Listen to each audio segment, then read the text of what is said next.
Welcome to the Cultaholic Wrestling Podcast. If you like a lot of wrestling on your YouTube, join our cult.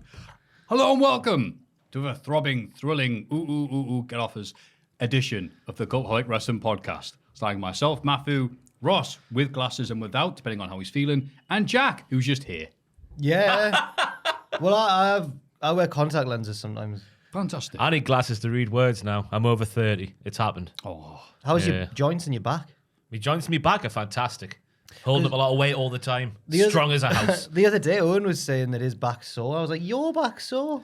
from carrying the team. He's only a young whippersnapper. I think he's got some issues as Owen because, you know, after he was sick of football, Oh, and now he's got a bad back. Funnily enough, this came from, on our stream, people were asking who was good at five-a-side. I said you and Owen. What a dynamic duo we were for that short period of time. Yeah. It was like Phillips and Quinn. Windass Ross is Quinn. Fraser Campbell. Fraser Campbell. Owen's a weird side. Owen's a pure speedster. Yeah, I'm Dean Windass, me. Oh, the football. Anyway, it's a wrestling podcast. It certainly is. Should be about Bloody hell. 5 hours long today because of all. It's like a WrestleMania week, but in certainly is. June. Oh, God. Wait, that's there's some June. wrestling on my wrestling podcast. Can you please remove it? How are you doing, pal? I mean, you're right, pal. Me and Tom did the podcast before this, and he said, Maffew, you sure you want to do it today? Do you not want a break? Because it's going to be a mammoth edition of the wrestling. Yeah. I went, no, this will count as cardio, be ready for this and all this. And he went, okay, good. We then started off the podcast with Tom saying, I had a dream about you last night, Maffew. I was at your funeral. Oh, my God. And that's how he started off. Foreshadowing or what, eh? Yeah, that's what I said. Imagine if you dropped down dead during the course of this podcast. Well, I mean, then the time it goes on, that's actually, the statistics are good. But it was funny because I said, at my funeral, if you're still around, I want you to do a bit of compare because, you know, it would be a dry eye in the house. Now coming down the aisle. Hello, funeral Oh, it's faithful. looking good. Yeah. The bar is open. Said, Maffew, alive? And he went, no. Just doing his routine. My mum's crying her eyes out. I'll be great. Barry the Shark appears. Maffew was a nice guy. And now, Papa Jack to say a few words. Why is he blindfolded, you creep? Hi, what's up? No, he's a sweatband fella. Oh, because of Chase U. When He's sweating through the eyes because of how hot it is in his bloody room. How are you doing normal, Jack? Yeah, not too bad, thank you. It was a sneakily busy week last week, wasn't it? Just a mini WrestleMania week out of nowhere.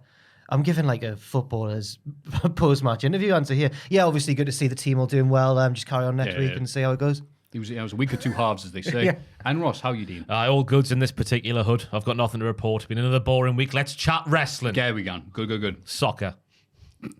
The biggest news this week, of course, is scrolling down the lovely Discord that we have. Not Discord, beg your pardon, the Slack that we have. And seeing that Brandon Thirst on Twitter reporting that WWE added as an exhibit oh my God. a Cultaholic article referencing a PW Torch article mentioning the $240 million as the figure that was expected to be learned. That wasn't following the upfront on their little court case they're going. Aiden was being named in a WWE lawsuit this week. Yeah, And he got whizzle-wazzled as well, because if you read it, they cut out the bit which they were referencing. Oh. The page So it made it look like splits. Cultaholic was saying it. Yeah, the page splits, so you missed the bit they actually need to see. So it made it look like we'd stolen it. Yeah. But Aiden didn't. He cited PW Torch, was it? Yeah. Yeah. Why didn't they just use the original? That sounds weird. How lazy are you to go, well, it's like, did they use a Wikipedia article as well? I mean, But it would have been hyperlinked. So they could have just one click, it would have been there, the original source. Of the aggregators. Aiden's come out of nowhere. Like, first I'll not mention that. He Yeah, you better not found out mention the it. identity of, he noticed the secret disguise of a certain, carry on. Oh, now we're up to speed. Yeah. Thomas. Trevor. Trevor. I thought you were doing a deliberate thing, doing his wrong name. Oh, okay. Darby Allin is really doing Everest. Yes. I wasn't sure if he was like pulling the porky or not, but he says he's really doing it because he's a little daredevil. It's a thing you can do now. It's not quite a tourist activity. I'm sure it takes a bit of effort, but apparently it's like way safer than you'd expect, as long as you're all good to do it. And do it in a car. And you can skateboard down. No one ever talks about coming back down. How do you get back down? Jump. Wee. Oh. Rich is there picking you up. Mm-hmm. You thought this was Fuji. It's like, oh, I ran out of supplies. Hang on, I'm going to take a photo of me I'll tent. give you a baggie for a £5. Apparently, you're not allowed to go right to the summit because of religious reasons or something. Because of the local, Oh, I the didn't know that. locals, it's like a sacred place. You can't actually go on the summit. Oh. I don't know if have I made that up. I No, feel like it's I've true. heard that Santa Claus lives at the very peak of No, Everest. no, he's from bloody Lapland, isn't he? Come on, get your Santa facts right. Stop getting Santa wrong. Yeah. But yeah, he says he's really going to do it. He's got a will written in case he doesn't do it. Maybe I've totally Really? Wow. Yeah, maybe that's what I've been wrong then when I've gone. Oh, it's easy. You're thinking Anyone of can do Fuji. it. Yeah, I love Jack's interpretation of, it's not that bad, actually. Biggest mountain in the world. It's thinking taken of many Fuji. people's... Maybe I am Fuji thinking of issues. Fuji. yeah. Everything's Fuji. Fuji all the time. I'm waiting for Jack to go, I could do Everest. No. But apparently the youngest person to do it's like a 10-year-old girl or something. I'm gonna just have a quick Google. Carry on. On the basis of that, you think, all right, okay. And NWO members are unhappy with the current WWE merchandise. Now, people have seen this, the NWO being reprinted. That's nice. Obviously, NWO represented against the order, against this. Of course, the ones that are sold now have a big, dirty WWE logo underneath. So you know it's a property of WWE. And you're like, well, nothing says that. Nothing says anti-corporation and the corporation's name directly underneath it. But wouldn't they have bought that as part of the old package back in the day, the IP of WCW? Of course. So it does belong to them, but it's like, yeah, but you don't want to wear yeah, that's right, WWE type. It was a 13-year-old boy called Jordan, and he called his mum on Skype when he reached the top. Help! Come pick us up. Is meat for tea? You might have a really good excuse for not doing your homework, son, and climbed Everest, lol. Jericho hits back at criticism of AEW Run. Jericho says, it's funny when I get buried online for burying the young guys. A lot of burying there.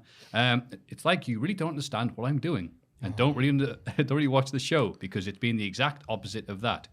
I think I'd be doing a great job in building these guys. To have 4 of them in the main event, that was MJF, Sammy Guevara, Darby, and Jungle Boy, and to see how they've all flourished as talkers because they can always wrestle, but character and talking is the most important thing. That's not real. That's not reality. That's not what's happened. That was the issue with the match. Sorry, carry That's on. what it says. And Darby and Jungle Boy too. I worked with them the first few months of AEW's existence and realized they were both amazing. 4 flipping years ago, though. There's been a big gap in the middle of that then. But I guess touching shoulders with someone like Chris Jericho, who does a lot of good stuff behind the scenes, as we all know. Thank you, Chris. Thank you. Once again. Cheers, Chris. It must be a good thing for careers, I assume. I don't know what Sammy was like as a promo before his time in the inner circle. In the inner circle. So maybe he did improve. The other two, what's he doing, Jericho? Sammy used to sing his song badly, didn't he? That was the Oh gimmick. yeah, that was good. Yeah, that was Yeah. fun. But I don't know if Sammy's promo abilities come on leaps and bounds from the start. Like, he was a dick at the start and he's still a dick now. Yeah. Yeah. Stick with what you know, Yeah. Yeah. like we're doing now. Billy Corgan said about Tyrus, Oh, if you're not going to watch him, then you're not a wrestling fan. There's nothing I can add that's funnier, so let's move on. Yeah. Ricky Starks, as if even a little... you know what? I'm such a bad person. I didn't write down what the name of the podcast was. But Ricky Starks was asked, hey, what do you think about the 4 pillars gimmick? And he was wonderful. Here's it abbreviated. He doesn't like it because it says, F everybody else. It's only these guys that matter. It's a very sweet gesture to be considered. Baby, I don't need to be a pillar. I don't need any of that. It's a box in itself. 4 pillars of what? Name one Coliseum that's famous. I bet you can't even do that. Let's see the ratings. You are all amazing. I want to see them. My paycheck is being signed by these 4 dudes. Well, hell yeah, let me see it. This ain't All Japan, and you don't know nothing about All Japan. I tell MJF to his face, you don't know nothing about All Japan. He was so cool and sweet, and he looked like a badass doing it. So, hell yeah, Ricky Starks. Name one Coliseum that's famous is a great Name line. one Coliseum, That's really I dare good. you. Also, Trevor Dane reported this. Observer Radio starts with a long exchange, and this, honest to God, happens, what he's typed here. Dave Meltzer, my daughter won some award in a parade today. First place for best act with an animal, training her dog. Brian Alvarez. What's the dog do? Dave Meltzer, ballet. Now I knew that because Aiden burst into laughter in the middle of a quiet day this week. And that's why, because of the ballet line. A dog doing ballet. apparently. Wow. Well, we've seen Britain's Got Talent, haven't we? Ah, yeah. Is that the little dog that always like hops on his lap on the figure 4 videos? I hadn't thought about that. His dog. Yeah. Has he got more than one dog? I don't know. What the dog do? The dog melted. Which I don't dog know. is it?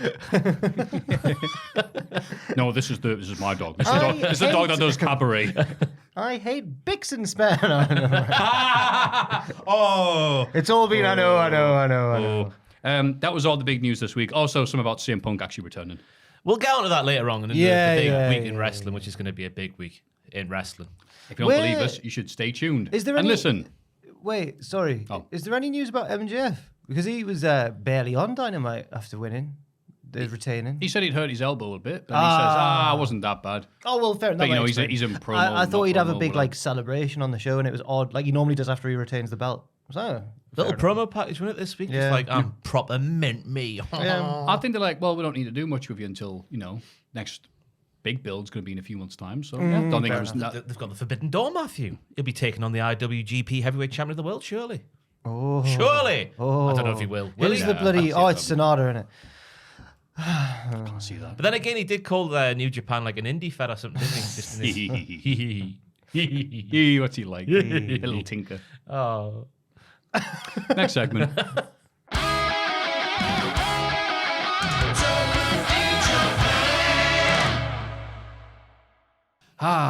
Yes! Come Dragon in Japan. Fuji's already on the screen. Hello, lads. Oh, there's an email here. Whichever of you may be here. Obligatory but true statement about how I've been watching since the name redacted days, except for Maffew, who I discovered here. Hello. I watch this podcast while I'm cleaning or doing chores, usually, and it's lovely entertainment. Well, your house must be bloody spotless after these.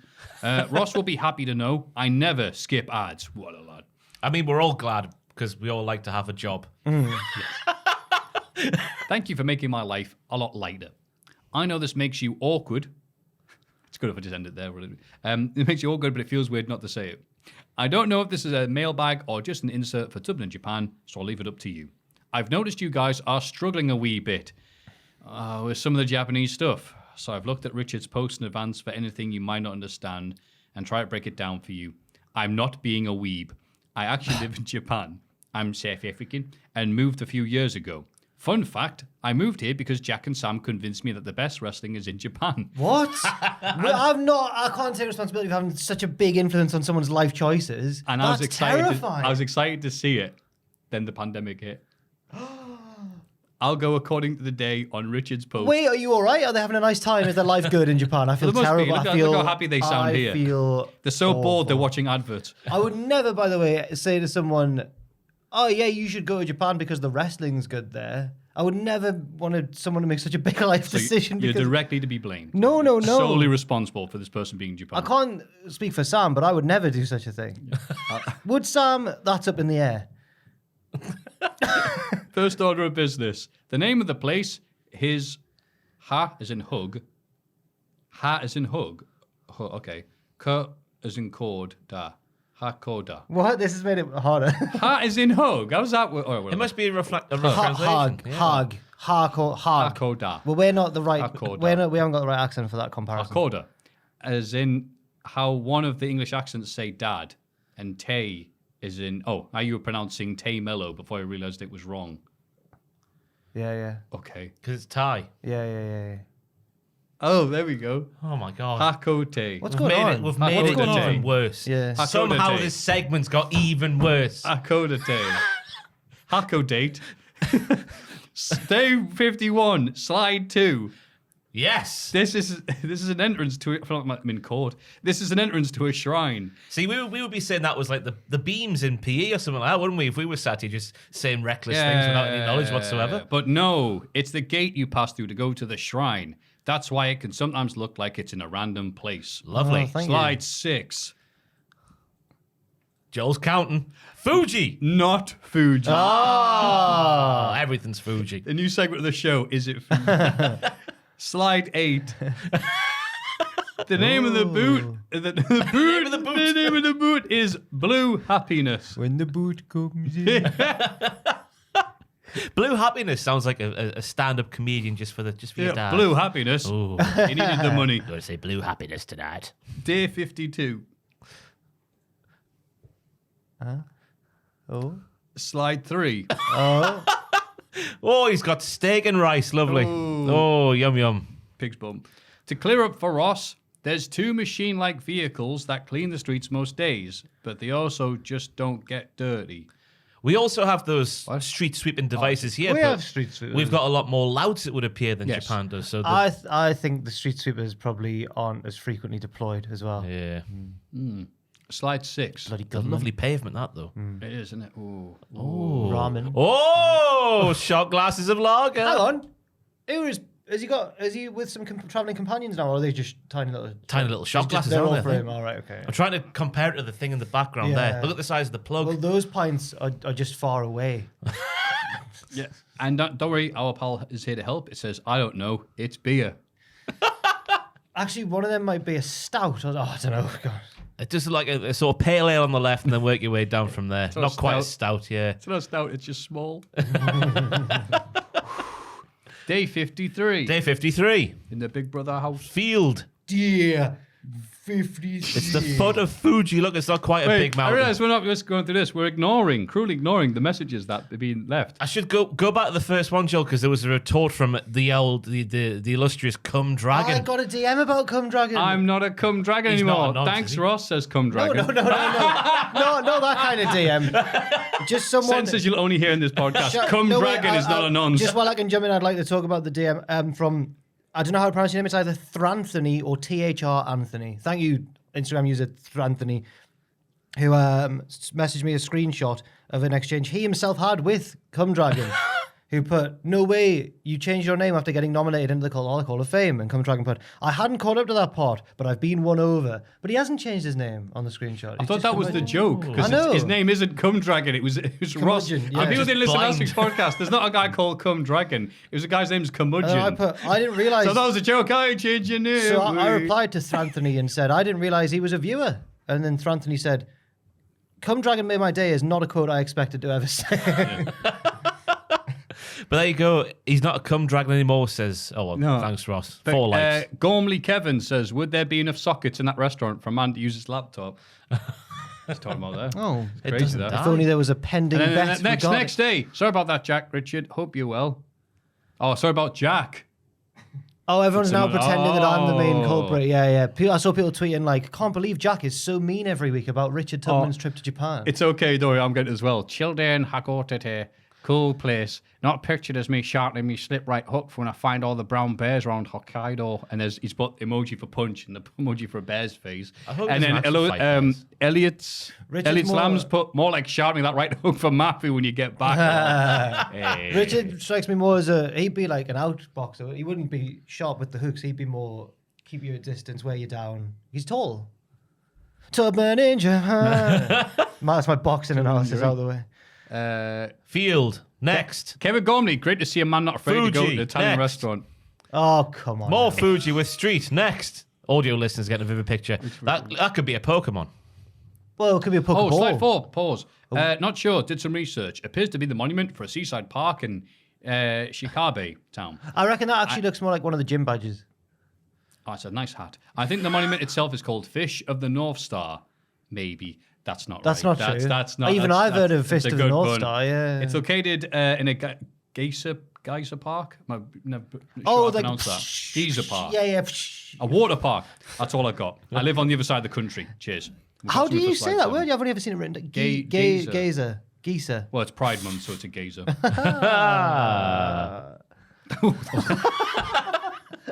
Oh, drain there's emptying. been a flood there. There used to be tall Oh, trees no. then. Now they're merely bushes. And then.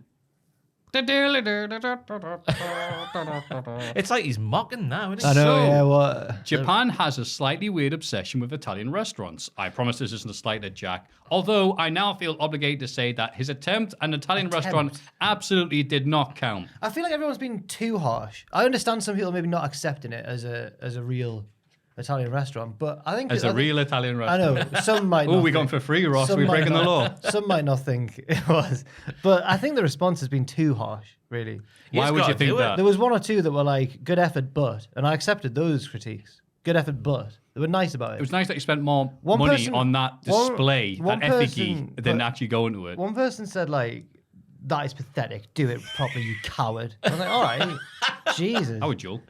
Prove them wrong. Crack it out next week. why, why?" Because a 'Cause bet's you're- a bet. Yeah. And you're a gentleman with honour. Thank you. Or so we thought. Come on, McFly. Anyway, Oh, I Japan did loves... it yesterday. What? I did it. I took my laptop to an Italian restaurant yesterday. Where's the proof? Do you have a photo? That was never part of the deal. Oh, me and Ross went beforehand as Yeah, well. fair enough. You know those unwritten rules that Kevin Owens was speaking about on Raw this week? Yeah. The unwritten rule of a thing like that is you have to have footage of Yeah, it yeah, happening. I know, yeah. Unwritten rule. Let's crack it out, get it done. What did you have at this Italian place that exists? Pasta. You had pasta. Wow, I'm convinced. I know I feel obligated. Anyway, Japan loves pasta and pizza, so it's actually incredibly common to find the Italian restaurant wherever you are. They usually have They usually have more options than Japanese restaurants and have more ice cream options. Okay, thank you. Lovely. See, we're learning things in this week's Tubman That wasn't in Japan. a question I had. How many ice cream options are there in the Japanese pizza restaurant? But thank you for filling us in, though. Come Dragons back in the comments Day again. 54. Sorry to hear about your bike, Richard. Oh, what? Train rides not can the be best, fun, though. not the best day. Start the day realizing I had a broken. Can you scroll up, please? Spoke. And proving I'm an expert bike tourer, I have no spares. With bike shops extremely scarce in my direction, it's not ideal. This is quite Two serious. small shops I passed in small towns couldn't help me out. Unhappy smiley face. So now my hand is kind of forced. I'm taking the train tomorrow to my next stop in some place where there are multiple bike shops instead of risking riding on it more and effing up further spokes and my whole wheel. Means I have to skip a couple of riding days, but poo happens. Shrug. Yeah. Not the that's most fair. ideal start to my Hokkaido riding. Haha. Although not been great. So it's been great not having my mechanical faults until now. Oh, sorry to hear that, bless Richard, him. actually. What a cop-out. No. Take the train. Take the train with a couple of riding days getting sacrificed. No, Cultaholic is a man of the word. There's an asterisk now against his Oh, I've completed come on Japan. now. It just says, oh, warning, this is slightly uneventful. I got desperate. And the first slide we missed out. Don't worry, you don't have to go back. This is a road. He's done it anyway. This road is actually considered big for a Japanese road. Oh, thanks, pal. Slide 2, slightly rundown shrine entrance. We know that Yeah, now, we got yeah. that We now. got that, yeah. Slide 3, Fuji. definitely not Fuji. Slide 4, traffic light, road, and not Fuji. We don't need this sort of The commentary. top traffic light is actually more blue than green. What's happened here? Is this? Do you think it spreads? You become an interesting person, then you watch the Tubman in Japan bit, you become the most boring person. Oh, this person's written Slide in. 5. They've taken the time. I haven't think they? this There's is a a- shrine entry. I think it's a campsite. I don't know. No, it's a shrine entry. You don't know. It's a shrine entry. Email us and tell us he doesn't Anyone know. could say they don't know. We've had 2 examples of shrine entries, and that's definitely a shrine entry. I was defending you as well seconds ago, but that took the biscuit. All right. I think I've shed some light on Tubman in Japan. Well, Well, debatable, really. if you ever come to Japan, please attempt to have a meetup. We have been starved of nice wrestling things. One day when I'm not doing this around midnight and I don't have work the next day, and that's everything else you've wanted to know. Have a lovely week. Please stay healthy. And again, thank you for everything you do. Oh, thank Up you. the Cultaholic. Up the...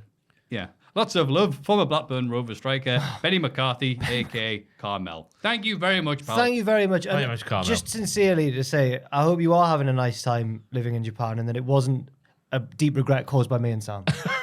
I hope you are having fun. And He's passed yeah. on the regret to us. It's okay. Wow. Oh, It's a man playing his saxophone on the bench, a woman real man. facing the other way with a hat. she's not interested. Sometimes I worry if we've laughed at someone's email and we laugh towards the end of that email. And I think they've crafted that email lovingly for us and we've gone, what? You don't know? And it just seems a bit It's harsh. just funny that they've emailed in. No, very helpful. And they're like, I don't know. But they're helpful I don't know. Jeff. initially. I know what a shrine entry looks like now. Yeah, I know Put that. I know that the roads are That's tend to be food. smaller in Japan than in other places. I know that the street sweepers are out more often than they are over here. Traffic lights are actually more blue than green. It's good that. And not every mountain is Fuji. But it is, though. There's Fuji again. Oh. With a volcano on it. Oh, would he's appear. mad. Why am I not being this bloody podcast? Oh, no, he's going to erupt. Well, we better get out here while the going's good. Thank you very Oh, much, Tubman dear, Japan. Maffew. Arigato gozaimasu. Now, that is the nicest picture Richard's taken the entire series. Oh, it's one of. Danger, keep out. At the end, we should go through and curate like a gallery of his best photos. Yeah, His you top do- 10. you We should do do a that. top 10 Richard Tubman photos. Yeah, well, we and then can't we'll wait for present it to you for the final edition of Tubman in Japan. Look at that. It's can't a wait. shade of blue, though. Not. Oh no, do you like Why, that would, idea? why would you make a note of that, Joel, of all the things? Joel's just practicing his signature. The first note he's taken after a year. No, he's had to cut out a lot of things. Find new job. Hey. That was. That was Dublin, Japan.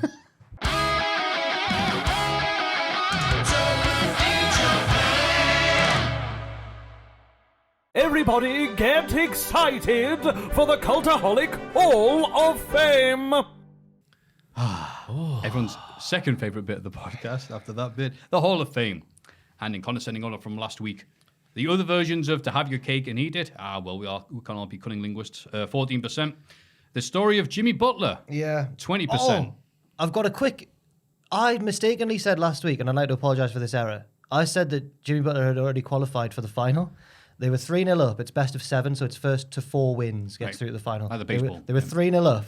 Throughout the course of the week, the Celtics made it 3-3, and everyone's going, Jack has cursed Jimmy Butler. It got to Game 7.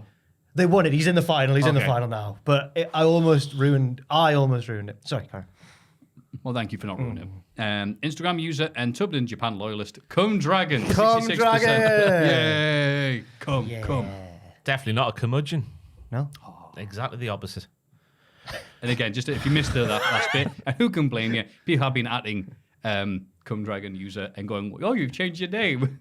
His name was always Curmudgeon. I think Cum Dragon's what, like, his, like, mid-90s New Japan alias if he goes and wrestles over there. That's Von Wagner in New Japan. And he's- It's good after all that furry talk, we can have more people. Oh, yeah. More people will come out Come Dragon. Yeah, the furry Big talk. developments in the office this week. We all did a sort yeah. of furry personality test to Found see out what our Oh, Christ. personas would be. We all got the same answer, though, which was a bit of a shame. Yeah, we all got wolves. Yeah, we all got wolves. Oh, well. Yeah. But then... Do you wanna know why? But then you Why? said your girlfriend did it. Yep, Kayla did it at home. She got an angel. An angel. An angel. No. But she did it on a mobile. She didn't get the little like paragraph you get here. Like, for example, we're all wolves in the office because we are loyal and protective of those around us, and we all have a very strong personal moral code. You normally When it comes Carry on, Ross, Italian, right? you normally focus on your friends and those close to you while putting up with the strangers, which you'd rather not. Amen. You enjoy nature and the smell of fresh air. You'll never be comfortable behind a desk job, even if you have to do it. Amen. Again. So there we are. We're all furry wolves. We're all wolves, and I think that might have been because those of us that did the quiz are all like writers, sorry. writers or Englishy type. We didn't do the sciences at uni or whatever. Like we did artsy things, so that might be why the answers led them. That's my theory, anyway. Maffew, do you want to do a shoot? It's 11 questions, so we can quickly go through. What would you rather eat? Steak dinner, turkey dinner, fruit bowl, veggie bowl, grilled salmon? Come on, it's like Reese's Pieces. Steak. Come on, refresh. Where would you rather live? A farmhouse in the country, a cabin in the woods, a small house in the suburb, a penthouse in the city. Cabin in the woods. A cabin in the woods. Come on, refresh. What would you rather be? A soldier, realtor, scientist, lawyer, doctor, farmer, police officer. Estate agent over here would call I that. struggled over here. Oh, God, they're all rubbish. Go on. One of them. I have to pick one of them. I know, I struggle as Bloody well. hell. Do you want to be a fairy or not? I'll change you. I become a realtor to be. Oh, yeah, a realtor then. A realtor, estate agent. Yeah. Then we have, what kind of personality would your friends say you have? Short fuse with a temper, smart and logical, sexual and perverted, calm and collected, kind and self-sacrificing, hyper and all over the place, shy and easily scared. All of them? Oh, You can only pick one. oh, come on. Which one are you the most? Third one. What's the third? He's My mates are bastards. they sexual would say and that you are perverted. sexual. Yeah, I'm not saying I am. I'm saying what my mates Oh, Oh, are. you've See, answered the yeah. question very well. If someone dropped a wallet with cash in it, what would you do? Take the money and leave the wallet near the police station, turn the wallet into the police station, start searching for the person on the ID, keep the money and toss the wallet. Start searching for the person on the ID. No, you wouldn't, you I've liar. done it in the past. Your Honour, I've done it before in the past. What sounds more fun to you? At home with a blanket and popcorn for a movie night, sleeping and napping, exploring the woods, going out to a bar or club with some friends, camping in the tent. Right, he's gone for sleeping. We're near the end, everybody. Don't turn off just yet. What quote do you like the most? There's several ones there. Just pick your favourite one. We'll go with that one. Life is a roller coaster. That's all I thought. These are all like your first MySpace quotes, aren't they? Life's a masquerade and we all wear masks. Sound more infused. Come on, we're about to find out what furry you are. What's your favourite colour out of these? Blue, green, yellow, red? Green. Green. Are you sort of going against the scientific nature of this study? Playbuzz.com. What genre of music listen to the most? Rock, metal, nightcore, country or pop? Jack Atkins was very metal. confused by Nightcore, and so was I. What is nightcore? Dunno. 2 more questions to go, everybody. What class do you get the best grades in? English. English. I think you're going to get a wolf, you know. Yeah, we've got wolves. What are you? Introvert, ambivert, extrovert? All of them. I'm guessing ambivert's like a middle one. Yeah, the middle one then. The middle one, ambivert. Oh, calculating results. Oh, away, man. Come on. Got a wolf as well. Wolf furry. Just for the wolf. Gay little wolf furry. Well done. So that's Ross's pick for the Hall of Fame. Maffew being a Look at gay us. wolf Look at furry. us. We're all just Fantastic, a Ross. bloody wolf pack, aren't we? You know, Roaming I around. will nominate the wolf furry, the wolves of the furry world for the Hall of Fame because we are all one of you. Yeah, apparently. yeah. Wouldn't it be great if this was like a 99% win? It's just like, there's loads of them. Up the wolves. Woof, woof, vote, vote. I'd like to nominate my friend Ron, who works for Sky and recently got to do a podcast with Jeff Stelling, the football man. And I was very pleased for my friend Ron. And he got to do like a little interview with him on his last day because Jeff Stelling's just left. Yeah. So I'll say, should I plug his Instagram or whatever as well? Probably, my mate Ron. Oh, I sure. guess. People do write it down, for sure. Yeah. Well, if they're fans of Jeff Stelling. Just so I get this right, how should I phrase that in the poll? Wolves of the furry. I don't know what's the right terminology. The furry wolves. For the No, yes. I'm not. I'm asking for genuine help here. I know nothing. Voting for. I've written down wolves. I don't want to. I know you don't. I'm bless you. Sorry. Don't wanna put the wrong thing. The wolf persona. The wolf persona. Right. Thank you. So my mate Ron, right, interviewed Jeff Stelling, and good for him. I'm just pleased for him this week. It's genuinely the most notable thing that's happened this week in my life is my mate interviewed Jeff Stelling. It's quite a good thing, though. That's really good. It was on his last day as well. That's nice. What's your mate's name? Oh, Ron. Ron. How will we find him online? Oh, right, Ron Just Walker. Ron and then Ron just- Walker. His Ron Walker, his Instagram is Ronabe. RONNABE. Ronnaby's a good. RONNABE. If you want to be my lover. Journalist and podcaster at Sky Sports and the odd Bristol City commentary. He's got a good voice for it. Good. Was the interview good? I only watched a little snippet of it. It's on my to-watch list. Fantastic. But- So it's not good enough for you, but No, it's what good are you enough on for the about? Cultaholic Maffew, there was 2 voters. pay-per-views at the weekend. It's been a busy week. I can play a little preview of it if you want. Nah, I'd rather Well, there we go then. imagine it was just fantastic and All right, well, I won't play a bit of it then. These last Well done, 2 Ron, mate. segments Well done. have been up there with the worst we've Oh, ever done. that's my friend. the best. That's segment. my friend, Ron. Nice. Save the podcast, Maffew. It was a decent news segment. Could you please put a picture of Ron and Jeff Stelling on the screen at one point, just to give an indication? that Joe's just going to go. The first guy in Google search for Ron. Why's Jeff talking to Weasley? I mean, Ron Weasley. There's got to be a picture of Ron Bloody Atkinson hell, and Jeff Stelling out there. yeah.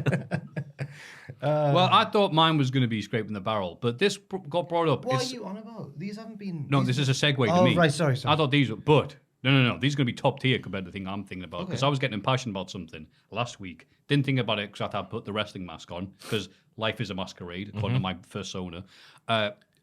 Is that a real About- thing now? Because you keep smirking every time you say persona. It's just funny to be talking about it with you guys on this with podcast. us and vanilla this- normies is what he's saying. Basically, Yeah. yes. Us fuggles? Is that the... Is that a real thing? I was like a fairy muggle. Ross has been studying. That's what I've been watching, actually. What do you think about the Night of Champions, Ross? I don't know. I assume it's you mean how to furry. No, I've been watching Harry Potter this week. That's the thing I've been watching. It's been forgettable, obviously. Oh, I get it. Furry muggles. They're all on the Netflix now, aren't they? So I'm up to the fourth one, which is the one who got kicked out the cinema for. Oh, that's right. I remember the story. That was good. Where's his schneck? Where is his schneck? We don't know. I watched a As the film. Pixies song one day. I watched a film this week and it was weird. I'll Did you? tell you after. Great. Well, do you want to do it? No. You go for your thing. All right. This got brought up last week, and it was a debate I saw online. And I know this has gone down well previously. We're talking about the tier list of biscuits like years ago and stuff like that during lockdown, all this sort of stuff. But this actually got me because I was surprised by the answers we got. I like super noodles. Okay. I also like pot noodle. But push come to shove, and we're talking ideal situation is in your kitchen and you've got them and your kettle works. Plus you got a little pan, I guess. I'm picking super noodles anytime. Right. Now, I was surprised when I went around the room and just got a bit of survey you did, and I assumed, us being men of culture, we know about wrestling, we know about high cuisine, that people would pick the same. But I spoke to somebody, Ross, who said, absolutely not, pot noodle. Now, I went, for the convenience, he goes, yeah, and I also prefer them just taste-wise. Well, no, I didn't say that. I didn't leave my lips at all. I've never really had a super noodle, ever. That's right, you did say that. Yeah, so I was in a pot noodle household. They were in the cupboard. I remember one time I went to swimming club and there was a pot noodle machine inside the leisure centre. I had a shoot pot noodle on the way home. Machine? Yeah, there was back in the late 90s it was. Wow. Dispensed remember hot them. water, yeah. It was in a leisure centre. You got like not a king size, just a little one. And you got the hot water from the machine, yeah. It was a pot noodle machine. It used to be Late better. 90s. It used to be so much better. The 90s kids. were a great time to be alive, but yeah. This country's gone downhill. I know, man. I would need to sample the super noodle to have a fair judgment on that one. That's fair enough then. If you haven't had it, how can you say it? So, Jack, what would you pick? I was literally going to say the same as Ross. I'm noodle. way more familiar with... No, I don't necessarily prefer... I'm just way more familiar with pot noodles than I am super noodle. You've never had a super noodle? I probably have at some point, yeah. I just can't think. I've In my never mind, made one myself. When Never you made mentioned pot noodles there, though, I was like... The first thing that came to mind was the beef flavour or the curry one. And I thought, So I probably would have to go for pot noodles, but I don't really know. I wouldn't say I'm familiar enough with super noodles. I am shocked at this. You seem quite offended, yeah. Not offended, not like I'll kill you, but it's just surprising to me because maybe it's just me. Now I'm thinking about. I'm looking inward, thinking I must just really like these things. Then go on. I'd pick super noodles. Joe picks any particular flavour? Chicken. That's it. Chicken's a mint flavour. Joe's never had a super noodle in his life, but he sees it. He knows when a good bit's coming. He's a good lad, Joe. So yeah. Pot noodles. He's not in a pot noodles. You want a sober noodle. That's just how Sunderland people say it, isn't it? Sober noodle? SOBA. Oh. No. That was good. Yeah. So yeah, I'm surprised because again, if you get it right, so it's not too wet. Basically, it's right so absorption, whatever they say. Yeah, you got to have one of those super noodles, the bacon ones or whatever. If you're really hungry, How's the food bacon? of the did you gods. say? Food of the gods for £1.15. Do you follow Ashtonov of the Triple Jump on the Instagram? Not on the gram, no. Follow on Twitter. She doesn't follow me. She Fully understandable. Don't worry. You always turn everything to do with Triple Jump into some barb. I'm just like, Yeah. do you follow her? Doesn't follow me. No, she don't follow me. She's been having a super noodle week because she's been on the TikTok and apparently there's a trend to do with some sort of noodle dish and she had them. Oh, so this is actually something that's happening in IRL. Yeah. Oh, okay. And it good. didn't set off her IBS. That was the end of the story. So That's one thing I like. good for that. Good for her. I have didn't know normal if you- bowel movements with super noodle. I didn't know if you'd seen the noodles in question. They came in a garish, bright pink packet. It's I've never seen them before in my life. No. What were they like? Particular? Were they like spicy? I think so. Asian. Fair enough. Noodles. Yeah, Away. I mean, yeah. Talking nonsense, pal. So I'm picking this just to see what people's get some people talking. I know some people want to talk about wrestling and that CM Punk chat, but what do they care? Yeah, super noodles way better than pot noodles. So my super noodles better than pot noodle.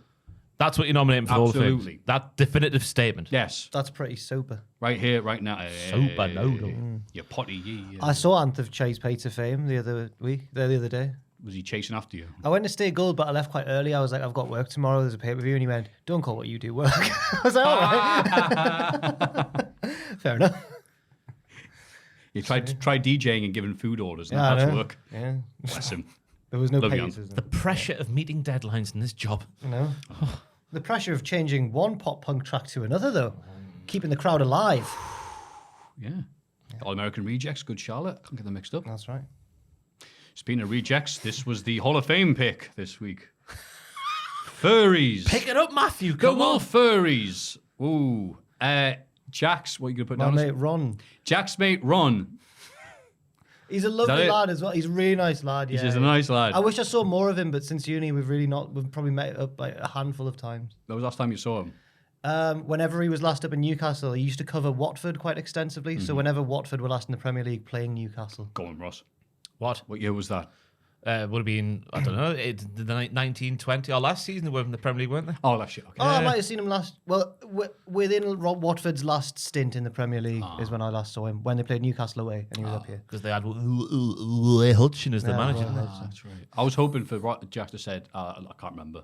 Like, Oh, sorry, no, I my couldn't. good friend, but yeah, it's ruined it now. And also third place for next week is going to be Super Noodles better than pot noodles.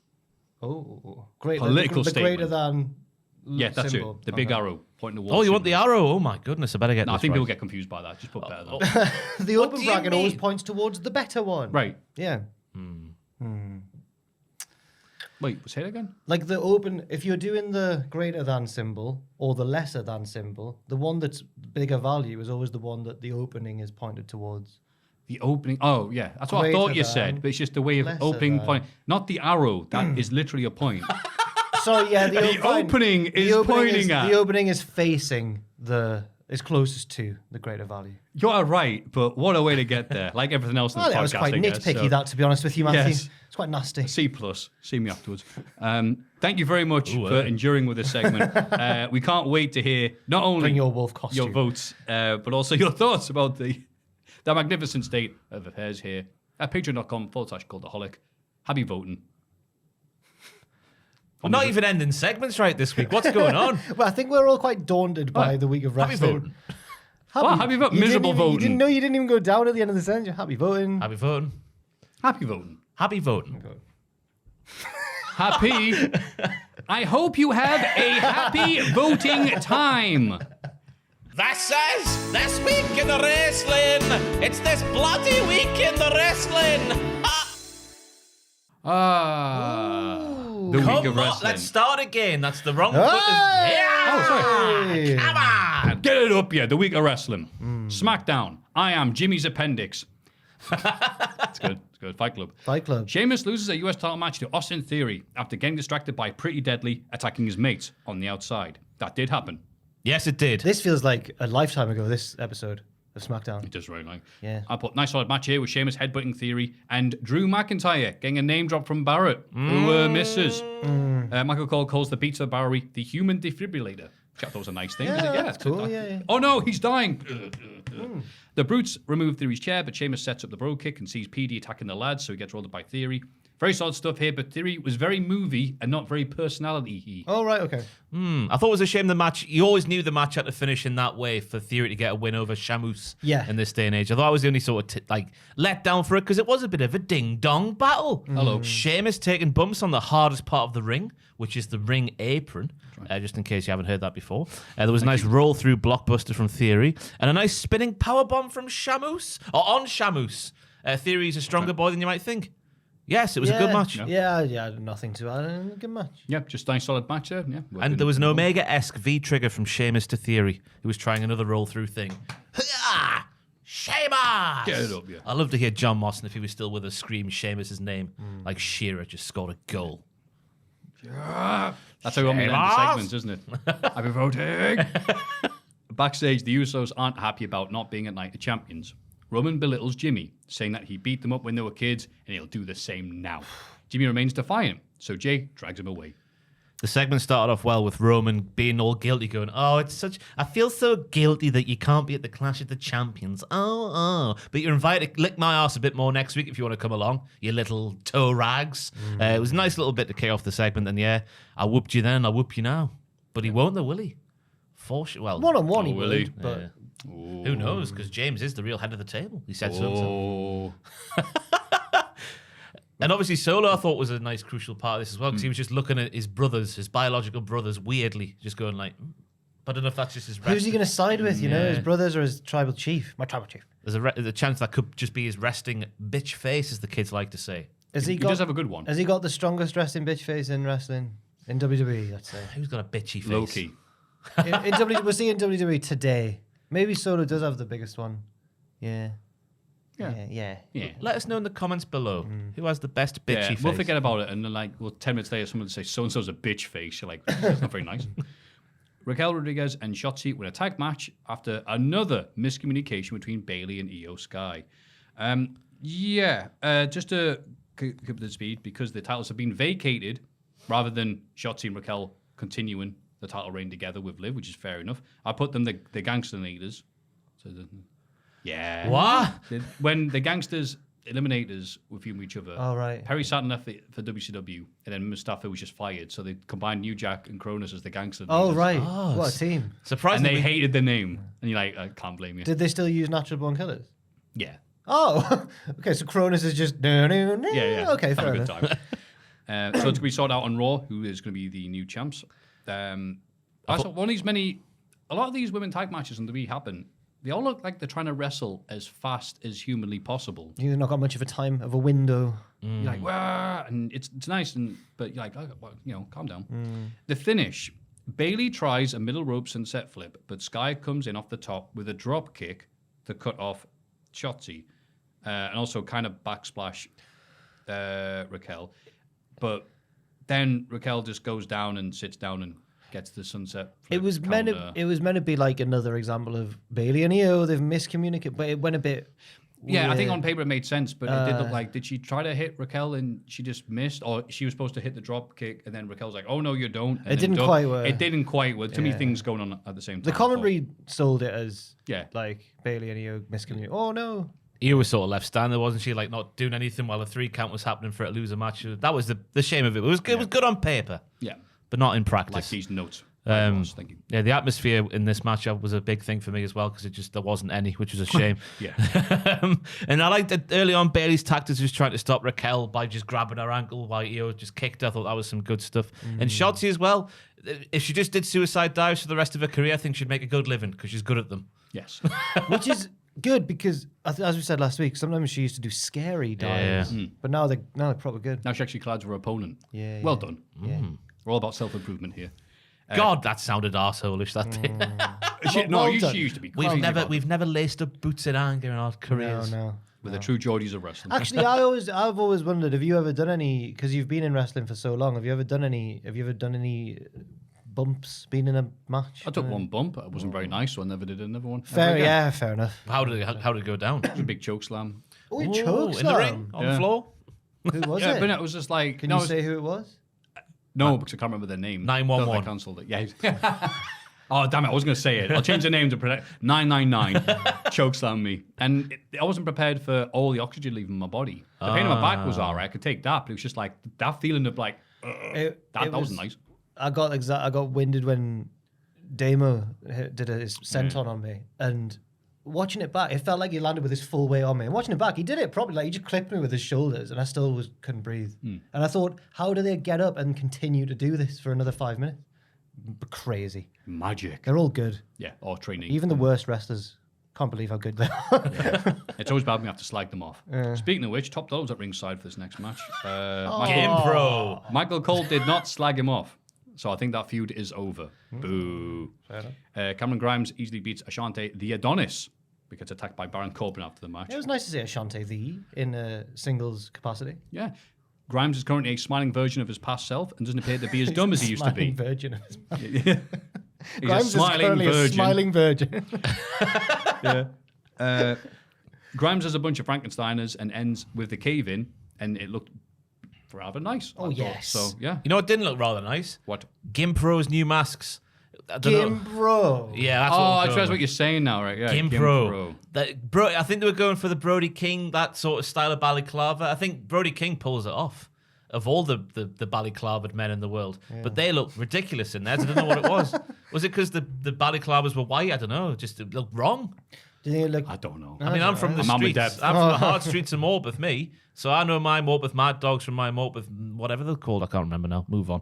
Oh, that was real. Oh, that was real. That got real. Yeah, I guess the match was so underwhelming because it was all about the attack from Corbin that happened afterwards. Who's had a busy bloody week, hasn't he? Oh, Busy Corbin, his new gimmick. I want to run the back of the Butler gimmick again, but instead of LA Knight, you got Corbin.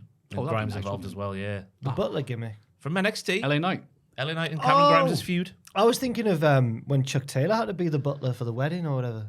Remember The that? good version from NXT. Yeah. Bianca Belair cuts a promo on Asuka, who attacks her from behind and locks in an armbar. The officials separate them, but Bianca almost hits the KOD on Asuka, who bravely runs away. One of those refs is an accomplice of Asuka because caught her from the KOD and set her down.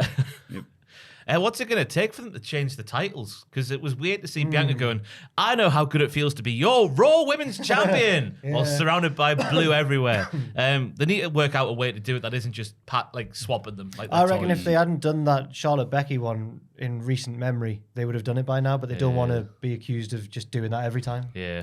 Remember that really rubbish segment where they shotty, worky, shot? That was real. Drop the That title. was real. That was real. It was really, really real. I think it is real. Oh, you don't think it was real? Yeah, but you didn't No, think I think there was a bit of it that was like a bit didn't like that, think- but it was so over exaggerated for No, a it was pay-per-view real, match. man. Yeah, but then for a pay-per-view match where it was like, and then nothing happened. Oh, well, the fact that nothing happened, I think, means that it was maybe real because it didn't actually go anywhere. Not like Nia and Charlotte's shoot fight, which led to another fight. And also, where everything was okay afterwards. You don't think anything about Becky's real because you didn't believe she was in a relationship with Rollins until they had a baby. So And even then, I'm still suspect. What It's a was fake baby. They paid that kid off. We're going. What I happened? don't know what I was going to say. There's just, I guess it's good of Bianca to say something a bit different about Asuka, saying she wants to hurt people instead of winning titles. But it was just like, the weird noises from the editing, from the crowds that were making noises in real life. I should have stopped having a go at crowds. Puerto Rico's ruined everything. I think it's a good segue to the next bit we're talking about because there's always fake crowd noise on SmackDown. There's also a little bit in AEW when they can get away with it. SmackDown doesn't even care if it sounds convincing. So that leads us to the next match, and I thought it was funny. LA Knight beats Rick Boogs before cutting a post-match promo on the Street Profits, who've been on guest commentary. Annoyingly, Boogs looked great here, and there was crowd pops for his moves. As soon as Knight got his moves in, the proper cheers started, and you could tell they were proper cheers because they didn't sound like they came from a hairdryer like Boogs' cheers.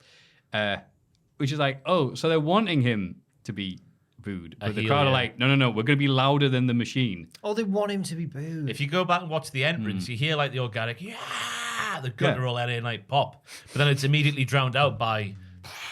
What's they use a Hoover for cheers or a hairdryer for cheers? What do they use for booze?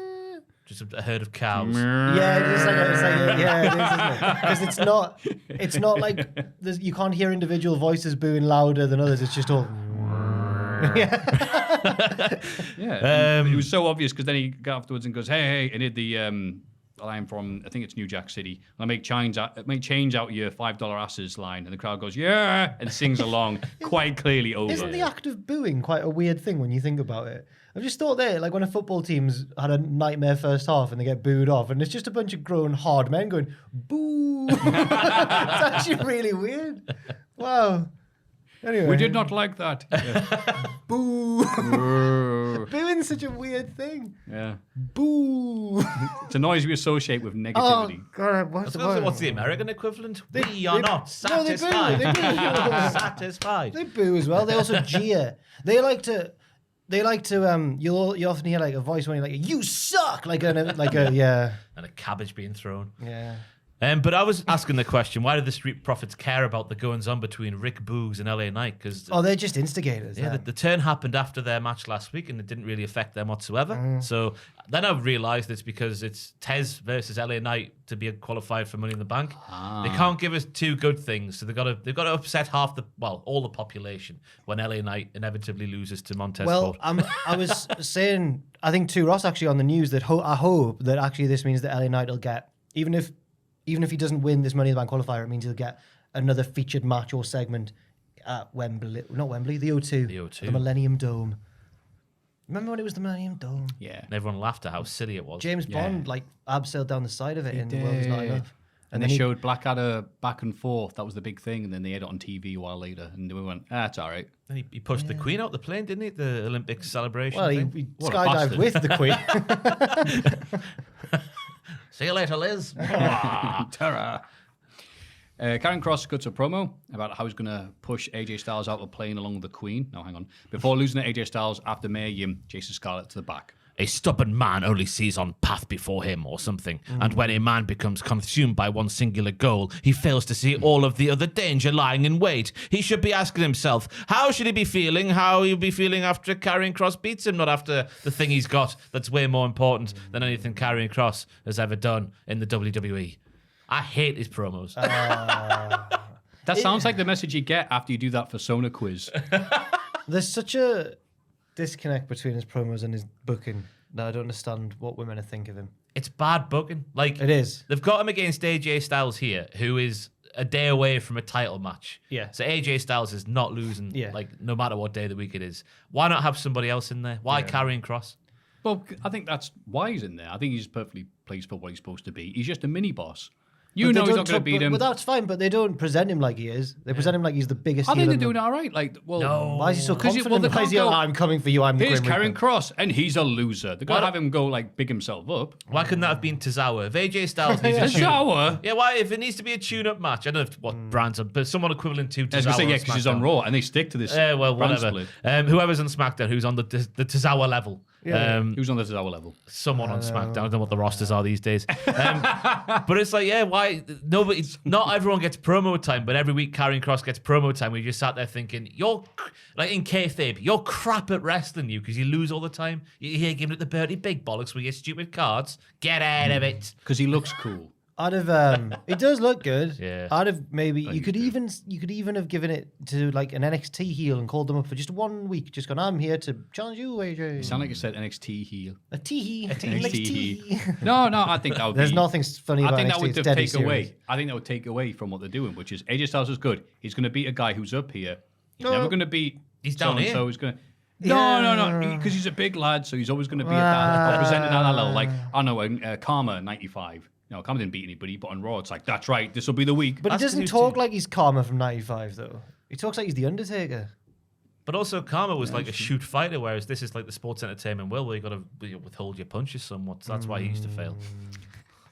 Yeah, I like that, actually. Karma would have been. He would have been a multiple-time champion if not for that. And also suspended all the time as well. Yeah. From using his shoot moves. Yeah, exactly. Ultimate fighting machine. Wrong guy at the wrong time, I put Cross looked very solid here. I enjoyed his Northern Light suplex, which I wasn't expecting to see of a big lad. Oh, yeah. Styles ducked a clothesline from behind. He's Spider-Man. I said he might as well be because every other bloody wrestler is in these comic book films nowadays. I think there was a bloke in the front row wearing sunglasses, and he went, "Oh!" Imagine. As was Daredevil as well. Yeah. Well done. So, I'll tell you what else was bad booking as well. what was bad booking? Mystical Scarlet running away from Machine. Hey, Machine's crazy. This is She was in CZW. I'd run from her. she's a few cards away from being a bona fide witch of your Alba Fires and your Isla Dawns. Oh, Alba Fire's a dragon. Oh, yeah, we learned this week. What type? Jack got a huge scoop. I got a scoop from a wrestler who said that actually Alba Fire's a dragon. A wrestler messaged you that. It really did. Yeah. It really did. They It really did. I don't know if they want to be named or not, so I'll tell you off camera who it was. But yeah, Please. a legit wrestler went, I think you'll find that Mr. Podcast while Wrestling Isla person. Dawn is a witch, Yeah. Alba Fire is actually a dragon. I think was you'll well, find. I'll tell the boys. Thank you very much. Cheers. Oh. Yeah. So there we go. Yes, what's more powerful than the witch or the dragon? I guess it makes sense with a fighter. Depends on the universe in which they are fighting. Carry on.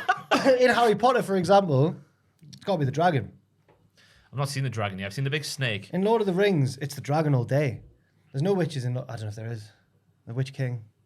Anyway, carry on. That's been my main takeaway so far is when Harry Potter's fighting that big snake thing that's got The yellow, basilisk. The cockatrice. the big Oh, no, eyes. Yeah, it's a basilisk. The what? Sorry. A cockatrice.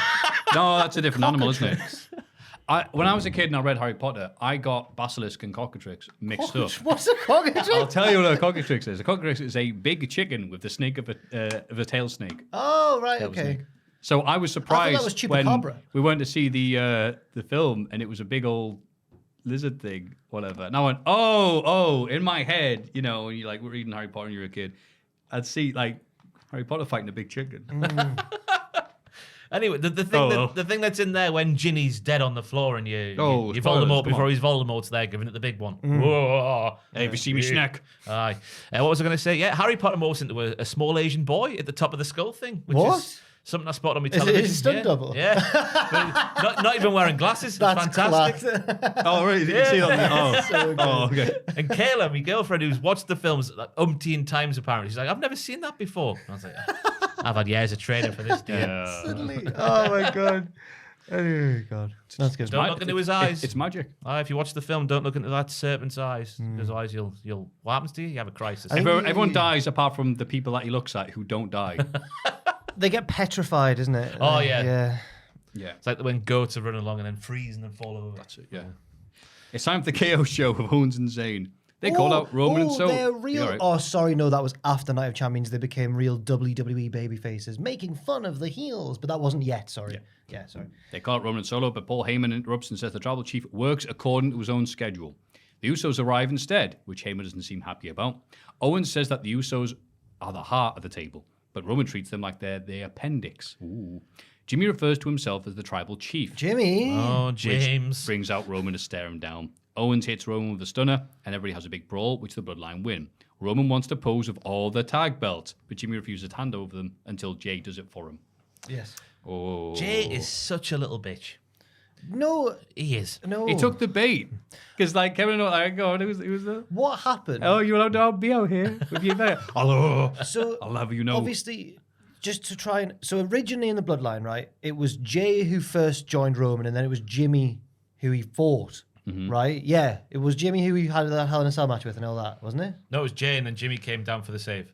Jimmy. So who was the first one to join Roman? Jimmy's always been nobody's bitch. That was Right. his t-shirt But back in then the day. I'd argue that recently, as in when the whole Sami Zayn saga was going on, it was Jimmy who was the more loyal to Roman, wasn't it? It was Jay who was a bit wavering.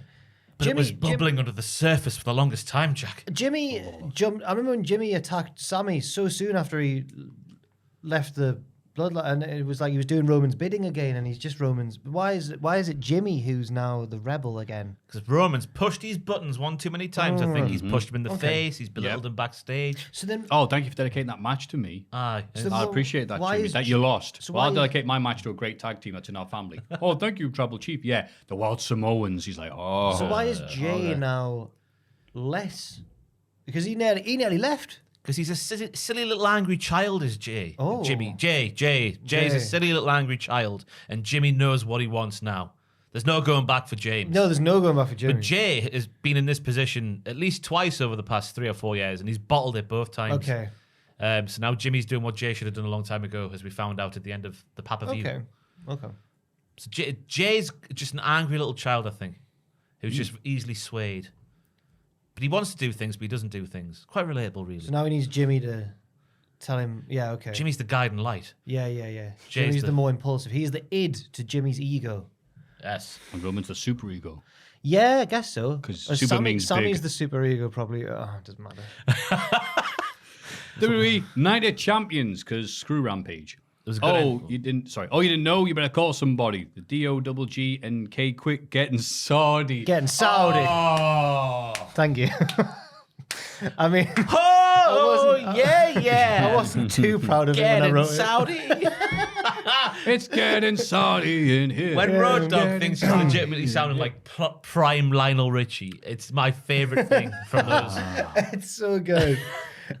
And I watched to make sure I got the exact entrance right because I was like, does he say you better call somebody? And I listened to it back and I watched one of their entrances, Road Dogg and K Quick, back in the day.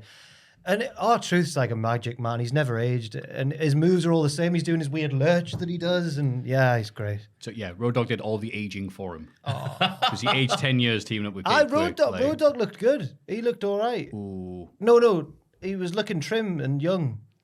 Well, it was 2000. I think I watched it. That didn't last long. Bless him. Oh, Seth Rollins beat AJ Styles to become the That was world nasty, wasn't heavyweight it? champion. I know that Road Dogg's like doesn't pull his punches when he talks about other people, so maybe it's not. Yeah, you can take it. Yeah, call Apart from somebody. when Tony Khan didn't respond to him. Oh, He yeah. told everybody in the world. Yeah, Why would you tell people that? I have no idea why he decided that was good. and then suddenly start critiquing all of AEW's decisions. Yeah, now he's got a proper job in WWE. He's like, I never like. Yeah, Okay. What do you think of Styles versus Rollins? Very good. Surprised it went on first, considering it's the new World Heavyweight Championship.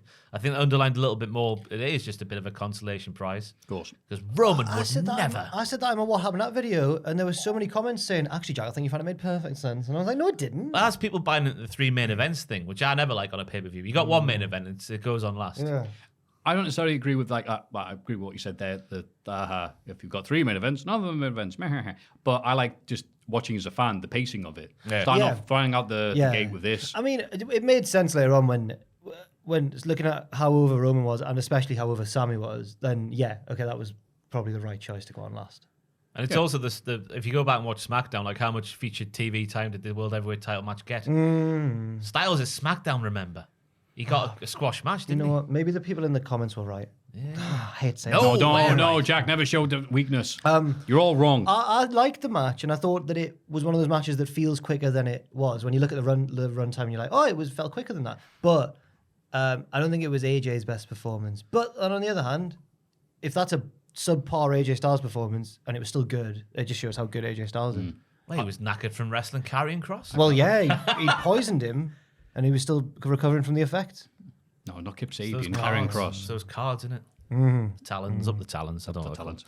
Brainbuster on the apron was absolutely gnarly. I like the story of the knee, even though they butchered the replay because they were like, oh, wait, Rollins has hurt his knee and he's selling his left knee. Then they show a replay and it's just his right knee crumpling. That was a bit of a shame, but I like the story there. They got a bit weird towards the end where Rollins goes for the stomp on the head but misses. That was when I Hits thought the AJ hand. was meant to do something else. Yeah. Was he meant to move? Nice how he was going for his hand. Whoa, said on but commentary. AJ didn't sell it. He just kind of sat there. Nothing happened, Yeah. It looked like Rollins had just gone, Oh, I thought he was supposed to because he can't, maybe. he can't hit his phenomenal forearm. When He he- can, but then he's going to hurt himself. After his leg was hurt, and then he went for the stomp, but halfway across the ring, he went, and like collapsed. Aiden cackled. He loved that. He went, he did a knee slide. He just loved it. He thought it was really funny. We had a grand old time, some of us, watching that pay-per-view. It's so morally uplifting to morale when a show starts at like 5 p.m. It's brilliant. Yep. This was a nice encounter as it was going to be between 2 men who have no beef apart from they think they're better one than the other. And I also like the fact that the crowd were like, yeah, we know that's not a real thing. We don't care. It's a third fake title, whatever. This match rules. We love Rollins. Yeah. He hasn't been this hot since 2015. Yeah. Yeah. The crowd were like, no, we're eating all of this up. Wrestling news now. I assume I've done this video already, but his attire for the match I thought was interesting because he had like obviously the colours of that football team, the Carn Zone, and the American football, not the English football. Oh, the Jacksonville Jaguars. Even though I've been told in the comments of my video it's something very different. Rollins? Rollins. He's got the Light blue. Yeah, the light blue is the right shade of blue. Yeah. And then he's got the thing. Oh, the gold. Yeah, the thing with the print. I don't know if it's leopard print or whatever, or Jaguar print. Obviously, Wow. Okay. that makes sense. So obviously, he's going to go to AEW. Of course. He's got the title. He's going to take it there. I Put it in compared the it. bin. Like, Seth on- Rollins. I compared it to when City play Chelsea, because sometimes on some seasons they don't make them change. They're both wearing blue, but one's a dark shade and one's a light shade of blue. And that led to a discussion where I think it was Aiden again. He's had a lot of mentions here. He was like, I don't like it in the Tyne-Wear Derby when they both wear their home kits. And I was like, no, you want that for the sense of occasion. You want both Sun and Newcastle in their stripes. Would you agree? Oh, yeah. Yeah. Why does he not want them to wear the stripes? Too much white, too many stripes, too much confusion. Not like it was in my day. They used to just wear solid colours. Newcastle started playing in red, when I started watching them back in 1892. They were called I mean- Newcastle West End or the East End. I can't It remember. was the both of them. And They just had to guess who was who because they were both coated in mine dust because they were open back then. They were just white shirts, but they'd been down the Yeah. And he passes to, oh, no, he's not in his team. Oh, well. The referees got involved. We liked the confusion back then. Made for a more interesting game. AJ Styles hit a pedigree in this match, which I He thought did. was a very interesting thing. I've never seen him do one before. Well, No doubt he it's- probably has. So it's the move that was designed to mock Triple H. Now he's taking it as his own because of all being part of the authority. But now AJ Styles is doing it to mock Rollins. It was designed to mock Triple H. What? Well, oh no, wait, was it designed to, or did he give him it? I thought he No, gave him him it first, and then Rollins just kept it just to mess yeah. with him because obviously he gave it to him at the WrestleMania match they had. But then AJ Styles is now doing that move because I'm wrestling Rollins. That's his move. It's like it's not. And it's the most You're borrowing from cerebral a move borrower. in history. cerebralist than just me. It's No, Triple H's yeah, finisher. yeah, he thinks more. He won lots of world titles with that move, you know. Yeah. Yeah. I don't know. We could all be a bit more cerebral, I guess. Right? I was Go about on, to Jack. say, like, there's been a conscious decision to preserve certain finishes, but I can only think of the pedigree and the stunner pass it on to current wrestlers. Sweet Trinity music. Well. The DDT. Yeah. But out of the attitude, yeah. There was Moving on. good match to kick off the show. Yes. Yes, it was. Trish Stratus then beat Becky Lynch after interference from Zoe Stark. What are you doing Now, here? we know she's good because we watch NXT. That's right. Yeah. Means we're better than you. She hit that Z360. She absolutely did. Such a cool move name. I mean, Did she that- hit it before on like she had appearance like last SmackDown, whatever, and she hit it, and I'm like, oh, I don't know if a GTS variant. They always look a bit weird unless they go full force with them. She did not try and make this move look safe or whatever. Full force 360. Kabam. Was that what broke Becky's nose, or was that the Stratisfaction?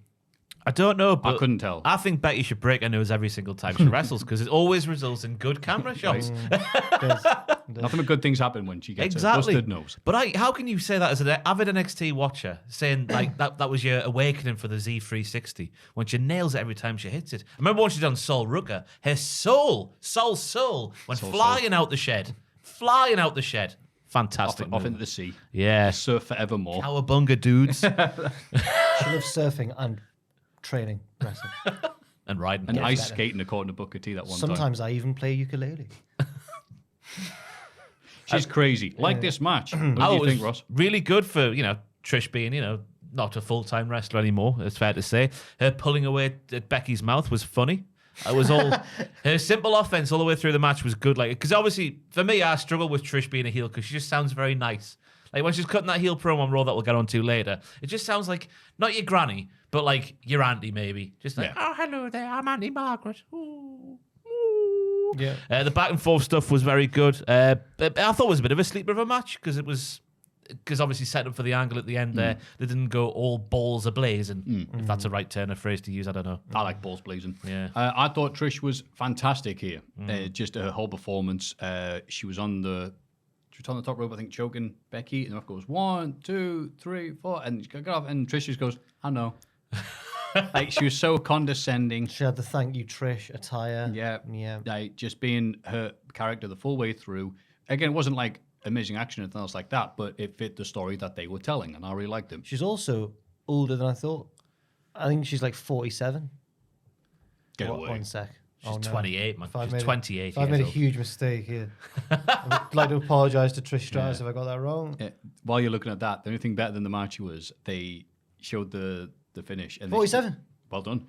And they showed, here's people reacting in the crowd. It was one dude. He reacted. Maybe Jack can do it. Like, he went, he was so amazed by what happened. He took off his hat and then put it back on. Yes, he was angry. It was so like, I've never seen Yeah. someone that mad, like throw it down maybe and stomp on it. But he went, Well, he didn't want to lose the hat. He went, I can't. Oh, I paid money for that. Yeah. So cool. I'm glad they showed that. It's like, why would we show a random dude in the crowd? Oh, that's cool. It was it's paid off one time that they call it a good crowd reaction. And Liz Girl. Yeah. Aye. So I like this. I saw people being very negative. Like who was it? I think Becky put her in the Boston Crab, and people like, "Oh, that's not very good Boston Crab." They've been rubbish for a while now, and anybody doing them in wrestling. Boston Crabs. Yeah. Walls of Jericho. Walls of hose. Jericho. Are they too upright that. for your liking?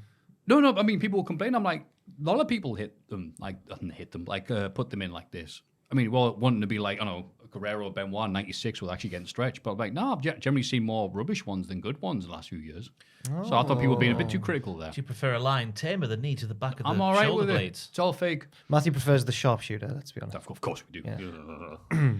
Gunther beats Mustafa Ali to retain the IC title. What are you laughing at? Because Why are you it's so laughing? wonderful. So went, let's have a look. Oh, and it's Mustafa going to the shops. Mustafa. Ooh, I'll have that. That looks nice. Oh, that's nice. Baba. Wow, it's great to be here. Cut to the match. Bang, bang, bang, What? bang. No, That was Mustafa Ali, a very religious man going to Mecca. Yeah, going to that the Maffew shops. says going to the I'll shops. have a look at the shops. That's his thing. That Well, a mega go buy I'd some like to mega merch. apologise what Matthews just Yeah, said yeah, there. yeah. He did other stuff.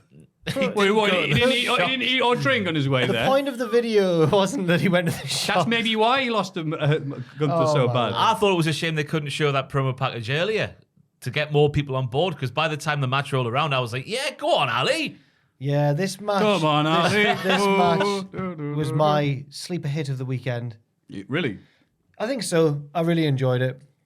I thought that promo package was really effective for getting people on board. Yeah. I was like, go on. He did a thing that was important. It was Go to weird the seeing shops. him go from being delusional comedy heel to genuine. I didn't want to make it sound like I was criticizing Mecca or something like that. He went to the shops like, oh, this is nice. He I appreciate the religious impact of this. I apologize. So it was interesting. So it was interesting seeing him go from delusional heel comedy man to genuine underdog babyface in this match. He was just a straight up babyface. Yeah, basically just a different outfit for Dolph Ziggler. And Yeah. now it's like, oh, it's just nice. He's so good, man. And so is Gunter, obviously. But it reminded me how good the bit where Gunter chucks him off the top to the outside, and he goes, "Wow!" And I thought, he's bloody good. And he did have that nice like move on Gunther and crowd. And He not did to be it. negative, but I'm like, nah, there's no way.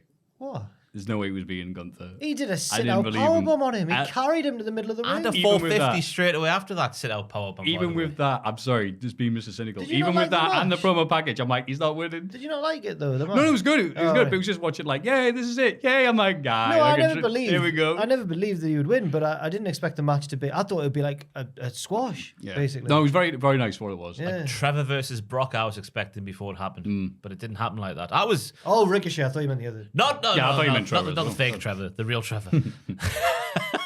It was with the promo package and Ali selling, and then the little comeback he did. I mean, I was more invested in the match I ever thought I would be. I thought it was a very good performance by Ali. Gunter was just doing Gunter things. That kick or the drop kick he does, there was extra stank on that one in Saudi Arabia. I thought I bet. It's very sweaty. Ah, Uh, it's like I like the way it goes. He jumps up in a little ball and then he goes. It's great. The snap. You know the slow motion replays they show when someone's doing a top rope maneuver and they slow it down, then quick speed it up again when the impact happens. He's doing that bit with his body in real time. Yeah. He's very good. He's so good. Is EWE's most valuable? Well, no, that's Roman, but he's very up there. He's really consistent. He will be in a few months' time, I Ooh, reckon. A few Yeah. months' time. Right now, he's just great. Now he's just the ring generally. Who would have thought it? Who would have thought it? I thought. Oh, me years ago on this podcast, actually. No, but you wouldn't have thought. Just saying. There's acknowledging Gunter's fantastic, then acknowledging WWE are going to do big things. Oh with yeah, him. no, I wouldn't have thought that ever. But I didn't think he was going to leave Europe. That was always the story, wasn't it? He was content just Didn't want to, did he? chilling. Has NXT Europe never started because he moved to America and he was going to be like the centerpiece of NXT Europe? I mean, what a self-confidence boost. Well, we're willing to start an entire company and burn millions that we're never going to see back just to get you. It's like, oh, okay, well, how about you just give me the money you're going to spend on NXT Europe and I'll come? Yeah, sure. He's doing well. He's doing well, isn't he? Oh, just a bit. Currently got the match of the year, How sassy WrestleMania. he's got since we've been talking about Gundam. It's just a It's bit, just very good. man. Like, wow, who'd have thought? It's like, no. That's my one good pick I've got ever. Yeah, you were the The only rest is one who rubbish, thought this. Gundam I'm was batting good. like 0.3. So, where we at now? Asuka Well, becomes... Actually, just in before baseball, that. batting .3 is actually really good. So, carry on. Just before that match, you about to talk about LA Knight was in the crowd, and I could not believe it. The There crowd. were children climbing over each other to get to him, like a sort of messiah figure. They were like, oh, "It's LA Knight." like Ali going to Mecca. Right. Comparable to that. LA Knight is like Mecca. I try to avoid bringing up Mega because I'm about any weird religious things people take offense at the wrestling match. And it's all right now because Ross has said LA Knight is like Mecca. There you go. Thanks, Ross. You're a good That's how mate. much people want to get there. It was People fantastic. really wanted to interact with him, and he's just in the crowd. Just it's weird, isn't it? Isn't it weird how? Isn't it weird Why aren't they just What? letting things that organically we go? joked that he was The Rock and that he was really popular before he actually was, and then he became very popular. I wasn't You were joking. joking. You were. I was not joking. Okay. The comparisons are there for Yeah, all that's to right. see. I got Gunther. You got LA Knight. I've got Ray Phoenix from 2019. I That's got right. Darby Allin. We're all right. fantastic round this table. Although Is what we're I saying. got Darby Allin when he was Evolve fans were already fully in on him. I just kind of jumped on their bandwagon. Oh, and there was so many of them. Wow, that's a good point. Yeah. Anyway, Asuka becomes the new Raw Women's Champion, beating Bianca Belair after misting her own hand and then wiping the mist juice into Belair's eyes. It was did she? Have I made this up in my mind, or when she misted her own hand, she obviously had to do it in a ostentatious wrestling way, so everyone could see. It wasn't just sneaky. She was like, but did she wiggle her fingers like when she was doing it in sort of That might have been instinctively because I would have. a coy like ooh. Well, it's because it burns. It's like acidic, isn't it? Ah, So, yeah, yeah.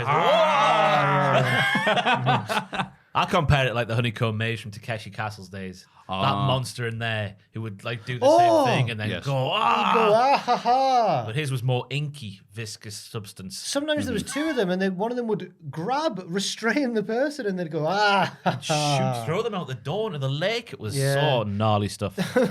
Good times. How did that program? Anyway, yeah. Skipping Stones are always my least favourite one to watch. Shins, They must shins. hurt. The one where they just run full pelt into a door that might move. That's the one. That's the one that scared me because I'm like, because as a kid, all you need to do is walk into a one clear window thing that looks like a door once, and you never forget it. The best one was when they had a net on the other side. Yeah. You thought you made it through, but nah, there's a net there. I'd rather that than just go into the door. I'm glad the Fall Guys brought that as a thing. Yeah, it was good. So the this match, match yeah. happened. Andrew ended up with loads of crowns on Fall Guys. Oh right, okay, I got 2. that's nice. Carry on. Thank you. We'll try. I Love Belair is absolutely the time to change the titles and do something else, especially. Oh. No, I mean, like, she's, as we said before, Bella's mint and everything, but you can only have a I'm so great babyface as long as you've got enough bad people to throw at them.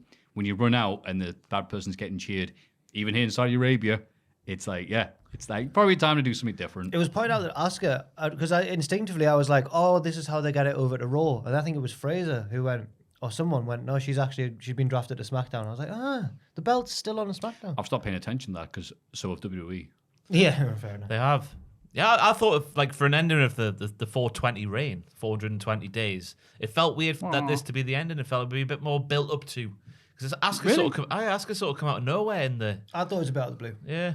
Blue Mist. But yeah, I did like Asuka's performance in it, like just her lovely. interactions with the crowd, just laughing at the crowd while just walking around the ring really slowly and kicking Bianca Belair was effective heel work. And then it turned into a brawl. No fancy sequences or anything like that, just a proper brawl. And then obviously the ending made sense because of the build, like the 2 weeks of Bill where she missed her and had one a full missed and then one a half missed. Yeah, but she was still selling the eyes. I think she said on SmackDown like her vision was slightly wrong, Bianca Belair. So getting the excuses in early, I like that one. So yeah. Because they're two NXT standouts, do you think Triple H is going to ultimately build towards Io versus Asuka? Ooh, Irano indeed. Make it a ladder match, I tell thee. No. Yes, there's a pay-per-view coming up centered around ladders. Let's have another one. Yeah, I think she's got to. sounds like wrestling. She's got to have a feud with Bailey first. Io, surely. Oh yeah. Yeah. Oh, maybe Bailey could cost her. Ooh. But Asuka's little detail of having different tape on her hands compared to a normal biker gloves is something I picked up on because I've got no life. No, it's good. Yeah, because obviously the mist would have melted the biker gloves off. So he had different tape on to combat the acidity of the mist. This is why I get paid the big bucks for it. Ooh. Yeah, no, I thought it was a perfect opportunity to do it. The crowd seemed to like it. It's not a good job. The crowd went mental. Yeah, I was going to say, the crowd were really like, not a good look then, is it? It's like, yeah, time to change. Time to do something different. And again, it was another, like Puerto Rico and Great Britain. Yeah. Crowds that don't get as much WWE, so they go mad when WWE's there. And maybe that's why on a weekly basis we're like, the crowds were a bit dead. Yeah, not compared to us because we're mint. How many times a year does WWE TV arrive in an area in America, do you reckon? Twice? It's hard to tell, isn't it? Because would we? I haven't would sat we down and be- looked at it, but it is interesting to think about, isn't it? Would we be that jaded as some places are? If we took it for granted, yeah, sure. Yeah. Well, Newcastle's like the wrestling hub of England, apparently. So maybe we're used to it up here. No, I don't know. Because we're brilliant. We And are. modest, too. Go on, mint. And, that was great. After what could be the thing to... The dessert after those great 2 matches we're just seeing. Rhea Ripley being Natalia in just over a minute to retain the SmackDown Women's title again because of little Dominic. It's what we. Sorry, Big Dominic. It's Apologise, not what we don't kill me. thought would happen. It's what we want to happen. Yeah. Couldn't believe it. On her birthday as well, Natalia. Very Vince McMahon. Very Vince McMahon in that book. But it's the way it should go. Like, Natalia should never have been in that match. It's the summer. Well, we're entering the summer now, so that's Natalia's time of year to shine. And she was, flown half the way around the world to lose in a minute. I think I saw an OSW once maybe where Sheamus got eliminated from a battle royal really early on, and they were like, that's his birthday present. He doesn't need to take any bumps on his birthday. Yeah. And I was like, maybe that's true. Oh, yeah. Yeah. Wrestling's not real, is it? The Yes. wins and losses don't matter that much, do To they? some of them they do though. And some Natalia is a heart. And to them it matters. The wins and losses matter a Oh, lot. absolutely, it Do you does. reckon they're all sat there in the big house Oh, yeah. in Calgary, like, happy birthday, Natty on the wall? All They're all saying, yeah, wa- this is a big I day. can't believe They're we all all got watching the together TV and with watched Canada this. flags. Brett going, I can't believe Vince screwed a heart again. Damn it. Bruce, take the balloons down now. Party's over. Bruce ringing up Vince, I want Rhea Ripley. Well, for Calgary Stampede. Yeah, for Calgary Stampede. Hey, that's going to be the finals of the Owen Hart tournament. Calgary Where the Stampede. gangsters live. Calgary. What? From the AEW pre-show. Tony and his little gangster Oh, hat. right. Oh, okay. He was a a deep he cut. was a dashing Las Vegas gambler, is what I took from it. They called him a gangster on the air. They did. Okay. He had a hat. It's like Mr. Ben. Brock Lesnar beats Cody Rhodes by technical submission after Cody refuses to tap the Kimura and passes out. Really didn't like it. No. Did you not? Really didn't like it. But Cody's arm is not the arm of Stretch Armstrong. So Cody's arm should snap under over 3 minutes of Kimura lock from Brock Lesnar. Yeah. No matter if there's a titanium thing surrounding the arm, he shouldn't be surviving that long for me. That's the most unrealistic thing I've seen this calendar year. It in challenged. WWE. This is my suspension of disbelief in wrestling, and I'm normally a big fan of Cody's matches and Brock's matches, but it was. I too can far watch for me. Uncle Howdy all day long, but I couldn't watch that. Wow, I must be really loving the show. I really liked it. Really? Because I thought it's telling up. The first match, Cody out wrestled Brock, and the second match, Cody just lost because he was still injured from what Brock did to him. So it's going to set up a third match. But I'm actually interested in seeing a third match. Usually you get these things where, all right, maybe I'm going to guess we're going to get a third one here. I'm like, oh, here we go, going through the motions. But this felt like, oh, I'm actually interested to see what they'll do with it. This one made sense. The bit I didn't like was that Cody was like hitting people with his arm. He's like, oh, well, there's titanium in it. I'm like, It's not a foreign object. It's fine. It's part of his person. and Brock's hit me like, oh my God, his titanium-filled arm. His sack of pennies I he just also- hit me over the head with. How did it wasn't bit hurt, silly. it wasn't hurting Cody at all? He was like, "Wait, come on." Yeah, I'm like, yeah, a bit of consistency here, but then the crowd like, we like this, and I'd say, yeah, again, the crowd really made it because the crowd were like, come on, Cody, we believe in you. As he's like, my arm's broken and Brock's killing me right now. And they're like, no, you can do it. Come on, get up, you idiot. I did get excited when he woke up from the first submission. I was like, "Oh, could he do it?" But then obviously, Yeah, no way. I thought they both looked strong. Wow. Cody looked too strong. Like, Yeah. He went through that Kimura for over Cody 3 Rhodes. Yeah, but it's Brock Lesnar. There's adrenaline in his soul. Wrestling's real, right? Every It's one Brock of his Lesnar. thoughts is out of control. Because he went through that first Kimura, then kicks out when F5, and then passed out from the pin of the second Kimura. Like, why isn't a one-armed Cody losing to Brock Lesnar a bad thing? Like, why couldn't Because they he's have just going done to it? be maybe beating Roman Reigns one of these days. You can't just be like, all right, well, that's him. Well, forgotten You about can't this treat by him. then. You can't treat him like 99 dad. Yeah, but it's Brock. It's not Tozawa. It's Brock Lesnar. You know Brock Lesnar. You love Tozawa. I do love Tozawa. Me too. But it's Brock Lesnar. Still. That must just be. I must have too much stock in Brock Lesnar. Me. Oh, No, yeah. I agree with you. I'm on your side. I don't think Brock lost anything by not being able to beat Take a that, one-armed Maffew. man. It's 2-1. Brock's one of the most protected people in the history of wrestling. No, I but it's think just he'll be this all right. sort of if this sort of stuff keeps happening, it's the sort of stuff that's gonna get. I We're gonna think go down there if, again, If Ross. 2018 Rollins had done this, you'd be like, "This is absolutely outrageous. Yeah. Can't believe that." Yeah. Okay, fair enough. I like 2023 Cody Rhodes. Oh, and yeah. 2018 Rollins. I like him as well. I just want it to be a bit more. What's it? Balanced, not too clubbing you over the head with it. Like a titanium arm. Yeah. I can see your point. I can see yours as well. Let's agree to disagree and move on with our lives. I also someone else point out, so wait a minute. He loves USA. He's got a broken arm. He didn't win the title at the big stage. Cody is just 1993 Lex Luger. Oh, don't say that. Royal Rumble 2024. Oh my God. Where is it? 1994 Rumble. They could run it back with Who's the going to anniversary. be Cody and who? Oh. Cody and Luger. Cody and Luger. There can be only one. Who'd be Rollins, yeah. the Bret Hart to Cody's Luger? Rollins. Rollins, you just said, Biggest yeah. baby face, I guess. I'll say. Natty. They go at the same. They go at the same time, and you hear Rollins going. "Meow." Is Rollins the Bret? I guess he is. Yeah. Ooh. Yeah. Carrying Cross, there's the Yeah, Bret Hart. Oh, here we go. Well, we've had a fun run there. Let's go to the main event. Kevin Owens and Sami Zayn beat Roman Reigns and Solo Sikoa to retain the tag titles. Oh, just Solo. Maybe. Yeah, just solo. Paul announced him as just solo. Oh, I know. Yeah, I wonder what that was. Lost Yeah. his Sokoa. But he's with Roman. He's Chili's duo. That's not all. The Usos interfere midway through the match and accidentally superkick Solo, which causes Roman to lambast Jay, only for Jimmy to superkick Roman and walk out on the Tribal Chief, taking a reluctant Jay with him. We got that nice shot at the end as he's like, Roman's realizing what's happening and he's looking at the guys who just beat him. We're like, look at these. He's there looking just like, Oh, Jay's in tatters on the ramp going, oh no. oh, what have I done, like, man? Jimmy's like, I've got you, brother. Yeah. I've got you. It was like that. The turn was wonderfully done, I thought, with the line from Jimmy, like, this is what you should have done a long time ago, or worse to that effect. And then he kicked him again on his kicked him knees. again, Yeah, just to make sure. He's not the appendix, he's the heart. Yeah. Or now the head. Yeah, well, we'll see. We'll find out, won't we? Shoulders, knees, aren't they? But I'm looking forward to the Usos, presumably the Usos versus Roman and Solo. Yeah. Be brilliant. Brilliant. You know what's more brilliant than that? It's going to be brilliant. Oh, is it going to be? Expelliarmus. Thank you, your mate Ron. I hope he said that to Jeff Stelling. Hello. Your running Sky's been Expelliarmus. That's the last interview he ever does. I was going to say, the only thing more brilliant than that was the crowd reactions to Sami Zayn. Yeah, his announcement at the start. Seeing what that was translated to was nice. Like, I can't remember what it is off the top of my head. I but- didn't see what it was Yeah, translated it's on the Twitter machine. It could be wrong. to. But it sounded nice. I'd like to say hello to Ross. I don't think they were real, mate. Looking at how I would have thought years ago that Sammy would be so valuable and so impressive as a babyface, an international babyface in French Canada, in the Middle East. What a legend, what a guy.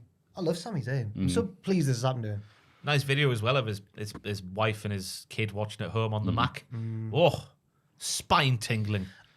Now that No, it Roman- was. It's good. now that I like Roman- the term spine tingling. Obviously, now that Roman didn't beat Cody, Roman didn't lose to Cody, he could have maybe just lost it to Sami Zayn in Montreal. But it's fine, it's all right. Okay. Yeah. Does Roman need the belts for this breakup of the Bloodline storyline? I don't know. But we've got over 1,000 days now. Yay! Number big. That's 4 numbers, not 3, yeah. 4 numbers. That's Get tonight. F3 numbers. We don't need you anymore. Because I had it pinned that the turn would happen on the celebration night, like sort of like a festival of friendship kind of thing. All balloons. Yeah, because that's tonight on SmackDown. Well, as he well, hits so him with that's a here. balloon. You could have had. You remember when Roman won the belt and all the confetti came down, and then Sheamus bro kicked him into the confetti. You could Oh, have you had, could run that you could have back, had a yeah. similar image of him going, "I'm in the confetti again." And people wouldn't be booing for the wrong reasons this time as well. It'd be nice. Yeah. People loved Sheamus when he cashed in on Roman. Yeah. And he held the title for like a day, and people were like, "Oh God, Sheamus is the champion! Yeah. What the It hell?" was just like that. Wait, yeah, Sheamus is the world champion. This is before just for everyone. this. This is before everyone remembered how good Sheamus was, or before Sheamus started being given license to have great matches. I Yeah, suppose. he was in the League of Nations back then, so it was definitely I not remember just because Sheamus. earlier on the same pay-per-view where he became WWE champion, Sheamus said I remember he cut a promo saying like, "We're about to get jiggy on these posers." He was said with the it- New Day, wasn't he? Yeah, he was against the New Day, Yeah. maybe. Against New Day, Yeah. We're about to get jiggy on these posers. And at the end of the night, he's the champion of the And he company. was like, "Look," and he got jiggy with it. Yeah, yeah. No. He that said, what- "Is Roman leaving the pay-per-view as champ?" No. No. So the match was lovely. It almost felt secondary to the crowd reaction, the storyline development. But yeah, these guys have had great matches together. Yeah. The match was cool. Hard-hitting storyline. Like, Tyler so there. much of the match was just... Sorry, I gave up then. Well, so much of the match was just building up to the hot tag. But it was worth it in the end because the hot tag was very good. Yeah, it was just long periods of the Bloodline dominating. There was the stunner from Owens on Roman, and he bounced off the ropes into the spear, which is up there with my move of the week, but not quite. That might be from the show of the weekend, my move of the week. Oh, I know. I think I suspect I'm not even saying it with irony this time. I Why would you? Why would you? So I was saying this to Jack the other day. If you looked at the sort of average of the star ratings, if you want, for the matches, I think NXT's Battleground has a higher average than the other two big shows. You were of the not the only weekend. person who was thinking this. So I legit- just see right now. It legitimately does, yeah. Right. Yeah. So, first of all, though, another thing to say, it was weird talking about the show because it was a really, really good Saudi Arabia show. Yeah, it was just in terms of the matches and the crowd reaction and everything else like that. Of course, it was sports washing. Yes. It was. We have to state that. I know, obviously, we're based in Newcastle. Everything's sports washing. Everything's sports washing. There is no ethical consumption under capitalism. We have to put that out. And I saw people going, they weren't that bad with the heavy-handedness about the thing. I went, are you kidding me? After every single match, Adam Cole's like, and here we have the Saudi Arabian tourist shop. I get told by the tourists it's the best tourist shop in the world. There's all this other ooh, look at these keychains. Ha la la la la. We went to the aquarium and the fish were really happy. There's all this just wouldn't shut up. So it was Spotlight. So if you didn't want to watch it, completely understand. There should be some amazing video packages. So annoyingly, it was a good show, but you know. Thank you to everybody who watched our live stream because all of the proceeds went to charity from the live stream. Yes. There we go. Exactly. So AEW, Double or Nothing. Can I say it ain't so? Can I skate in so? Can I say it ain't so? Thank you. I need that guy from Tubman, Japan. Skate in so, can I skate? I will not go. Whoa, no, like the No, Weezer so. one, yeah. Like, oh, no, like more of a more, like, no, skate ain't so. Oh, Kind of scared it's that's way better. Thank you, Ross. On the pre-show, the Hardys and Hook beat Ethan Page and the Guns, meaning that Matt Hardy gains ownership of Page's contract. Tony Khan's favorite storyline. Oh, damn. I can't wait to see what shenanigans are going to go on. We'll never see it because we don't watch Rampage anymore. That's right. Ha ha. He's booked some big names for Rampage this week. Oh, that's Has nice. he He's not? he's such an arsehole. I can't believe it. He's got like Who's he booked? Shibata? yeah. Shibata. Zack Sabre yeah. Jr. Yeah. We are on the bill to Forbidden Door. Yeah. LA Knight. Yeah. He's not on there. Yeah. Bruno Smartino. Yeah. But the match itself, it was just sort of standard stuff. I thought it was Sorry. a weird decision to have. What's happened? You're right. Well, I was thinking of Jeff Hardy slipping off the thing, but I don't know what's happened to Joel. Joe was laughing at you and your noise. Oh, I went, ooh. Because I thought the botch, that was an intentional botch because he was Yeah. selling his knee. He's done that before. Yeah. I thought it was a weird call to have him do that in his first one back, though. Yeah. Ah, Yeah. Did you fall for that? it was real. What? They showed a replay of Yeah, it. I His ankle was worked over. And his knee. I am shocked, Jack. You are smart. what have I done? Oh, no. Oh, no. Not I betrayed. No, it's a regular Jeff Hardy bit. The best or don't- worst I one don't was when he know. was I don't wrestling. know, Jeff. He was wrestling Ken Kennedy in 07, and he went, "Oh, time to fall off the ropes." And I guess supposed to like land and then do a split-legged moonsault, and that's like the kind of way he fell. Except this time he fell and went back and like power drove himself. And To be fair, Jack's not the only one because I saw one of these cool Twitter accounts with What? thousands of likes going, Jeff Hardy should never wrestle anymore. It's like, it's He's been part doing of it the for bloody story. years. His knee was getting worked on on. commentary, on the I don't know, I'm people don't shocked. listen to I'm AEW commentary, shell-shocked. but they go like, "Wow, you could tell he was getting his ankle worked over there," and he then like limply limp dipped the rest of the match. Limpity limp limp. I feel so stupid. If I can't think of anything good to say, I'll just say one word in the sentence multiple times and hope that's good enough. I do as well. I said limpy wimpy and stuff. Yeah. What? I feel like so it's not. I'm not defending a botch. They're all friends backstage and they know who's going to win. I feel like that. Like, that's how I feel. Oh, Because then later in the match, which was one of the highlights, I thought was Jeff breaking up a pin with a shoot swanton bomb. that was like he nailed that and landed. But in my review video, I'm just thinking about what I've said now. Like, to be fair to him, despite the earlier botch, he really nailed this swanton bomb. It's a shame that I don't know. I'm defending but Jeff being Jeff, people are like, oh well, obviously he's a mess. That's why I thought He's it was like, if I was Jeff, I would cut that out. I would obviously do a lot of things different, but my main thing was like I would not do a planned botch. I would go, yeah, I want people to know I'm good in the ring. So And if I was the agent for this like comeback match for Jeff Hardy after what's gone on, I'd be having him just be flawless. Like, Yeah. you Do don't have to AEW do have how about you be agents? good? I feel like AEW don't have agents for their matches because everyone does all the moves. Yeah. Oh, they come out dressed however they want. Well, they got Pat Buck. I'm Oh, trying right. to think the lads who run out and break up brawls. yeah. Is Daniels? He probably does stuff. Daniels, yeah. Oh, he's He's not running for anything. He's old. oh, you're he's still being an amazing. That was a bit shape. mean, really, wasn't He's it? pasty. I'm sorry. He's class. I'm sorry. He's one of the goats. Oh, God. Thank you, Jack. Somehow I knew in that brief second, if I stare at Jack, would he do a go impression? And he did. He did. Wow. Good, you got me out of the thing there. So yeah, this was a match. And then Orange Cassidy wins the Blackjack Battle Royal, last eliminating Swerve Strickland to retain the International Championship. I didn't call it the IC title that time. Yes, Yeah. progress.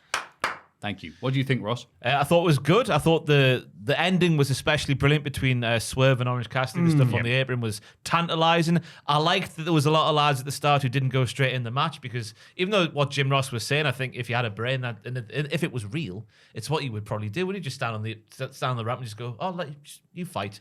I'll wait and pick me spot later in the match." So I like that. Commander crucially didn't eliminate himself. Yeah. Let's make that clear because he was on the floor. Ricky Starks was another highlight of the match for me, doing some good Dolph Ziggling. hanging off the apron and his eliminations of, what's his name? Bullet Club Gold lad. I've forgotten his name. Jay Juice. White. Juice. Juicy. And that bum-ass Jay White got massive reactions. And another thing to note was Penta eliminated Rey Fenix. By accident. Ooh. By accident. No, There's no such thing in the wrestling. What about that pile driver, Dax? What did you do that for? No, that's not Jim Ross saying that. It's Mark Briscoe. Thanks for clarifying. For me, the opening half was a bit too. It didn't really work for me. I just wanted everyone to be in the ring because I didn't really get it. But the second half more than made up for it. Really good, and the ending was very Orange Cassidy. How he just Swerve was all wobbly with one hand on the ropes, and he just went boop. Oh, that was so good. Charging up the. Oh, wait, I don't you do that. Yeah. That was nice. It was just a bunch of cool looking things. Some of them very cool. Commander being Commander, Big Bill being big. He's so good at the minute. Yeah. I'll see, more than Dynamite, like the way he moves now. Did you call him Ballerina Bill? Billerina. Billerina. And he'll fill them if he keeps on doing this. That's right. The best dog to be trained to do ballet since Dave Meltzer. Trent, Shove I think that it in. was, taking the bullet for Orange Cassidy at one point. Yeah. Was it a Big Bill boot or something? That he shoved him out the way anyway on the apron. Ballerina Bill Plimsoll. Yeah. He's just doing test hole stick. That's why he's amazing. So, yeah, it's definitely the Big How Bill dare boot. No, if you're going to steal from the best. I liked it. Was very tense near the end. I just was surprised that he didn't lose. But I think he's at risk of... Who was your pick before this match? I couldn't pick from I all had the people Jay because White. they're pushing nearly all of, or they would like all of them to be good and over. Or they all were in a feud. Yeah, right. So I went for Jay White. I thought he would come down to I thought it would come down to Ricky Starks and Jay White, and then Juice would get involved. yeah, because I thought we'd go with protecting someone. Like, you I think it lost, was- but 20 of the men were in the match. Did you think but- it was C to retain? I think he's going to lose it at Wembley just because it's international title. That sort of that's me being a basic bitch, but that's it. To the whimsical Kip Sabian. Of course, Poison him. England's sweetheart, Yeah. Kip Sabian. Because in the eyes of wrestling in America, we're still a Victorian, gothic landscape. Well, Wembley's not got plastic seats; it's just mud hills, up Yeah. the side, isn't it? Like we're all in squalor. We're all And the first match they had here in the oldie town was Yeah. when the wines were still open, so we didn't I've know got who me- was wrestling. I've got my best top hat ready for the occasion. I can't wait. I'm going to ride my penny farthing binoculars. to I was about to Wembley. say, like, I've got my oh my God, binoculars on the look. stick ready. I can't wait to Kip watch them. Sabian arriving in style as Penny Farthing. All the upper class, all the gentry, they arrive in their horse-drawn carriages. Boy, park my horse. It's just that Tony Khan's only going so he can wear a top hat and not feel self-conscious. What was I going to say? Shout out to QTV. TK stands for Tally Ho Khan. Shout out to QTV, right? Because they got announced for this match last week. Oh, they And did, then- didn't they? Then they released a graphic where QTV weren't on it, and then the day before the show, they had Harley, whatever she's called, Mrs. QTV. Oh, yeah. Cut a promo going. The strumpet. The what? Well, getting ready for London. My thing, so- goodness. strumpet. Oh, it just sounded like you were just being sexist. Sorry. You know what? I try to keep the whole a strumpet? oldie thing going and it just bombed horribly. I thought Sorry. it was like a cockney. Oh, she's a harlot. Yeah. I thought it meant like attractive lady, but in a bit of a. Oh, right. Yeah. Oh, a bit of strumpy. Well, Mrs. Harley QTV, it's whatever. very her name- un-Matthew, actually. The owner of the bar. In this oldie tavern we have round here. So AEW realised their mistake and then had her cut a promo saying, well, Hobbs is withdrawn from the match, so in solidarity, the rest of QTV have gone as well. I forgot about that. Well, it's Rampage, because who cares? Yeah, why did they, for a Battle Royal, did they forget? They forgot, yeah. Chris Kamara, get your fingers out, count. How many people are in this match? 23, 24, oh, no. Well, Fair enough. But again, guess what, QTV? You're not on the main show. it's a shame. Is it? It's not, is it? It's a shame. It's a shame not to see Hobbs there. Hobbs, it's a shame for Hobbs, it's not a shame for QTV. There we go. That But was- then Adam Cole wins his unsanctioned match against Chris Jericho by referee stoppage. At the beginning of the match, Sabu, that's right, Sabu and Roderick Strong took care of the JAS, Sabu. Later, Britt Baker chased Saraya to the back with a kendo stick. Backstage, Jericho and Saraya demand the mixed tag match against Cole and Britt, and God knows what those two were talking about. Your clip on Twitter was brilliant. Jim Ross JR. versus... Have you seen this? Oh, the coffee cup. You damn idiot! Because they're at rings, people that wouldn't watch this, the commentators are at ringside, and I got a bad feeling when I went, okay, it's Taz, Excalibur, and it's Jim Ross. And thankfully, he only did it for an hour. But off Took them camera, off directly before the first women's thank match. God, you know? yeah. They have one of those giant canes from Who's up next? the vaudeville. Kip Sabian's on the other end. And so out of nowhere, just Jim Ross just, hey, stupid. And I saw people messaging me going, oh, Jim Ross was yelling at a fan. And I'm like, what? He goes, yeah, he did it at the fan during this match. And then in the next match, he goes, you big dumb idiot, you're stupid and you're annoying. And Taz said, yeah, that's right. Taz, JR yelling at Sanjay Dutt there. He goes, no, he's yelling at that same fan. Don't believe everything you read online, even if it's your mates messaging you. Because then we looked, and someone, Shining Polaris, I believe, thank you for recording this. What's his name from? It was not- Angelo, Cool Hand Ange. Yeah, that's the one. Yeah. Sorry about this, because I still call him like 2.0. I know, So yeah. it's never going to leave my head. Bumps in. You still call the Dark Order player Uno and player I know. Dos. I'm sorry. friends. I'm old. So he bumps into his little desk, which is at ringside, rarely, it's not supposed to be, it's supposed to be over there. It's there, and it goes bang, and JR's coffee cup falls and What do you lands mean on the coffee floor. cup? The amount of people that went, oh yeah, sure, Jim Ross is drinking coffee, is he? He was very annoyed just if it was a coffee, wasn't Hey, it? stupid. He got so mad. What are you insinuating was in that? I wasn't, but loads of other people were like, yeah, right, Jim Ross is sober. That's I'm like, my oh, Gin Ross more like. hey, there you go. That's my purple scissor. What do you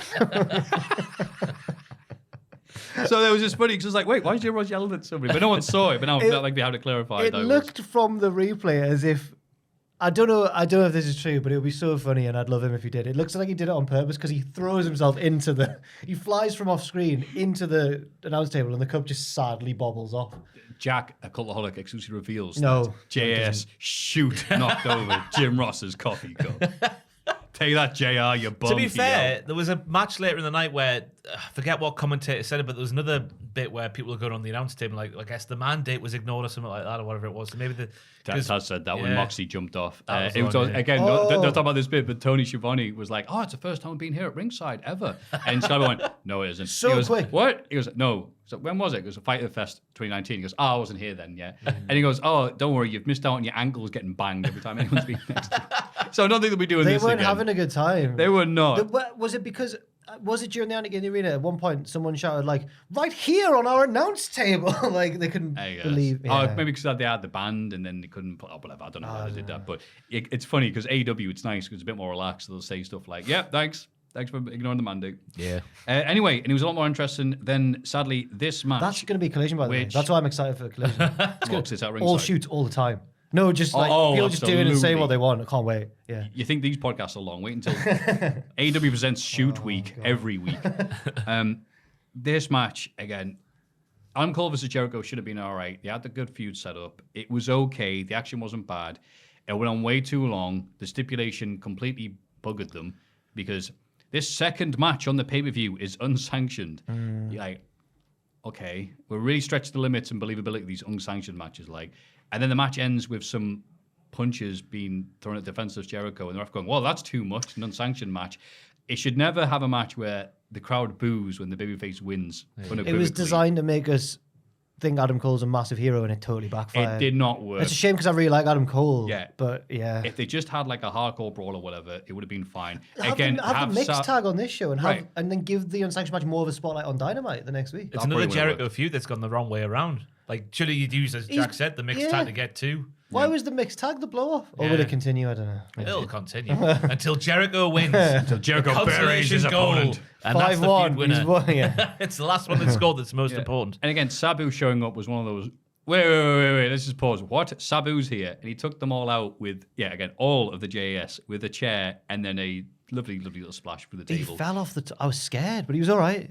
Yeah, Was he your knows what he's doing. expectations of special guest enforcer wrong? Because mine were. I was thinking Mike Tyson's role. He's I was done that thinking in Chuck AEW. Norris. yawn at Yeah. Yeah, but Mike Tyson's done AEW as well, where he was sat on the chair and not really paying Oh, attention. yeah, to what thank was you. going on. That's the thing. They said, I thought, I marked it when on the pre-show they had a bunch of big people just go, it's the biggest thing we've ever been. Woo. Also, Stokely's here. I actually don't know who the other guy was, but it was Oh, next it's to the big- Kazim. It was Kaz. We know. met Oh, him. I know. Wale's I know Wale's him mate. on Twitter. Well, he's not just Wale's mate. We're doing him a disservice there. He's a That's writer. what came up on the Chiron. He's a Wale's He's a mate. wrestling writer and Oh, presenter. yeah, I know. Oh. He's like what we do, but Damn it, I'm American sorry, and cool. Like way more charismatic. Yeah. I wish we could get Speak him for on. yourself. No, Me and he's my puppet would disagree. he's with. well. Yeah, he used to write for WWE as well. Yes, Oh, I didn't know that. Yeah. briefly. Oh. Yeah. Well, For a time. It's Kaz, said. And he's like a 5-time X Division champion as well. Tall and handsome. Aye, he's tall and handsome. Oh, Aye. Well, it's with nearly everybody else. There's one English guy we're not that, but we'll move on. Oh, Yeah, we T-Dog. go. I don't know what you're talking about. He said, well, Adam Cole's. damn good. You can't just do that. Yes, we Oh, can. no. You weirdo. So he said, well, Adam Cole's got Sabu in his corner. And I'm like, Yeah. but he's the enforcer. Well, Again, they he brought balance to the match. He enforced. He got rid of the JS I mean, like with street justice. again, they blew this. It wasn't Adam Cole or Jericho's fault. Maybe it was Jericho's fault, but it wasn't their fault. They did the work, and it was just everything else around it was fighting against them. It was Benny Hill around a shoot fight, apparently. Yeah. It was bad that they started by saying, like, unsanctioned match, anything goes. AEW aren't liable for any injuries that are caused. But then having Aubrey going, that's too far now, lads. Let's stop that. On a show where Arn Anderson bit a dinosaur's thumb off and people exploded in the main event. Whoa, hey, stop punching him in the air. Oh Hey, no! Is it reminiscent of he used the little hammer? Yeah. It felt like it. Like I said, if these guys just had a match, they overthought it. It was Yes. the Benny Hill stuff was like, obviously Britt Baker came down, kendo stick, chased away with Saraya. There was the chasing away at the start of the match as well. There was a couple of good bits, like the table spot off the top from Cole going through on the floor. That was good. And then I did like the boom and then the chain assisted boom. Yeah. Boom, boom. That could have been the finish. I want you Yeah. in my room. If he'd pinned him after the chain assisted boom, then Yeah. yeah. Yeah, and then all the wheels Yeah. fell off. But at least Jericho will get his win back I soon. saw people retweeting a tweet from one of the cool Twitter accounts, as Ross mentioned. I don't know who it was actually. Someone might have been Snowboy, your pal. I don't know. I've now My your pal, friend Snowboy. He I'd said be thrilled by that. whoever it was said something like, yes, Adam Cole doing his taunt and catchphrase before attacking the man who orchestrated the beatdown of his girlfriend. Yeah, he it's- stopped and gone, Adam Cole. That's been a baby." complaint I've had about it because it's less Adam Cole's issue, but more just Jericho's. Jericho keeps on going between, that's right, I'm a serious psycho, and then I'm a wizard. Yeah. Like that type of wacky bollocks. It's like you can't be both a wacky psycho. Not in the same feud. Yeah, not at the same time. You can do it. You can change between feuds, I guess. Yeah. That's Hey, fine. you haven't seen Terrifier then. If you can't be a wacky psycho. Oh. He's a clown who murders folk. What's this? It's Terrifier? Jericho. Terrifying. Terrifier and Terrifier. No, that's the 2. painkiller. He's the. No, not the painkiller. I'm not talking about Jericho. Oh. The film. So you said clown. Joel, help me out, film boy. Film boy. He's right there. Oh, Ross. Jack on film Jack's is right not seen here. this film though. Joel probably No, has. I Oh, haven't it seen doesn't it. exist then. I started Never watching mind. Terrifier 2. Oh yeah, boy. Yeah. Was it terrifying? I think Chris Jericho is in that film. Has a small he? part. I didn't get that bit. A Oh, I'm maniacal, not watching it then. Does he beat the clown? a maniacal clown named Art terrorizes 3 young women and everyone else who stands in his way on Halloween night. That's what Chris Jericho is aspiring to be at the minute with his whimsical. The top review Psychotic says, stuff. I can see why audiences were split down the middle on this one. I hope that's not a spoiler. Split was in You know, capitals. he goes bowling. It's just if you like movie kills, it's just a series of them in a row. There's no real story to it. It's just impressive visual effects. Oh, so Jericho, what? He kills Starks. He kills Orange Cassidy. No, you put he them over kills- by rubbing shoulders with them. That's right. Aiden told me about his favourite film the other day, Tammy and the T-Rex. Is that because he was around when it was made? It's an early 90s film, so he probably was. No, he meant, I think I know what you're talking it's about. Paul Walker, a young Paul Walker, and a young Yeah. Denise Richards, is it? Is she called? The Olympian. No. am I thinking of a different Denise? Wow. What's she called? Denise, the one from The World Is Not Enough. She plays a scientist who doesn't understand what she's talking about. Christmas Jones? Yeah. Yeah. I know her So name Christmas in- Jones is in the film, and then what else? But Denise, where was she? Anyway. And Paul Walker. He plays her boyfriend. He gets killed, and she rescues him by putting his brain into the body of a T-Rex. That's right. Ah. I don't know. I don't know if she does it, but his brain ends up in a T-Rex, and then I don't know.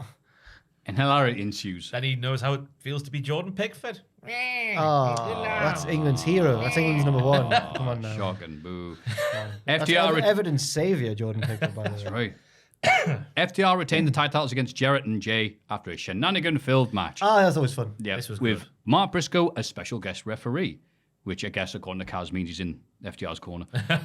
Mark ultimately reveals that Jarrett is a nasty pasty, and he celebrates with FTR after the bell. Yep. Jarrett Go ahead. Jarrett using the belt and then hitting his finisher and celebrating before making the pin. Just amazing. Shades of the late, great Adam Cole. 5 whole minutes. He's like, I've done it. It's a shame he didn't win. I want it to happen so much just for Jarrett to have one title reign in AEW. It's funny though. It would be hilarious. Karen Jarrett hitting Aubrey with the guitar was really good. And falling over immediately afterwards. It was great. The most old school silly bollocks I've seen. It was in some so time. much fun. It was at the end of Blazing Saddles. I wouldn't like the whole show to be matches like this, but when there's just one, it's really good. Yeah, and the tension, because people are like, haha, Jeff.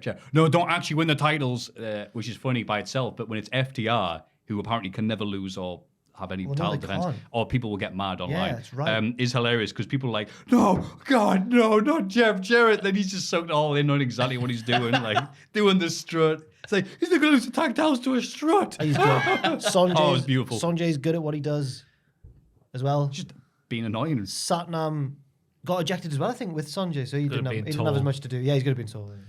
Yeah, it was. They did what they were trying to do in the previous match better, and it's supposed to be the daft match. Yeah. That's the thing. Imagine if they put in unsanctioned before this one. That's the sort of mistake they made with Jericho and Cole, because it was pretty much the same sort of things going on when you look at like what actually happened in the match. Just silly. Minus the chain boom. Oh, yeah. There wasn't anything quite that severe. Although a Karen Jarrett guitar shot to the head might be a severe. It was a good chain guitar shot. I was like, is she going to be able to? Oh, yeah, she is. boom. Oh Yeah. Yeah. Yeah. After Arn Anderson takes care of Luchasaurus by biting his finger Oh, off. thumb. Sorry, it was his thumb. wasn't Thumb, it? whatever. I meant thumb. That's fine. It's more meat there. Wardlow beats Christian Cage to retain the TNT title. Now, what did you think, Ross? I thought this was better than I thought it was going to be. I thought it was the right length. It was over. It was pretty quick and painless. I'm going to tell you, you're going to disagree with me, aren't you? I thought there was good stuff for Christian, where he gets out the power bomb by sort of leaping on the ladder. I thought that was an innovative spot. The Alabama Slam from Wardlow to Christian on the ladder was good. The leap off the ladder, Wardlow said that Jeff Hardy's his favorite wrestler, so I guess he's ticked off a bucket list moment there. That was terrifying. Recreating WrestleMania 2000. Arn bit was weird.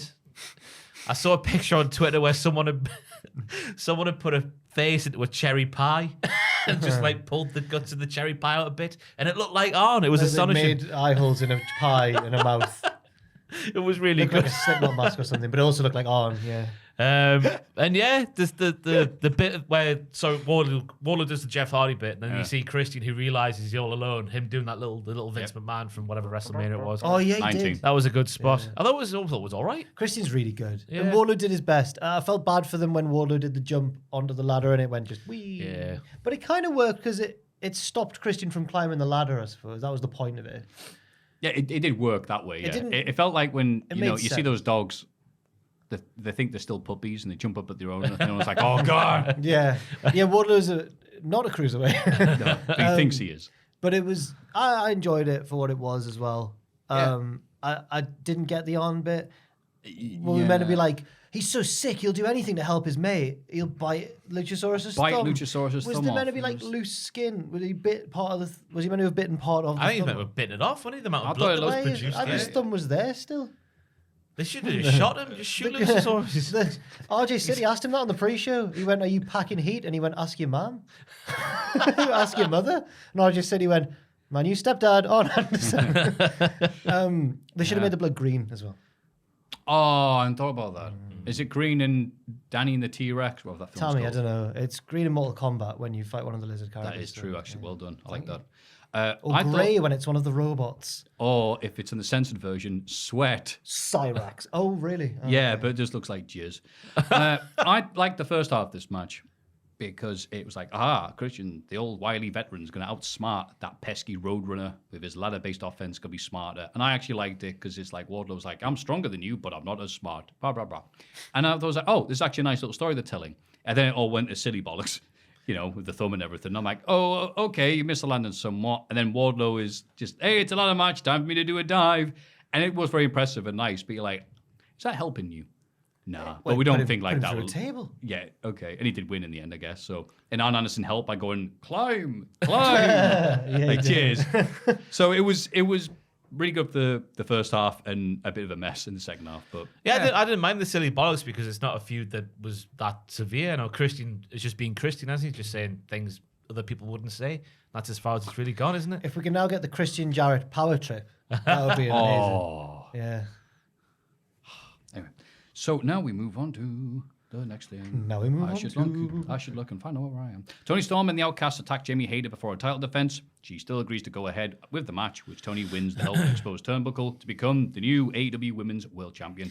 Well, I mean, what can we say I here? know they had to do this. Yeah, right. It's, you know. Yeah, she's been injured for weeks apparently. But Yep. there Fair was play to her for dropping the belt and like wrestling when she didn't have to. Did they do this to go, oh, so someone can be hurt and lose in 3 minutes? No. But Thunder Rosa can't. No. Is that part of that? We'll you have to think, watch or- AEW All Access to find out. Oh, you know think what? I prefer not to know. She'll surely, if she's recovered in time, win it back in England. Yeah. We'd hope so, Yeah. right? Makes sense. I was like, all right, yeah, if you want to be healthy for that, take the time off now. I felt bad for them with the finishing bit where she got magnetically attracted to the exposed turnbuckle. Like Tony pushed her forwards and she went, like, well, it's over here. She must have had a titanium plate in that Yeah. shoulder stuff that was God, going a lot on. of them nowadays. There was I thought it was a good spot as well where she hits the Haterade, but the injured arm plays a part in her not Yeah. going for the cover straight away. But they kind of help that, can they? And I guess it was Again, it's Who got the right thing to do. Britt came back to have another go at Saraya, and Sheeda chased off Ruby. Holy Sheeda! Yeah. That's what they say. Yeah. But I guess that seeing the Outcasts lose at Wembley will be a crowd popping moment. Hey, yeah. Yeah. I'll go. The House of Black beat the Acclaimed, and Daddy Ass retained the trios titles in an open invitation, I guess. Lovely. Open match. challenge, yeah. Yeah. Did I miss the thing? What was there? What was their rule? Yeah. I don't think they They said. didn't know they didn't say one. They were just like, we don't need it in the little wrap, which is it's Ah. starting to. Okay, good. I It's was making sure I starting missed to that. it's starting to annoy me that. Why are you not tying one hand behind their back I or know. anyone called Roger can fight? That's it. I'd rather they didn't have that rule. I don't Yeah. mind the no rope breaks and all the evil rules, but don't give them a rule. Yeah. If they're not going to use it as well, because Yeah. it makes all the challenges look like idiots so far, Yeah. in my opinion. Just getting out wrestled by the Only House of Black. people who've won King of the Ring can make pinfalls in this match. Yeah. Yeah. I like the. That's good though. I like the. Yeah, they may have out wrestled the Acclaimed, but the Acclaimed out verbalized them. No. Dominic Mysterio being so over, he gets used as a verbal prop in AEW, and the You crowd are think- like, "Yeah, that's right, you're getting cooked by Dom." Buddy, you think you're so ominous when you're getting cooked by a boy called Dominic. Oh. Yeah, and then every time Buddy was in, be like, "Ah, Dominic." You know we're going to win it. How are you the House of Black with no black guys in it? I was like, oh my goodness. How does Malachi keep getting away with blackface? Was another line. Yeah, that was a good Someone timing should for that line. Tell the lead Oh singer my of what's God. the band called? I think they've probably changed their name and identity after the. What? Oh, you know, see, The main event, the band. He was wearing a mask. That was painted at the bottom. No. it was. Look, I'm People- pretty oh, sure. no. I'm I assuming didn't see that any the of band this. didn't think, oh, that'll look like that. No. But you're thinking, Did did it no not- one backstage I go, didn't can you know. not just give this a once over and It give was someone like a second a opinion? Kane O2 mask. Yeah. With painted at the bottom. It was obviously that's not the intended look, but it can't help but make you think of that. Right, yeah. So maybe Right, that's what I mean, It yeah, shouldn't be yeah. advised to maybe change. It was proper BBC from the 70s. That's all I was saying. I can't find what they're called. That's The the. band. They deleted themselves from the internet. Oh, well. As for this match, though, Anyway, back there to was reality. I thought Brody King looked fantastic in this match, especially the final bit with a massive chop. Mm-hmm. Then Billy Gunn also looked very good with the FU, then the shoot He Famasa. counted a chop by just going F you. Famasa. And I thought, yeah, he's still the biggest, most imposing looking man in AEW was Billy Gunn. yeah. But yeah, him taking the fall at the end of the match, I thought was the right thing to do. Yeah. But we'll learn on we'll get on that later on. That's a point for later on. Of course, yeah. No, I like that there had been, if you were paying attention to Dynamite, and even mine got Rampage, Acclaimed have been going, we're the best 3-man group in all of AEW.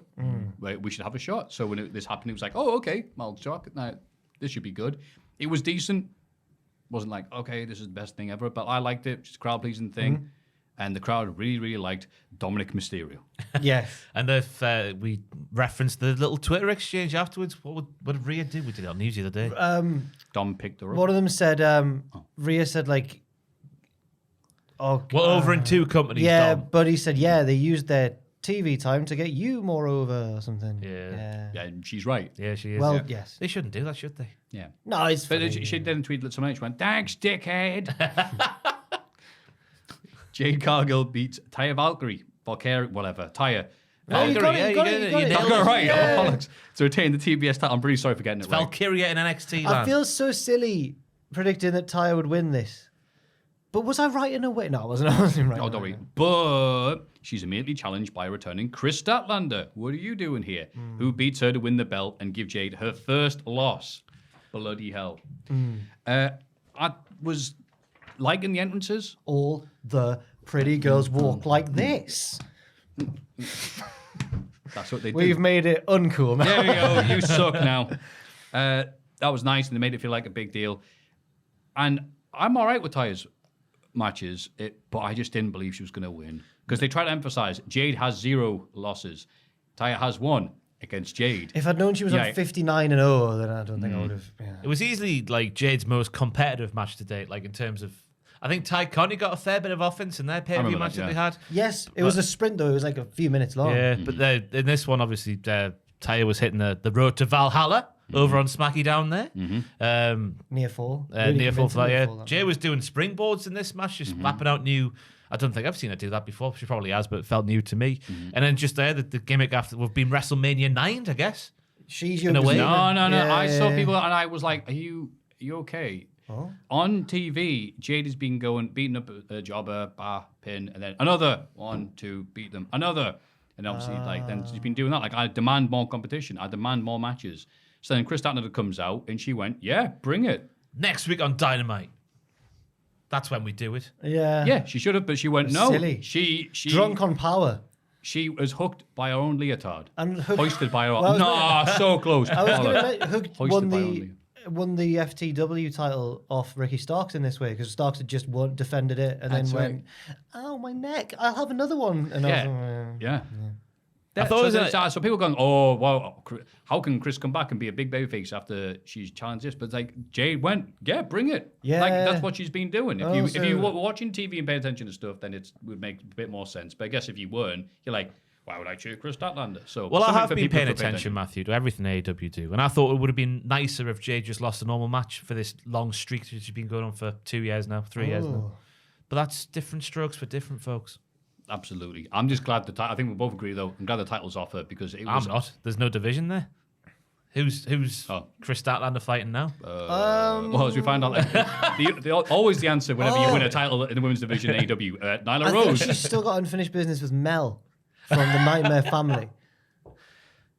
Wow. Yeah, that's right. I had to think then. You remember Mel? You remember Mel with a shave No, I head? didn't. Yeah. Get until Mel you- in. Yeah, that'll work. Yeah. But yeah, I think Jade's a start and having this never-ending exact same stuff forever and ever was actually hurting her in her image. So the fact that she's not got this belt anymore, she can do some other stuff other than win. So I'm looking forward to it. It just feels like the first time she had a proper challenge, she's lost. Oh, it wasn't the first No, time she's had a look proper like- challenge. Well, she had Ty Conti. Yeah. Yeah, Yep. name more. Willow, her own stable, infighting, Red Velvet. God, that Where's dragged Red on. Velvet? She turned on her. Yeah. Yeah, but what happened afterwards? I was on holiday. Whatever. For 6 months. She's still at Dark Elevation going, where's it? She might be looking for Shaq. She Yeah. beat Shaq and Shaq keeps on teleporting. no, she teamed with Shaq. She teamed with Shaq. Yeah, she was Jade, Brandy's replacement, wasn't she? Jade and Shaq and Cody and Red Velvet. Yeah, that was it. Yeah. What a match. So yeah, I'm happy this happened. That was a good match. Shaq disappeared, never to be seen. He went back to his home Yes, that planet. match was good as well as the match we're about to talk about. Oh, right. Before the AEW World Title match, Sammy reveals that he and Ty are expecting a baby. Yeah, that's nice. That's nice. He's one of those fake kids that He was Steph doing and his, Becky have got. He was doing a sign gimmick. He was doing the sign gimmick like we haven't seen this in a while. When It's the like, kid's born, Samuel finally have something babyface about his persona. Hey, he was more popular in this match EC-dub. than he was over in the. He's become in the build of this. He worked more than I thought he would. I was about to say the exact same thing, Jack. Look at us being clever and Yeah, that's people right. people don't like each other. Yeah, the Wait, what? the build up to this has You've been made it sound fake now. the build up to this was hit and miss, if we're being honest. And again, we do like AEW, but like Jungle Boy shouldn't be cutting promos like, oh, I remember when you was skateboarding. But this match and this crowd, they were like, no. Charlie Day. Yeah, we are into all of this. Oh, Even bloody Sammy and his bloody kid, who's probably going to be just as annoying as him. Doesn't matter. This match. goodness. This That was match. a quick turn. Wow. MJF offers Sammy money to lay down and take the pinfall, but Sammy tricks him and almost gets the win of a roll-up. Need the money for the baby. It all Exactly, makes they're sense. expensive. Yeah. And in the end, MJF retains after causing Darby Allin to land on the title belt before pinning him with a headlock takeover. That gimmick's still going on. This was magnificent. When they scan Maggie in the opening credits of The Simpsons, the amount that flashes up is meant to be the amount it costs to raise a baby in America for a year or something. Oh. right. Some sort of Easter egg in The Simpsons. How much is it? Don't know. It changes. Well, it was in the 90s, so it's probably, Inflation, 100 quid. So what do you think of this match? Jack. I thought it was a really good match, but I don't know if the crowd reaction was what they wanted, because Jungle Boy just wasn't getting cheered. Like when he was going to use the belt and then he couldn't bring himself to do it, the crowd kind of went, ah, rather than like, do it. They went, ah, you wimp. But apart from that, I thought they all four of them brought their A game, and there was reports that they'd all stayed late one night and rehearsed it until like 2 a.m. or something. I've done that some lads, I know. Sorry? Gone home and rehearsed for a few hours. My goodness. Sorry. I don't know why I felt the need to try and be funny there. You Just creep. bombed You horribly. sexual- Didn't sound good at all, did it? These are men fighting. Nah. In Gotta their make it about sex, underwear. haven't No, you? wait. Pride Month. You can't criticise. Damn it! Please carry on, Jack. There's always July, Jack. For 30 days, I can say whatever crap comes into my head. I thought it was fantastic, me, from the start of Darby's entrance, where MJF's getting married and the bride's about to walk through the door, but Darby's seen her off somehow. Then Darby kills MJF with his bare hands. Oh, yeah. while Elvis is dancing Oh, on the what was skateboard. Now, to interrupt, that place, It wasn't the same. damn it. Do we check? I don't know. It just didn't look familiar to me. Because our entrance door was at the back. We walked straight forward, whereas that one was at the side. That's all I'm Oh, going yeah, off. we came Yeah, in that at is true, the top yeah. of the aisle, yeah. Walking that This is aisle, where strutting the Ross aisle. and Sam got married in Las Vegas. Oh, the marriage. That's right. I was there. You were there. Yeah, and then Darby killed MJF with his bare hands, and then rode off with Elvis in a Toyota Prius with MJF's dead body. Darby just does these segments, and they're like, well, that was nice. Then he came out in Elvis entrance gear, which Yeah. I never thought Darby Allin would do. But he was like a zombie Elvis. Dead Elvis. Yeah. I thought he looked really good. Elvis looked Deadly. Oh. Elvis Deadly. Lovely. Thank you very much. We're caught in a snare trap. Oh, that's Jungle Boy's move. No, I like it, though. Never mind. Nah, He's I've got nothing else. Caught in a track, like skateboard track. I think we should. I'll move on. I thought it was a nice story of all four men hitting their mentors Blue moves at one skate point. I can see shoes. Jack is so visual when he's, I'm thinking. There was a nice moment where all four lads were hitting their mentors' moves, which Yes. is a nice callback. Oh, with- when MJF set up for the Crossroads, Yeah. and he kind of gave that look to the camera like, that's right, I am doing the Crossroads. the roller coaster. Really good. What else was there? The roll through combos towards the end. There was like a string of like 17 or something in a row. That was fantastic Yeah. action. Yeah. I thought the Bret Hart spot for Jungle Boy maybe would have worked with a different crowd, but it obviously just, as Jack said earlier, it fell flat. There was the I think just for indie Jungle Boy, it wasn't like, Yeah. come on. there was the very indie chaining of submissions together. Gotta do that. Yeah, it was Gotta cool. give the people what they want. And I like MJF winning with a headlock takeover again, just so he can say he did do that. Yeah, good for him. Yes. Good for him. It was after Darby tried doing it to him, but no, MJF was sensational in this. I guess the only drawback of the match, like you said about the Gunter Ali one, was that it was obvious who was going to win. But I think they kind of overcame it with. Oh, I yeah. completely agree with that, Yeah. Jack. Yeah, I was like, wait, is Darby going to win? Because the crowd was so into it. Like, I can still fall for this. I sometimes think, am I too cynical to watch wrestling? still And I watch real. something like this go, this might be it. The crowd thinks it's going to hurt. Oh, I kicked out. Yeah, it was a really good match. Yeah. Yeah. And it was interesting because do you think they were going hard because going, oh, we're not proper main eventing? Oh, okay. We'll show you then. Maybe. It was a different type of match, though. Yeah. I'm glad they didn't main event because they couldn't have followed this. To be fair, though, as well, Next I think match. they've main evented Double or Nothing with Anarchy in the Arena. Is it 3 times now? So it's not Stadium Stampede, yeah. Yeah. they've done before. Big silly bollocks matches are the Yeah. norm in the main event of Double or Nothing. Yeah. Guess so, yeah. Because what happens in Vegas, whatever. It's broadcast all over the world. Yes, especially if you, I don't know, do a panel of X-Pac and then every year reminded that's the anniversary. If you're like, do you what do you remember about the event? I'm like, I was in Vegas. In the main event, the Blackpool Combat Club beat the Elite after interference from Don Callis and his BFF, Kanasuke Takeshita. Yeah, boo.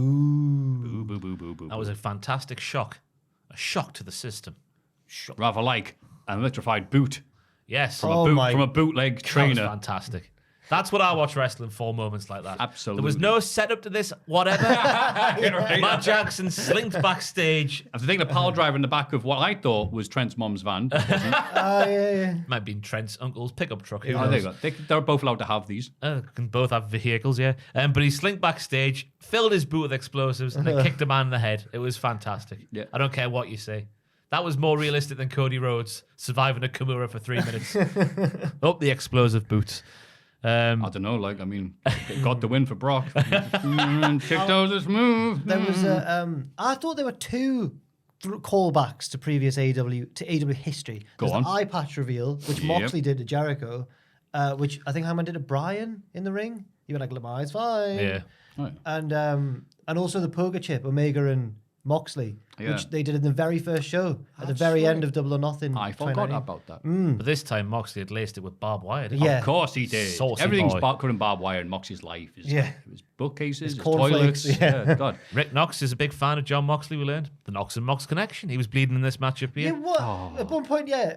So Castagnoli just grabbed the ref and gone, "Look," and he's bleeding. I was like, when did that happen? Paying for his sins for every tag team match he's wrestled, I think. Yeah. The front man got super kicked because of what he'd done. Because he was, well,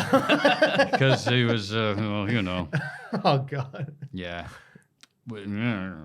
So, yeah, but what else? Bloody hell. Live music to pay tribute to when they just played. What was it the theme music they played last year? Same one, I think. Just It was Wild Thing, yeah, just not yeah. by a band. Yeah. Okay, cool. It was just the tape, yeah. Yeah. Barbed wire boards, pile drivers in the back of pickup trucks, blood, of course, Moxie was in it.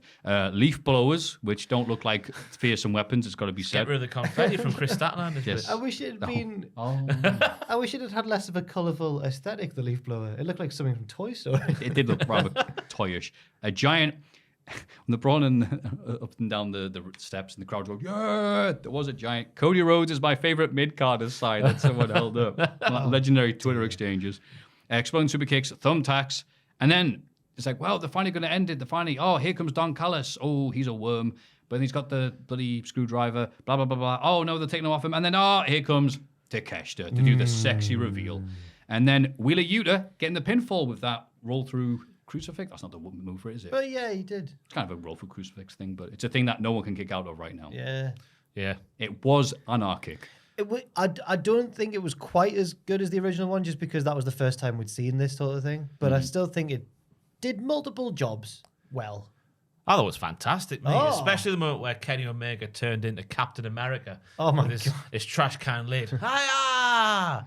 Yeah! That'll do I anything thought for you? Kenny, No, it's just, it would have been all right, but Kenny- they're like, okay, haha. But then they're like, Yeah. on commentary, he's Captain America. I'm like, I he's was like, Canadian. Can we? Oh God, he is. He was wearing Captain America colours, was he not? Stolen valor. Yeah, it is. There's loads of Canadians. There's Wolverine, there's Alpha Flight. Wolverine's Canadian. All the furries. Yep. Wow. All the furries. And Wolverine- Oh, God, yeah. Wolverine is kind of the Bret Hart of the superhero world as well, if you think about it. Yeah. Because there's that good bit in the Wolverine, Oh, the no. first Wolverine film they I'm did. I'm out my depth. It's all right. In the first Wolverine film, which the one that got criticized, like this guy's trying to recruit like Wolverine to join the, it's like, Wolverine, your country needs you. And he gets his car and goes, I'm Canadian. Just Okay. drives off. Deadpool. Yeah, it's the one with the really bad Deadpool. Wait, no, is Deadpool Canadian? Oh, I'm not sure if he's Canadian or not. Ryan Reynolds is, and he plays Deadpool. Wait, is I didn't know Ryan Ryan Reynolds was Canadian? Canadian. Is he? Yeah, he is from that Wrexham documentary. Aye. He's Oh, might be always then, yeah. talking about the nice Canadian people. Ah. Yeah. He's impossibly charming, that man. Ryan Reynolds. Yeah. Some people have it all, don't they? Some people. Yeah, yeah. Makes you sick. Anyway, Like Billy Gunn when he was the one.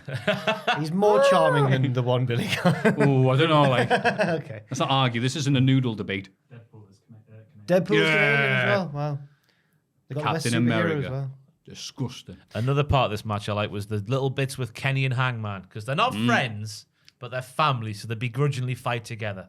So good for them. Aye. And the strength of their bond Yeah. carries them forward through the lights. I'm surprised you're a doing fan the, of that, the- because I thought you were on the same wavelength as me, which is that Hangman's been mistreated by these people. More so, but he's always got like a little It's bit more of the a... Bucks, it's the yeah, Bucks, it's more the Bucks that are the arseholes. He's always not really got along with Kenny, but they've been successful together. so you can see They're why. a brilliant team, despite one of them's a hard drinking cowboy and the other one's a nerd. But together, How will they coexist?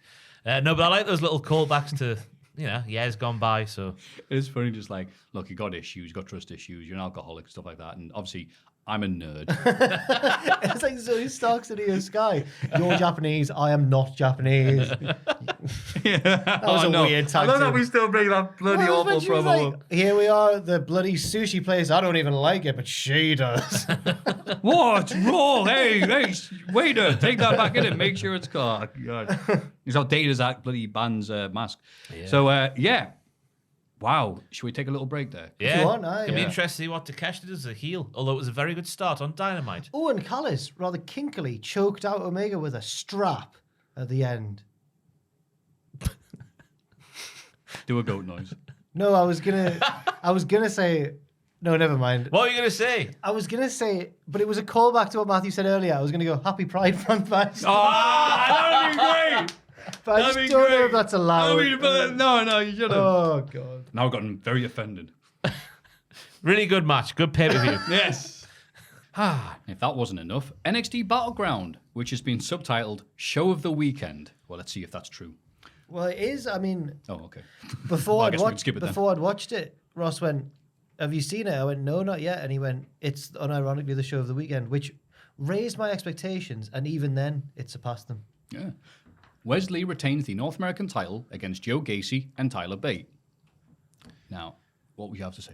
There was some... That was very William Regal. In my head, Now, I've been going like I've spoken. do you- Make sure they speak what next, do you- Maffew. Then you give. No, your you thoughts. can There speak go. now if you want to. Oh, it's just Or forever hold your peace. Oh, it was a wonderful way to start the show.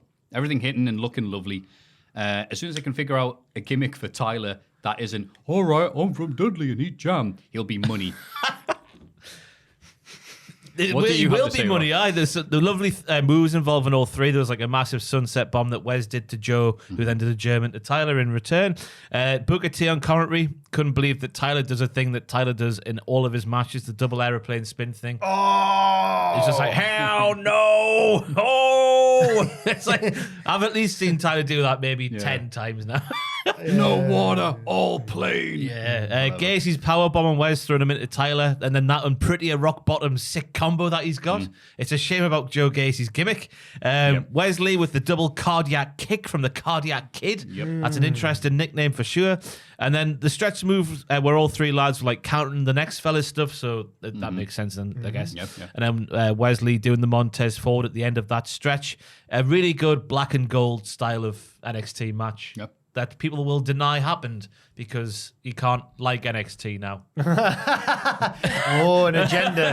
Here we go. You can't though, can you? It was funny on this show because it was just, all right, it's a big match, so we're going to cut down on the silly bollocks. How good it can be when it ignores the stuff that the show focuses on, like Joe Gacy. Spooky I office was man. surprised this had no storyline stuff like factored into the finish. Yeah, it really was. At the very start, they went, it was Wesley's ridiculous bollocks of, I can't believe you've asked me for a singles title shot. Me holding a singles title. I thought we were friends. And Tyler going, we've met each other twice. That was like arse. But if you didn't know that, and apparently the crowd who were loving this didn't, were like, yeah, this is a nice little match. Yeah, I thought there would have been one moment where maybe Tyler and Wes would have been like, going head to head or whatever, but there wasn't even any reference to the fact that that did happen on the weekly No, TV. it was like the very start. They went, oh yeah, we're doing this. Yeah. That was but it, then wasn't it? as soon as they got out the way, right at the start, it was all there. And they just had a proper indie wank fest. Also, shout out to the crowd of Lowell, Massachusetts, who were good.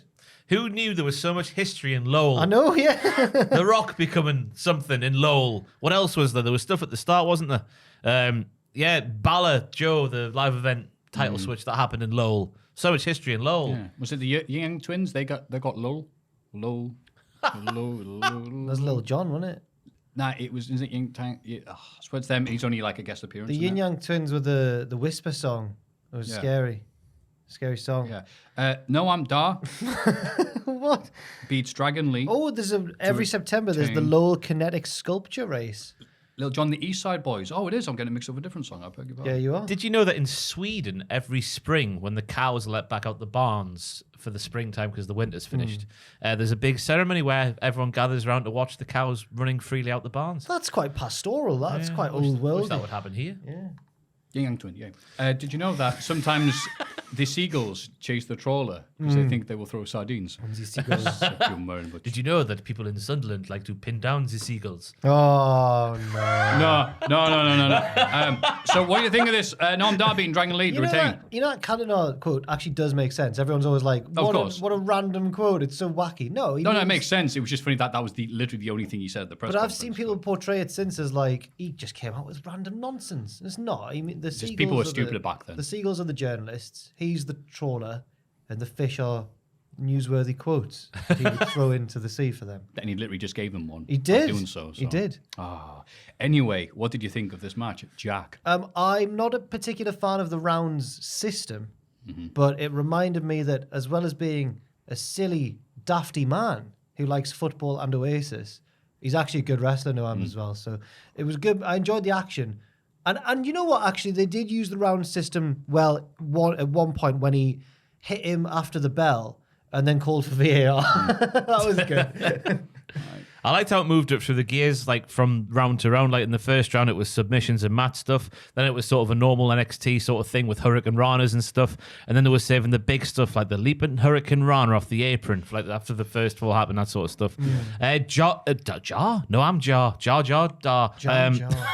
Dar cheating with the shoot shot just after the first round had ended was nice. He should be doing VAR. Yeah, he should be doing stuff like that where he's just using the sort of rules to his advantage.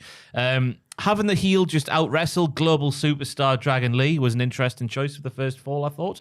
And then the hypocrisy of these rapscallions who were mocking Noam Dar for the size of his trophy. Trophy and Willie. Yeah, his little Willie and trophy. And now they wanted to be his friend on the big pay-per-view because they can't get on the card by their own merit. Disgusting. I didn't understand. Everyone loves a winner. It's almost like the person who books these shows is more talented than the person who books TV, but they've had to go off like bullet points and they've gone, right, so he's friends with him and that's bollocks, we'll just have a good opening match. This bloke's affiliated with them, fine, we'll just chuck them in. Because it didn't really make sense. Oh, yeah, so Double L and Double J aren't hanging out. Aren't hanging out with anybody else right now. Don't have nothing to do with Noam Dar. Cool. No. What are they doing outside of him? I'm sure as Nothing. well. Cool. They're now with him. I'm sure as well that at one point we saw him. In fact, NXT Anonymous filmed him asking Ora Mensah to be his pal, and Ora Mensah went, nah. And now he is. They've come around. Just on Ora Mensah, though, he nailed his Susie spot with the rope. Yep. You can't call it. It's the Susie spot. Why is it called the Susie spot, Ross? WCPW back in the day. Susie was a manager, and she was told to do the spot where you push the rope towards your client. The heel, so you can grab the rope. Who was the heel, yeah. But she pulled it away, making it harder for her heel client to get to there. It was so therefore it's the Susie spot. Or I got it the right way around. Yes, he did. Yeah. Let's see where that one goes. Obviously, the new faction that Noam Dar has. Yeah. I thought you were going to point to the sky there. Susie. No, just still thinking about Sabu. Aye, it was, I get you. The round system wasn't used as I would expect it to have been done because it just felt like a normal match broken into little bits. But yeah, Dar did a little bit of cheating. But I'm just weirded out by seeing Noam Dar going from, IC dub and then not existing on NXT UK and then seeing him having a proper physique. I'm used to seeing him just being like a dafty. And now he is, it's a proper wrestler Noam Dar. And I really like the match. He's always been good. Oh no, he's always been great, but he's always looked like just a lad. He's got a hairy chest though. He's always, I don't know, has he always just looked like a lad? He's always, I think he's always had big legs. I don't know why I'm really thinking about this. He's always had big legs. Crack an arse, that Noam Dar. Crack a walnut with that thing. Oh, dear. Aye. And just beats Dragon Lee, which is like, and he's got a stable. I'm like, I'm alright for this. Ilya Dragunov. Just missed the obvious thing. I'm sorry, Miss Jackson. Ooh, are you for real? He said it No, I'm he said it on TV. Yeah, he's already done it. We can't do it a week afterwards. Stop. Yeah, leave. Come on, this table's That expensive. second one looked like it hurt. No, I'm hard. Okay. I'm not hard. Don't fight. Just the second one looked like you plonked it a bit on the... Okay. Right. This is where things pick No, up. this is why he's getting hard, because next up is Dragunov versus Dijak, last man standing. Oh. Take it away, Ross. I liked it. We're setting our stall out from Dijak's entrance where he looks at his family, his shoot family in the face, and says, Don't say shoot family in the face. Jesus Christ, Ross. He looks at his real family in the eye. Thank you. And he says, "Get the kid out of here. They don't need to see this." But why is that? It might be cringy bollocks, but it's fantastic. They absolutely battered each other from the very get-go. They must have been really tired by the end of this, I've written down. It's true. It was not stop from the start to the end as I coughed just sitting here talking. Ilya, the bumps he took on the stairs on the outside of the ring. He went through the table that Dijak was standing under like some sort of umbrella for ages for some reason. The whiplash bump on the stairs inside the ring. Him doing the coast to coast will of course hurt him more like it would Dijak with no wrestling and physics and stuff. His sell for the feast your eyes in the corner was fantastic when he was sort of like crying and then and then he gets twatted with a kendo stick and his legs are wobbling. He's crying again. It looked really effective. This coupled with the I've written down the kinky sexy dungeon from last week, and it just paints a lovely picture of who Ilya Dragunov is. He likes pain, doesn't he? Were any of loves these it. your move of the week? I don't know. I've not worked out what it is. I don't think, as I'm working my way through these notes. I so thought we'll it was find going out to be by the end. exploding shoe. Potentially, yeah. We might have to redact. Well, go back, reverse the call. I don't know. I've not written one down. I've forgotten. Dijak You said you had one. I know I did. I've lied. Oh, you liar. I've lied. What a table of lies. There'll be something later on, don't worry. Dijak taking a DDT on the stairs in the ring, and then his face being smacked into a chair on the mat for the finish. Good, hard. I've written down such a good, hard-hitting, hard truth match. Yeah, it was. Nathan Fraser. Oh, yeah. Oh, no, you had to ruin it, didn't you? No, but I agree with your points there, pal. What do you think, Jack? I totally agree. I don't know what else to say. There's more to it, but it's revealed on NXT, isn't it? The Dragunov's FaceTiming his family and that, and being like, Hello, ow. love you. No, it was before the match. Eyes before he's like on the phone to his son, isn't he? Goodbye, Papa. Yeah. Auf Wiedersehen, goodbye. I'm going to go and do my job now. It's and okay, son, it's fake. Then he's backstage going, yeah, getting himself all like psyched up and that. Rocky No, doesn't it was really just- hit Daddy. It was just a boo-boo. It was just a really. It was just with a chair 20 times. It was just a really good match. It was what it needed to be, and another example of NXT being silly on TV but really paying off on the big shows. Yeah. But the silliness is slowly dying away, isn't it, on the weekly TV? Could have fooled me. Sometimes, but then every so often we'll get a mad week where we're like, can't believe how silly this week was. Yeah, But I I hope like it that. I hope the silliness remains. Yeah. We know. We can't go too serious with NXT. Yeah. I remember 2021. Yes, thank you. That is the argument going. This is silly, yeah, but still better than what we had. And yeah, I had to think, wait, does every great Ilya Dragunov match involve Ilya taking a load of offense? And I went and Googled, like, yes it It does. does. Remember the MT, well, not the MT Arena match, the pandemic match against Gunter. Yep. Oh, well, rumor is that he could be a new member of Imperium, but I don't know if that works because hasn't he always been the natural enemy of Imperium? Yeah, he started teaming up with Volta near the end of their run. And they Because would take- Jesus match is down three-way dance. Yeah, I've seen the. No, that one, that was a three-way dance. So, but then Jesus match is that. Yeah, but Walter didn't have to do that for him, and he did out of the goodness of his heart. yeah, just despite bad bones. And you said it was the best Match I've seen you've ever. live. Yeah, fair enough. Still up there. But no, they started teaming up like a year later and started making fun of like the tag teams that come along. It didn't last very long because I had to be NXT UK all the time for those 3 people that watched it. And they started mocking Aussie Open, going, these flick and flam wrestlers like Aussie Open. Okay. They're really nice expressions they use together. It was really nice, very short-lived. Well, if they do, I've got a theory that if Dragunov does go to the main roster and does become a member of Imperium, it'll lead to like a Batista breakaway thing where he's like, no. Well, he won't literally. We could. Like, let's. 9. Yeah. Niet. Yeah. Yeah. Hey. And then I think it'll just lead to some really good stuff. So I'm hoping that does happen.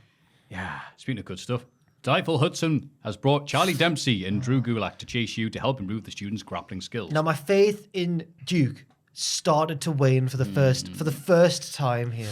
They used Thea Hale as an example of how not to wrestle, showing clips of her losing. Proper. And Her she grappling storms off. ability puts her at the disadvantage in every match she has. Yeah. Her grappling ability as a professional wrestler. Yeah. The wise and fair Mr. Hudson tells Dempsey Gulak to have a better lesson planned next week. I thought there was such an interesting part of this. If you notice what Dull, the substitute teacher, was doing, Dull, he was on about his Money in the Bank study guides. Why would he be putting together Money in the Bank study guides, Is he guys? going to try and get in Money in the Bank? Can you imagine that? Could you imagine? Wow. Or could you imagine if Andre was going to win and Dull pushed him off and won? Oh, even better. He's just trying to what, you were falling? I wasn't. No, I tried to stay in the ladder and it went the other way. I've got on him for stand up for Thea in the end, I guess. We've got to take from this. Yeah. Yeah. And Charlie Dempsey went, Oompa, Loompa, Doompa Dee Doo. Because he looks like Willy Wonka. Looks like doesn't Willy he? Wonka, yeah. Allegedly. Although it's not Willy I don't see it, It's not mate. Willy Wonka who sings those songs, though. It's the Oompa Loompas. Yeah, he just goes, stop, don't. Yeah, well, that's good then. What? Then we get Gallus versus the Creeds. Obviously, Gallus wins after Ivy Nile is attacked by Arva Rain on the outside. Why do you say her name in Australian I accent? swear I've heard that. That's said me. I like that. think it sounds like an EastEnders name. Avarine. Oh, you're doing a Cockney Yeah. accent. Oh, I'm You're trying to do a Cockney accent, and it's Oh. horrible because I'm bad at I thought you were voices. going like, Alright. Oh, no, I can't do it either. Arva Rain. Avarine. Yeah. You mug. Good either. It's You boring. ice cream. Arva Rain, you Australian. Oh, yeah, you're right. Aye, it is. Hey, the Ashes start soon. Arva Rain, you Ashes. Ish. Who are Ish. England playing today? Ireland. Ireland, is it? Yeah. Oh, tough game. They beat us recently. This match, though, Creeds versus Gallus, was a throwback affair. I've written down it felt like Team Angle, the Creeds, taking on the Bashams. Minus Shaniqua. Or unless you want to call Joe Coffey Shaniqua. Imagine Wolfie and Mark strapped up. And then Joe Coffey on. hitting them with a whip. Dressed in leather pieces. Why is this happening? There's a core audience to this podcast. We just don't know what it is yeah, yet. yeah. Julius losing his bananas and giving everyone belly to belly 17 times yeah, was yeah. a fantastic Scott Steiner tribute. I thought the finish was bad with Avarine coming down to distract Julius, who had to eat the finisher. It felt like they were just about to kick off, like take the match to the next level, but then it got shot down by Avarine coming out I there. found the result interesting because does this mean the Creeds are going up? They've not won the tag belts. What's there left for them to do? Yeah. I guess there's an Ivy Nile storyline for them to hang around for, but Yeah, I guess. But I agree with you.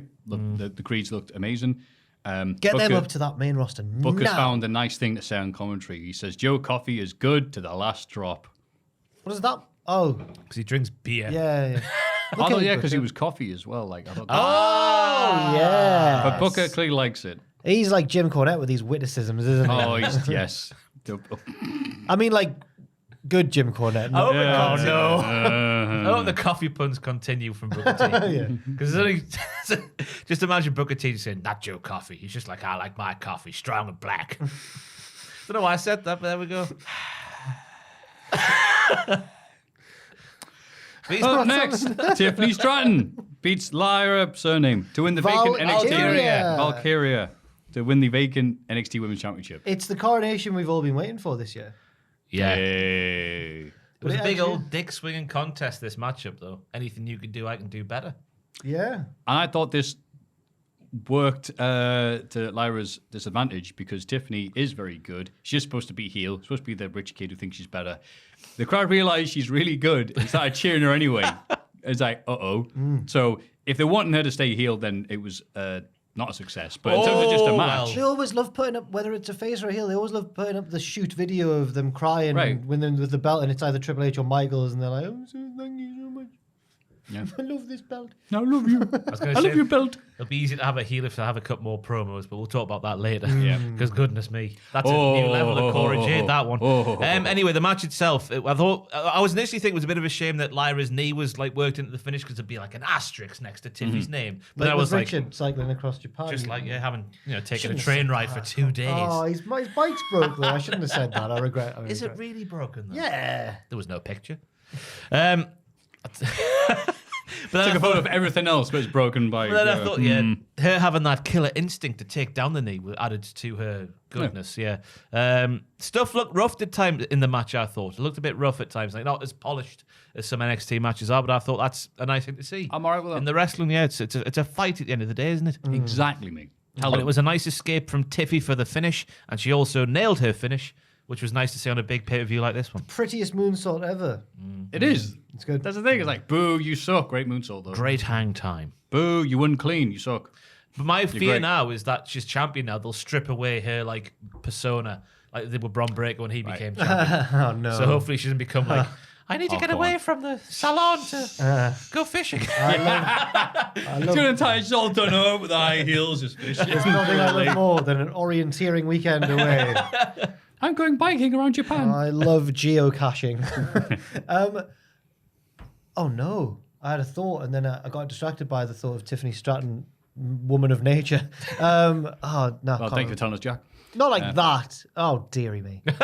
Will you stop? Heaven forfend. What was the thing? What was the thing? While you're thinking, in the main event, Oh, why did they strip the belt from Roxanne Perez then? Shoot why? I don't know. Don't know either. I thought she was going up, but she's not going up. Yeah, it seems like they had an idea and then they changed it, and it's just Yeah. like, all right. Because then Indy won the thing. Oh yeah, what was the kayfabe reason again? Well, the kayfabe reason was anxiety and exhaustion. Yeah, because she went all out to beat the final boss, Meiko Satomura, and then Oh, then she collapsed, didn't she went, Michaels, please, I can't allow it. Please, I really want this. Damn it. Okay. Did that, that oldie timey acting thing, and then she didn't win. I don't even think she was like a particularly featured part of the match. Yeah. Yeah. No, it was all about indie, Yeah. which didn't make any sense whatsoever. Very 'cause- bizarre. Yeah. Weird. Weird. NXT. You know what wasn't weird, though? This main event with Carmelo Hayes beating Bron Baker. Nothing but There, net. Bron Break even, to retain his NXT championship. Bron Baker. Right. I lost my mind there. I'm very sorry. Sorry, everyone. Maffew just turned into like a 90s boxer building up a title fight. I said Bron yelled, "You're like cats. This is what cats look like." There you go. Have you heard Conor McGregor having a go at True Geordie, by the way? mint. You look like What's True Geordie done? Is he He just watched a It video. just exists. Right. Sorry. Go Watched on. a video of Conor McGregor, and to be fair, if you were one of Conor McGregor's mates, you'd watch that and be like, we should probably check on Conor. Because he looks different. He's all like bloated and like, doesn't look himself. Well, he's out of the testing thing, isn't he? Yeah, The you saga. saw it. No, I think maybe it's that. And then he's also like clearly off his face, either drunk or on some like, and he's just in this interview slurring his way through it, but also kind of manic as well. And True Geordie watched that and reacted to it and went like, "This is bad." This basically. And Conor McGregor's just come out with this audio clip going like, "You look like a Burns victim." It's so crazy. Which was probably your poor cat love. You scoldy, bald-headed idiot. Keep my name out your mouth. He and all said sorts you're of a stuff. P word as well. A cat. He said you're a cat as well. Yes. Yeah, lots of comparisons. Yeah, it's I don't know who I want to win this exchange because they're both anyway. Anyway, Are so you insinuating it could be on the next KSI card? No, True Geordie versus they're- Conor they're McGregor? different weight Oh. classes, and one of them's a professional fighter. Well, the other one's from Newcastle. That's all true. that Aye, matters. well, Ba-dum-bum. So the main event, Hayes beats Bron, and God, what a lovely little match it was. Turning heel for Bron was one of the best things he could have done. Oh, yes. So much more entertaining. And I thought one of his wonderful spears in this match would be one of your moves of the week. Oh, yeah. He's got the best spear in wrestling at the minute, I think. Pound for pound. Up there with the big dog himself, the tribal chief. Fair enough. Ryback. Oh, he was in the news this week. I know, He's called out Big Billy Goldberg for his retirement Who return match. hasn't called out Goldberg this Yeah. past month? Even Tractor, Bischoff, TK, Oh, yeah, Tony Khan's. Tractor. Oh, you said that. I just realized what you said. Big Tony man. Khan's had a conversation with Goldberg. Tony loves being friends with Gold. He's just friends with him. You scally-headed big bum. God. Paul goes, who is this? Oh, dear. Anyway, what do you think of the match, Jack? I really enjoyed it. It was probably better than their first one. Oh, yeah. Yeah, absolutely. and it makes Hayes look good. And I've said this about like half the card now, but is Bron on his way up because he didn't win? And what else is there left to do? Well, a nice compliment for the NXT roster when we're thinking, God, they must be on the way up because they're Yeah. so good right now. And Somehow it's done its job, Yeah. despite being a silly brand. It works, or it has really good people. some of in them, it. the good of the best things have floated and the other ones have sunk. Yeah. But Joe Life, Gacy innit? remains. Joe Gacy is the turd that won't flush. Oh, why have you chosen that's a bit Gacy out of everyone there? Hey, it's just his gimmick's a bit awful. His isn't it? gimmick's bad. Good wrestler. Awful gimmick. Not his Yeah. fault. Yeah, we had Mello almost dying off a massive torpe right at the quick start of the match. Yeah. He Sort landed of there and lands he head caught him first, and yeah. dragged him over. It was a nice save. Lovely suplex is impressive from Bron. It's so much better than what he was. Just his cavork around the ring is gnarly. It was just a big old ding dong battle, wasn't it? Bron Spear, I've said, yeah, Bron Spear was clean AF. I've written down in a worthy finish for the match, but it wasn't. And I do like how it was Bron's confidence that ruined everything for him, being a bit lackadaisical towards the end of the match instead of just finishing off Mello.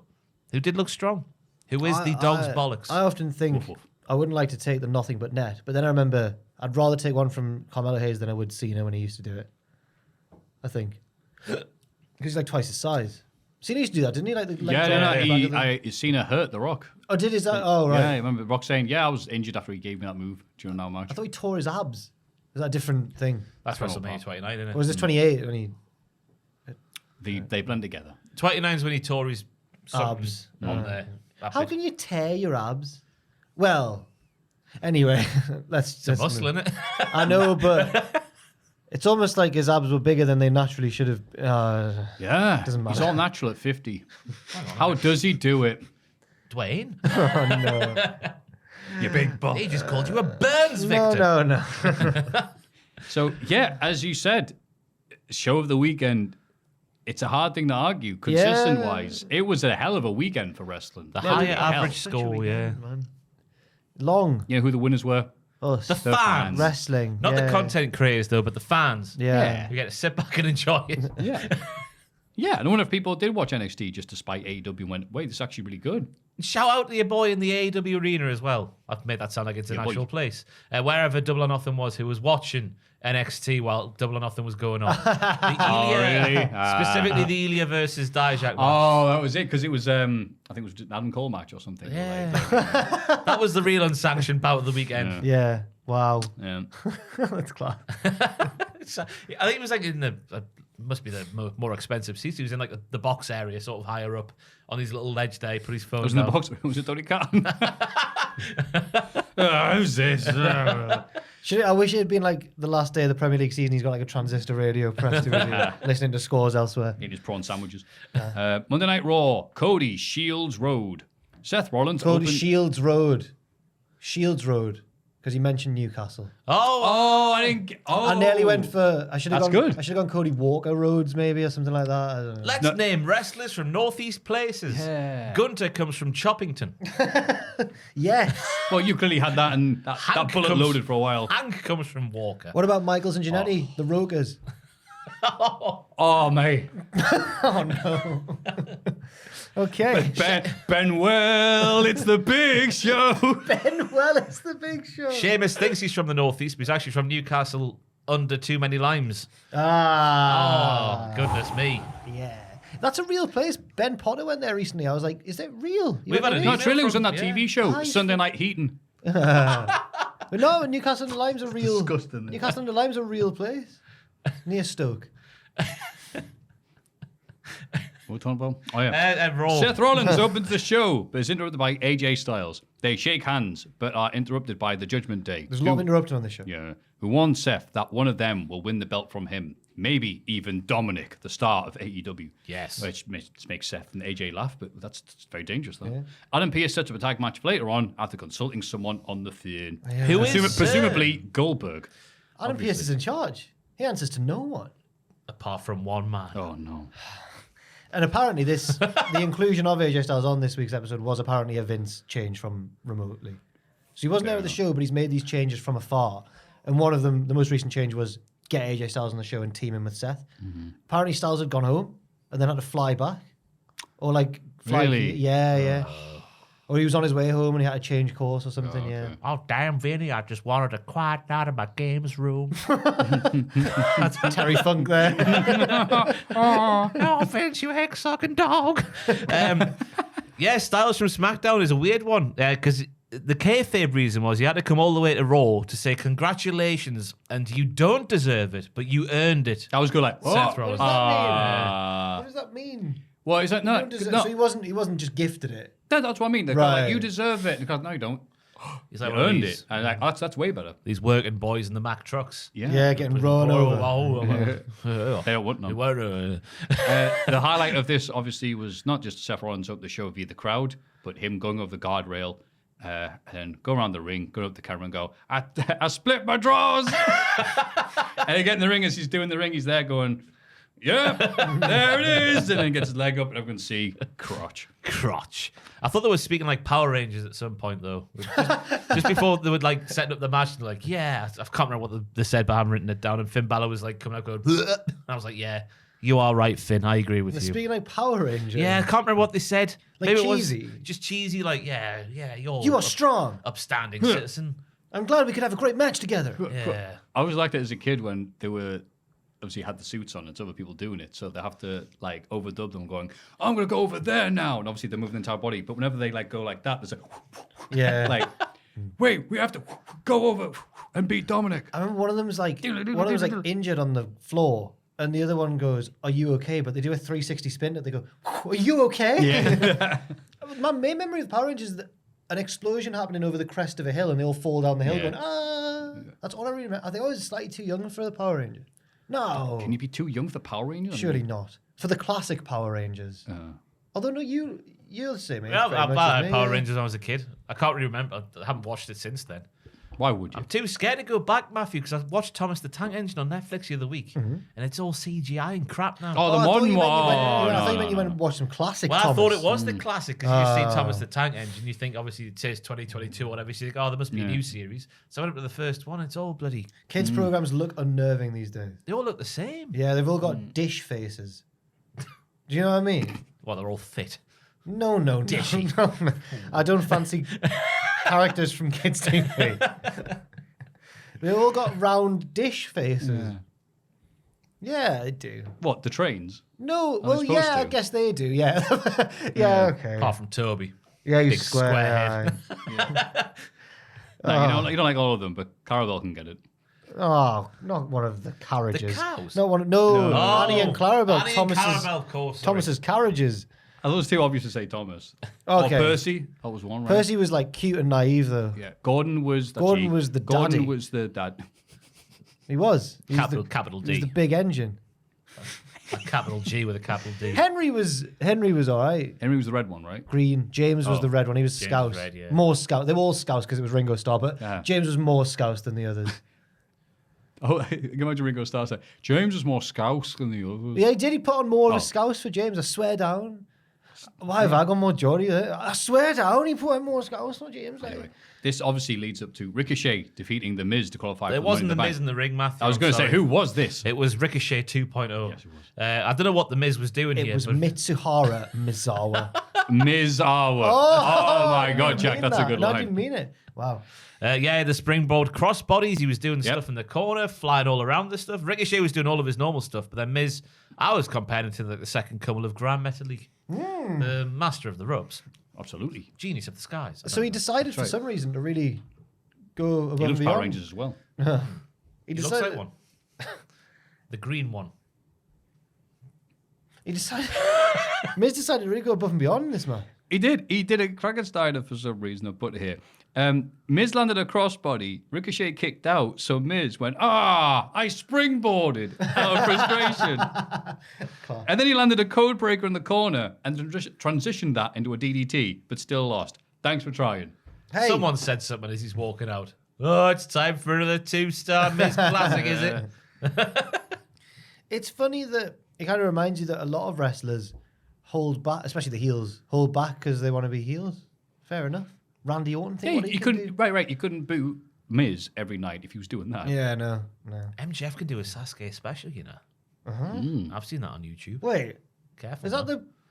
Yeah, handspring and cartwheel, handspring. No, he He can't. bloody can. Of course, he can do whatever he wants. He's MJF. What? Even with that Even arse, with that Matthew, am I dump right? truck Mate, weighing I was it gonna down. He can haul that juicy double over the top rope. Yeah. He's caked up double style. This is why you used to listen to this. I nearly said bricked up, which is a very different thing. That means something completely different. Moving on. He's bricked. He's bricked up. Trish You know what that Stratus. means? Trish No. Stratus. Okay. Do you want to share? No, it just means, if Covered in you know what? bricked up is when you oh damn it, how do I even say this without if someone is aroused by something, they become bricked up. Oh, right, Yeah. Trish arrives and brings out Zoe Stark, who says that she's here to be the best. And who better to learn from than the Trish? Becky Lynch interrupts and wants to fight, but she gets overwhelmed by the numbers game, which has cut the letters in this little note here like that. They drape a "Thank You Trish" t-shirt on her. They didn't put it on her because that might have been yeah, too of course, tricky. They right. just kind of went, That'd been really funny, like just sitting up and like Yeah, whatever. There was a quote from Trish Stratus in this promo where she says, "This is goat tings." Oh, I watched it back several times to make sure I got it right, and she says, "This is goat tings." wow. I like that from Trish Stratus. I don't know if anybody from Canada is allowed to say this is good things. Okay. And that was good on Trish as well for guiding Zoe through her promo because she forgot where she was. It's the bit where Trish says she has the floor to Zoe, and then she goes, "I've got the floor, so I'll say thank you, Trish." You can just say she gets lost. It was been a bad week for NXT relating people in promos. I think It was odd seeing Zoe so like admiring of another person. Zoe's a lone wolf.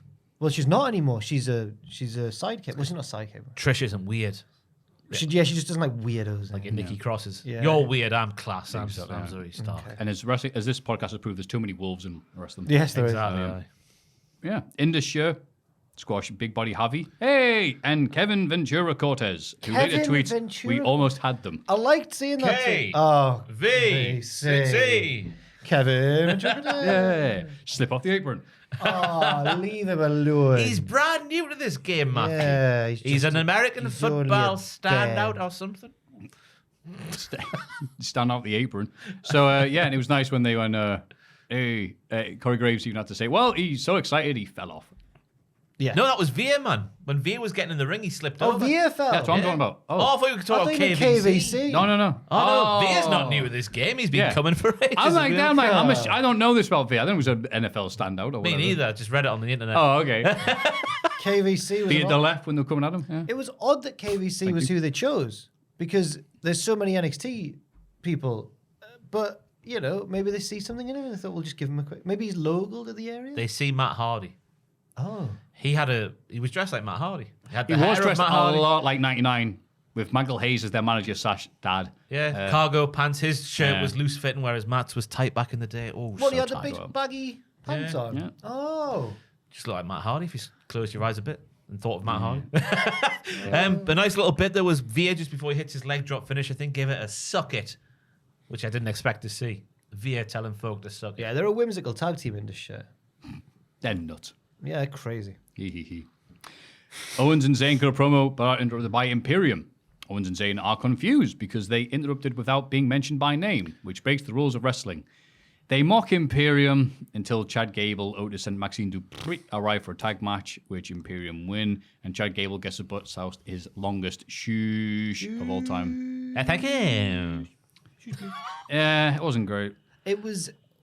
I enjoyed Kevin Owens' like rant about the unwritten rules bit, but I thought the jibes at a fully professional model who has been paid real money for modeling to label him as just baldy. I thought that was a bit Yeah, too far. yeah. This is Giovanni He's Vinci a we're talking very about here. handsome man. If you didn't watch NXT, everybody, from the 2.0 days, Giovanni Vinci was a model. Yeah. Now he's a super serious wrestler, but still a model on the side. And Like his entrance would be like photos of his by the paparazzi who will go and he's like, psh, Vinny, psh, Viddy, psh, Vinci. He got annoyed once in the car park because Chase U blocked him off. Remember that? Great. And they're just like, whoa, sorry, you could just wait. And they're like, no, you're clearly blocking the entrance. So they mocked him, which was nasty. Yeah. And Shocking. and he's a very handsome man. So what are you even talking about? And this was a bit too and smug babyface for me when the Owens and Zayn are the heroes we always wanted them to be. Don't be like this, lads. They This is even very mocked, Vince. They even Yeah. mocked Ludwig Kaiser's ears. I'm sure they called him the one with the little ears. That's Tiffy Stratton's boyfriend. You're What's wrong really What? reaching it Is insult. it? It was. I hope it still is, but it Okay. was at one point on Okay. Instagram on my Discover Wow. page. Oh, that's a power couple. Yeah. I've got little ears. Oh, don't go near Owens and Zayn then. What's wrong with having little ears? It's 'cause What's they- wrong with having little? It's because they couldn't find anything else to make fun of him. It's like you. Perfect man. God. Wait. Whew, I'm just. Your ears are I little. remember at uni once we were having a mini FIFA tournament like during pre-drinks, and one of the other Prinks. Without little ears, now little drinks. one of the other guys, one of the other boys said, when I was playing, I remember to put me off. He put, "Doesn't King have a small nose like a mouse's?" And I've always been self-conscious about my small ears and nose I've now. always wondered that about Durham. Whether they do address people like it's Harry Potter. Yeah, King. apparently Jackson confirmed it. Greg. He did. He could, but most it depend. It was like school. It depended if you had a last name that worked as a last name, then you were your last name, but not. But I don't think mine works as a last All name. the teachers would have said it though. Alan, come thither. No, right. It was a posh uni in some aspects, yes. And there were some posh boys there. But I'm struggling, I'm floundering. The College of Durham uni that I was in was the one with the most percentage of state school kids in the college. Ah, you're So you keep on It saying. was. Ravenclaw. No, Josephine Butler. But there was other colleges like Hatfield and Castle, and they were the posh ones. They were like, yeah. Your Gryffindors. Your Hufflepuffs. Yes. Tweddle, come here. It is time for Latin. No, that was at school. This is uni. Is that French for tin? Oh, God. Kevin Owens. Kevin Owens in the We The One shirt is another good point from this thing. Rubbing it in. I like rubbing it in when you've got a big win like that. The pop for the shoosh from Gable was definite. So they've naturally turned them babyface. Why? It doesn't really work that Maxine's there if the rest of the Maximum models aren't there. Yeah. No, it works. It does work. Chad's on board now. Because she's made her mind up. Otis is going to leave Gable for them, so I'll leave MMM for these guys. That's not how stories work. That's Well, never look- happened. look- well, look at that they're one. breaking new ground, I guess. Yeah. Yeah. You got to wonder what MMM have got to do to get on TV. How entertaining do you have to be before you get on TV? I don't understand. No offense to Veer and Sanga, but a 2-minute promo package of MMM, what they've been doing on the internet, would have been a lot better than that. For example. Oh feels my like- God, I've just seen what's coming up next. It feels like you're privy to some information there, Matthew, that we're not. Because as soon as Ross went, why are they not on TV? You went, You know what? It's because I don't want to be saying it, but it is that time of year. People have been teasing. oh my it, God, they're I going to see. be getting rid of people. Oh God. So Oh, well, the suspicious, hopefully not them. silent non-development of Maxine Dupree just going. I'm just going to peel over this with no that's thing. not a It's good like, sign, is it? I don't want the MMMs to get released though. I don't want anyone to get released, but especially not them. Oh. Damage Katal argue with Raquel and Shotzi backstage ahead of the big tag match for the vacant titles. It is ultimately won by the team of Ronda Rousey and Shayna Baszler. Ronda goes on to absolutely slate the women's tag division in the press. Yeah. On the press? Yeah. Said She this talked to the backstage. New York Post and went, it's just a really crap, shallow division. We need more challenges. She was not wrong. kind of, yeah. Folks, where's she the was line? kind of right, but the way it was in, Ronda Rousey's not the most compromising of. No, I was did going to say, drum- is she not taking this in character? Because he said nearly Maybe. the same thing after the match. Oh, right, yeah, probably. So, I mean, But you it know. also had a bit of truth to it as well. Well, that's the thing, isn't it? You can say that Yeah. if it's not true, but it's like, uh-oh. Yeah. So Raquel and Shotzi are a made-up tag team. Damage Katala are pretty much splitting up. Yeah. Um, Who's left? The witches? Well, the dragon and the witch. Karens. Dragon and the Witch. The Yeah. Karens and the Witches. And the wardrobe. And the Karens, yeah. Who else is there? There must be one more. more. I guess you could have Zoe and Trish if you wanted to now. Yeah. At a push, yeah, you're right. You could have Becky and Becky Rue Lita. if you wanted. Oh. Yeah. Yeah, Lita makes more sense. Her baby. Yeah. I thought it was nice before the match to point out that Bailey's the only member of Damage Katal to not hold a golden title since they started that faction. That was a nice little touch. Well, the other two won tag Sowing belts. I the guess. seeds. Yeah, I suppose Yeah, so. you're right. Yeah, she's only won like 17 times before. You're right. Oh, but since they started, it's a what have you done for me lately business. Corey It Graves really tells is. us on commentary. Corey is right. Chelsea, I thought was good value for money in this match, being a clown. The little bit where she got where the Karens almost won was good as well. I thought where that silly bollocks there. I thought Shotzi was really good, nailing once again all of her crossbodies out the ropes there, and the finish was all right with Shayna distracting Shotzi long enough for Ronda to get the armbar, the arm bar in on landing. It was so silky and smooth. Yes. But Shotzi did tap out really quickly, which I thought was interesting. That's Ronda Rousey. But the are the baddest women's woman on tag the team planet. titles not worth a 3-minute Well, Kimura? that's the thing. No. If Cody Rhodes, of course Cody Rhodes not. can, yeah, well, Exactly, yeah. Just means more. You're right. Shotzi Blackheart or Cody Rhodes, they're worth exactly the same amount in WWE. Yes, they are. Yeah, I mean, you think would it think is. so by the pyro that the new champions got for the tag team title win. Yeah. They tried hard. It's just hard to care when, if the heel's saying this division sucks and she's right, I mean, where do you go from there? Tell you where you go. You go to this Candice LeRae vignette, which was just before this match. oh, I didn't mention it. Sorry. Oh my God. Oh, And I quote, "You might be thinking, what's with the fairy wings? Well, I believe fairy tales are real. How couldn't I? I'm living one. My wings represent the magic this fairy tale has brought to my life. Candice LeRae is proof that anything is possible. Now, this was shot like it was an intro to like Lizzie McGuire or That's So Raven. Like lots of colours and dancing across the screen and close-ups and zoom-outs. And We've got a picture perfect plan. it's Candice LeRae.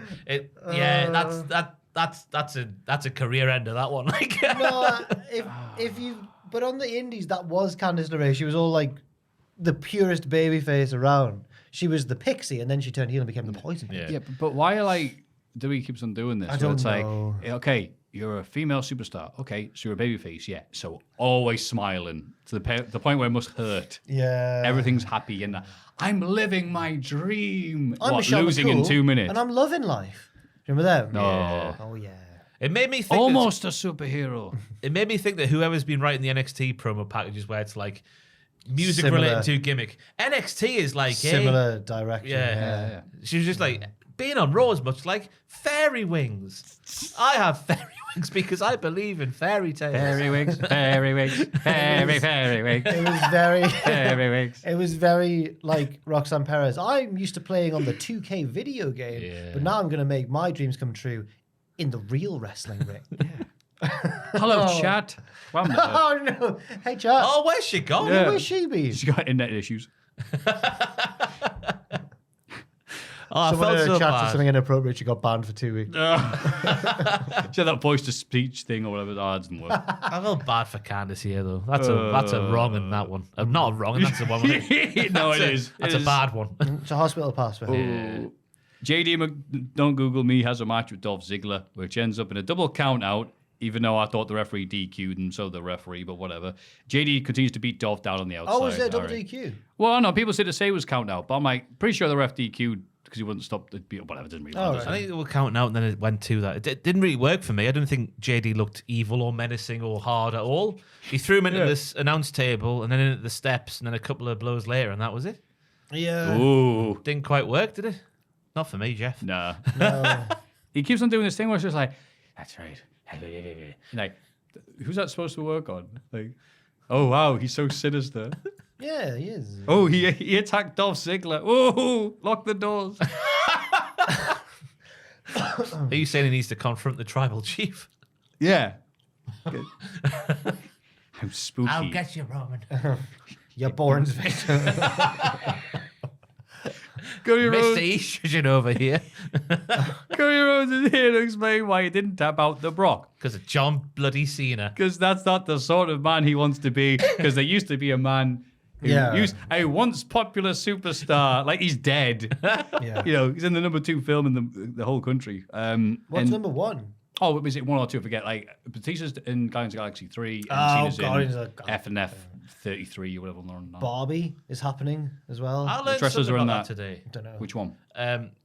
Not any wrestlers, just the thing that the director, whatever she's called, her first name was Greta, I think. So it made me think of Greta Thunberg because the irony of this story. Okay. She wanted physical props instead of like CGI work, so she instructed that everything be painted obviously bright pink, which apparently caused a global shortage of pink paint because she Wow. wanted everything physically done.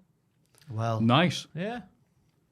Filmmaking is back, filmmaking baby. sounds- I'm with her, though, because, like, I've been to the cinema for a while, because every film I'd watch, I go, I know that's fake. I need to watch It that. looks rubbish. Sam keeps recommending me this documentary on the making of Apocalypse Now. Heart of Darkness. I've seen Apocalypse Now. Apparently, I need to watch the making of Apocalypse Now, which is almost as dark as Apocalypse Now. except if you've seen Tropic Thunder, you realise that a It's large based part on of true that story. plot is based on the making of Apocalypse Right, Now, because okay. everything went wrong, apart from obviously the murder and whatever. But like, yeah, he was borrowing helicopters, and then it's like, oh, sorry, we can't have these now. We need them for we're doing an insurrection elsewhere. Sorry, it's like, oh, okay. Oh, it was a It is real. supposed to be a war film I'm doing here. I do need some helicopters. So it's an amazing documentary. Wow. Okay. Yeah, and Cody Rhodes says, I want a rubber match with Brock. It says his whole schedule is free. And name dropping, doesn't matter where it is. It could be in Lowell. It can be in Las Vegas. It could be even in Newcastle. He bloody loves it. WCP He loves dub, it up never here. die. No, it never did. The internet Well, it champion. did. That's right. They're really coming to Northumbria Uni next year. Tell you what, it never does. The house show as well, the next house show up here is a Raw one. So maybe Cody will be on it. Oh, I know. they can't tease us like this. Imagine if he strutted out with his internet title after all these years. NFL. As I just say, even though I'm American, I like to say, ladies and gentlemen, the bar is open. Yeah! It's his favourite town. He basically said Yeah, he had it. a lovely It's his time favourite there. town. Yeah. Yeah. Says about all the towns, but he means it for But us. he actually weirdly means it for Newcastle. Yeah. So bizarre. Great, though, to He's see so on great. Raw. Yeah. I can't wait to find out there's a Newcastle near where they were. Oh, no, don't say it. He means the one in Australia. He can't wait to go to Underline. Yeah. Matt Riddle is interviewed backstage and talks about wanting to win the Money in the Bank briefcase. He's interrupted by Gunther, the ring general, and who hopes he wins the briefcase and use it to get an IC title shot because beating and humiliating Riddle will be fun. Oh, yeah, it will be so amusing when I beat you. Don't want to laugh, oh. Carry on. It's very. I thought that the promo from Gunter was fantastic. Hello, it's me, Gunther. I've made him. This is how I talk, I've made him Gunnington. so whimsical. I don't know why. The Cavalcron show was fantastic, but I don't like the precedent set in this promo. That the Money in the Bank winner could go after a secondary title. Yeah, Riddle almost was like, well, no, didn't Austin Theory do it? Yeah, he did, yeah. So the precedent's been set again that he could go for a secondary title. I don't like that. Riddle was like, dude, the 2 world titles, I could go for either one. And Gunner's like, oh, the IC belt. And you see him go like, oh, yeah, maybe. Yeah. Why? Acton Riddle, don't you know you can go for my belt? Chase me, Riddle. Gunther's had a new gimmick change. I'm not joining in there. I think they're disgusting I'm impressions. not doing it. We've got Matt Riddle. I was on holiday Oh, go on. last year, right? Where's this going? We did a geocaching stream once on Twitch, Oh, right? yeah, I remember that one. I decided when I was in Fuerteventura to just look on my phone and be like, what is it geocaches about? And there was a surf sort of shop where they showed like t-shirts and all that. And it was like run by this German guy. So I bought like a fridge magnet, but it was really an excuse to look for the geocache inside the shop. And on the counter I went, is there a geocache in here? And he went, yeah, there is, but you have to look for it. I was like, what's this? He was so cheeky about it. I was like, oh, what a magical man. Carry on. That's where I got. That's the kind of where I got the inspiration for the Gunter impression. Thank you for the audio commentary version of your thoughts. I stood on his dog. He had like, I was like, I stepped backwards and just heard. I was like, oh no! It was like a lovely golden retriever. Ah. Just asleep on the floor of the shop, and he tricked me again because he was so charismatic. He was like, "You stood on my dog." I was, "I'm so sorry." He went, "She will be fine." I was like, "Oh." He was a really like whimsical man. Yeah. Thank you for sharing that. It feels like a dream. Did I dream? Your whole life feels like a dream. Nakamura beats Bronson Reed, which is a bit of a surprise to qualify for Money in the Bank. And then backstage, Rhea gloats about squashing Natalia at Night of Champions. Yeah. And just Yes. before that, Ronda gloated about these nuts.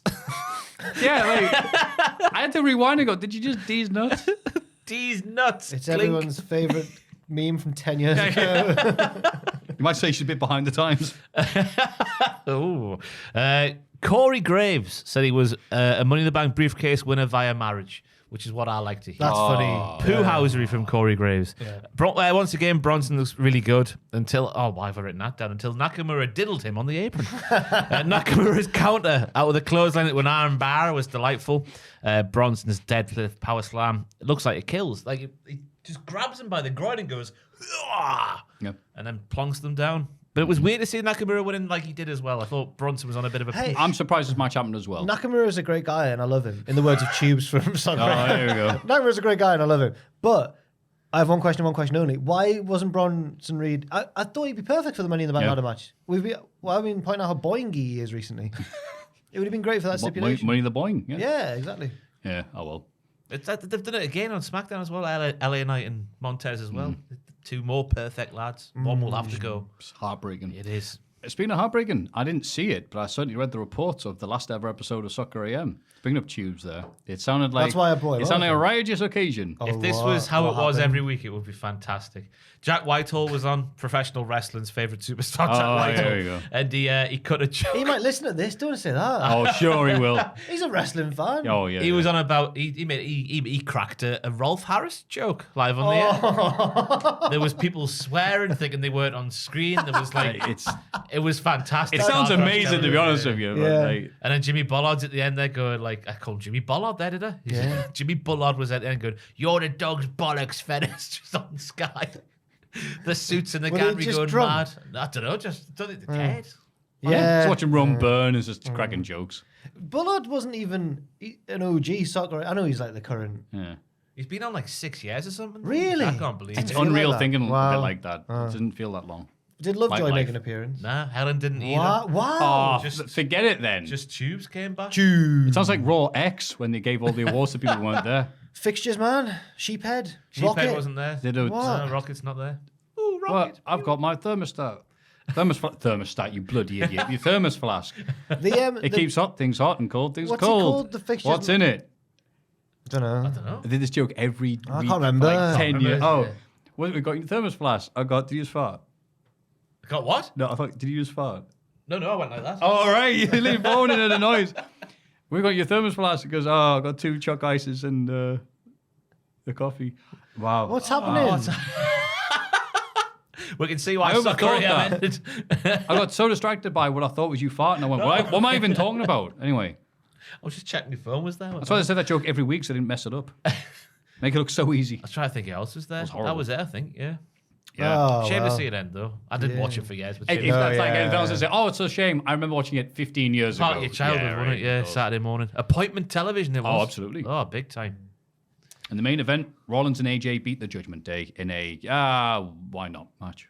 Yeah, Vince. Yeah. The start of the match was like when Newcastle United get a penalty in the football, because the actual penalty kick take, whether it be Isaac or Wilson, stands back and Kieran Trippier stands with like he's going to take the penalty. Yep. That's what Dom did at the start of the match. He was in the ring looking like he was going to wrestle, which allowed Finn Balor to come in from behind and do an attack, just like Newcastle. It's an United. interesting new Nice comparison. strategy in football where to take the pressure, to prevent opponents from getting in the head of the actual penalty taker. But how do you carry that on? What are you going to do when people realise, Trippier's not the real one? I don't know. Have him really take it once. Yeah. Mess up the... Ooh. Oh, he'll score with a plum. Rollins and Rhea redoing the Michaels and Melina bit from back in the day was...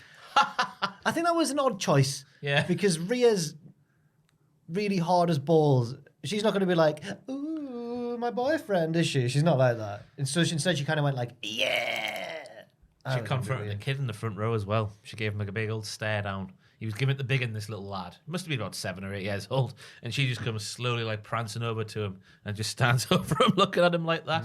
Says something under her breath, which I can't remember. I can't not repeat it. But And millions of grown men around the world were like, what a lucky little boy. yeah. Yeah. I'm looking at you, man. Sorry. That's Tom Campbell. With the Tom- same Tom height. Campbell. Every time she's brought up on the news, he gets a bit, So does he on the podcast. life in the old dog yet with Tom. That's disgusting, Tom, doing that. Honestly, man, you should be able to watch wrestling and appreciate it for what it is. Okay. Priest's pounce on AJ Styles over Oh, the Tommy table was Mon. fantastic. Yeah. And I like the way the stomps Odin's were on You used. go his with it, foot, Karen. okay. I like the way the stomps were used in the finish as well. It was a decent ending to Raw, a decent Raw. Yeah, just they won. That was it. Yeah. Fair enough. Not much else there, Oh, is it? God, So it's- we should it's move like on to 4:30, yeah. NXT. End of We're going Tuesdays. 5 hours, lads. Just No. accept it. I'm strapped in for the long haul. Joel, you ready? Joe's got a sleeping Sorry, bag. Joel. Gigi Dolan wins the weaponized cage match against JC Jane. Sadly, that name that they've used beforehand does not mean that the cage is like a big tank-like thing. It's been weaponized. It means there's a bunch of weapons in the cage, and because it's NXT, that means bin lids, sticks, Things wrapped in barbed wire or thorns. Sorry, thorns. because she's in the match. Gigi likes roses. Yeah, she's... Yeah. Points them like guns. Yes.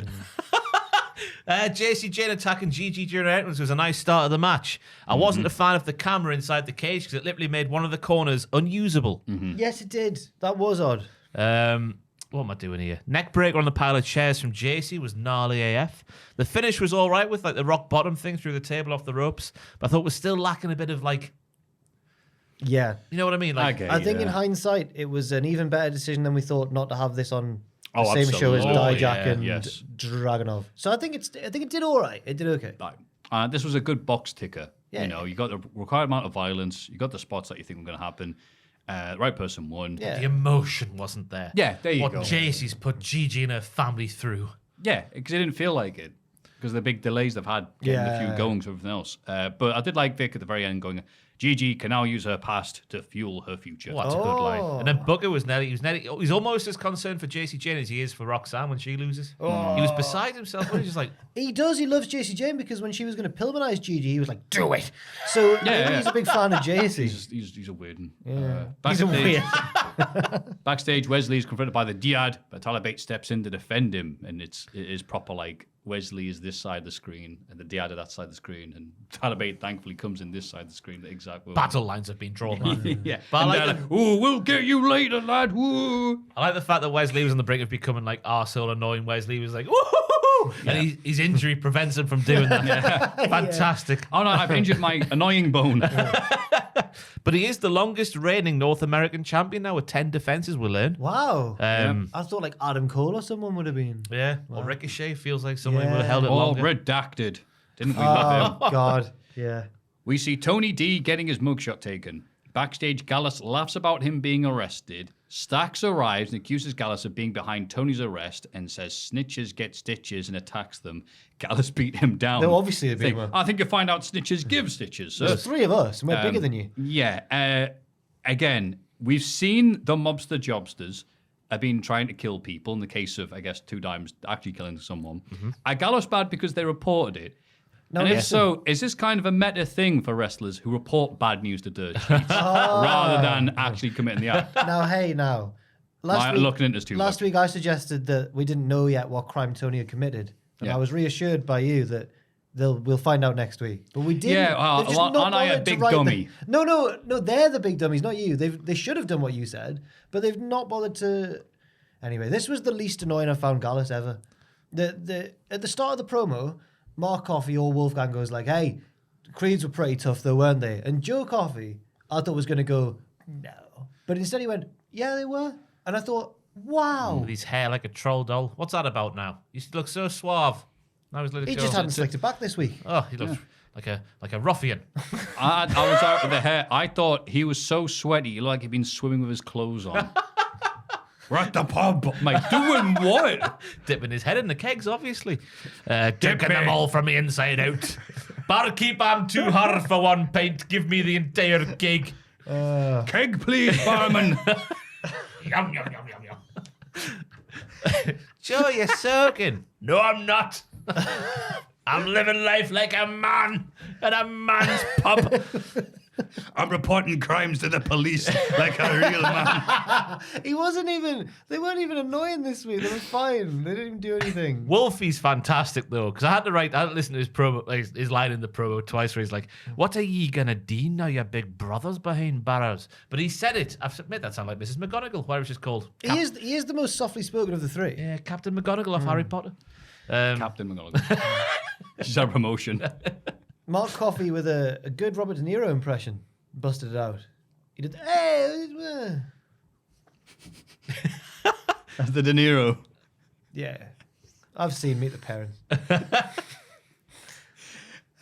Kamala Hayes and Trick Williams got a promo about Camelo's victory over Bron Breakker.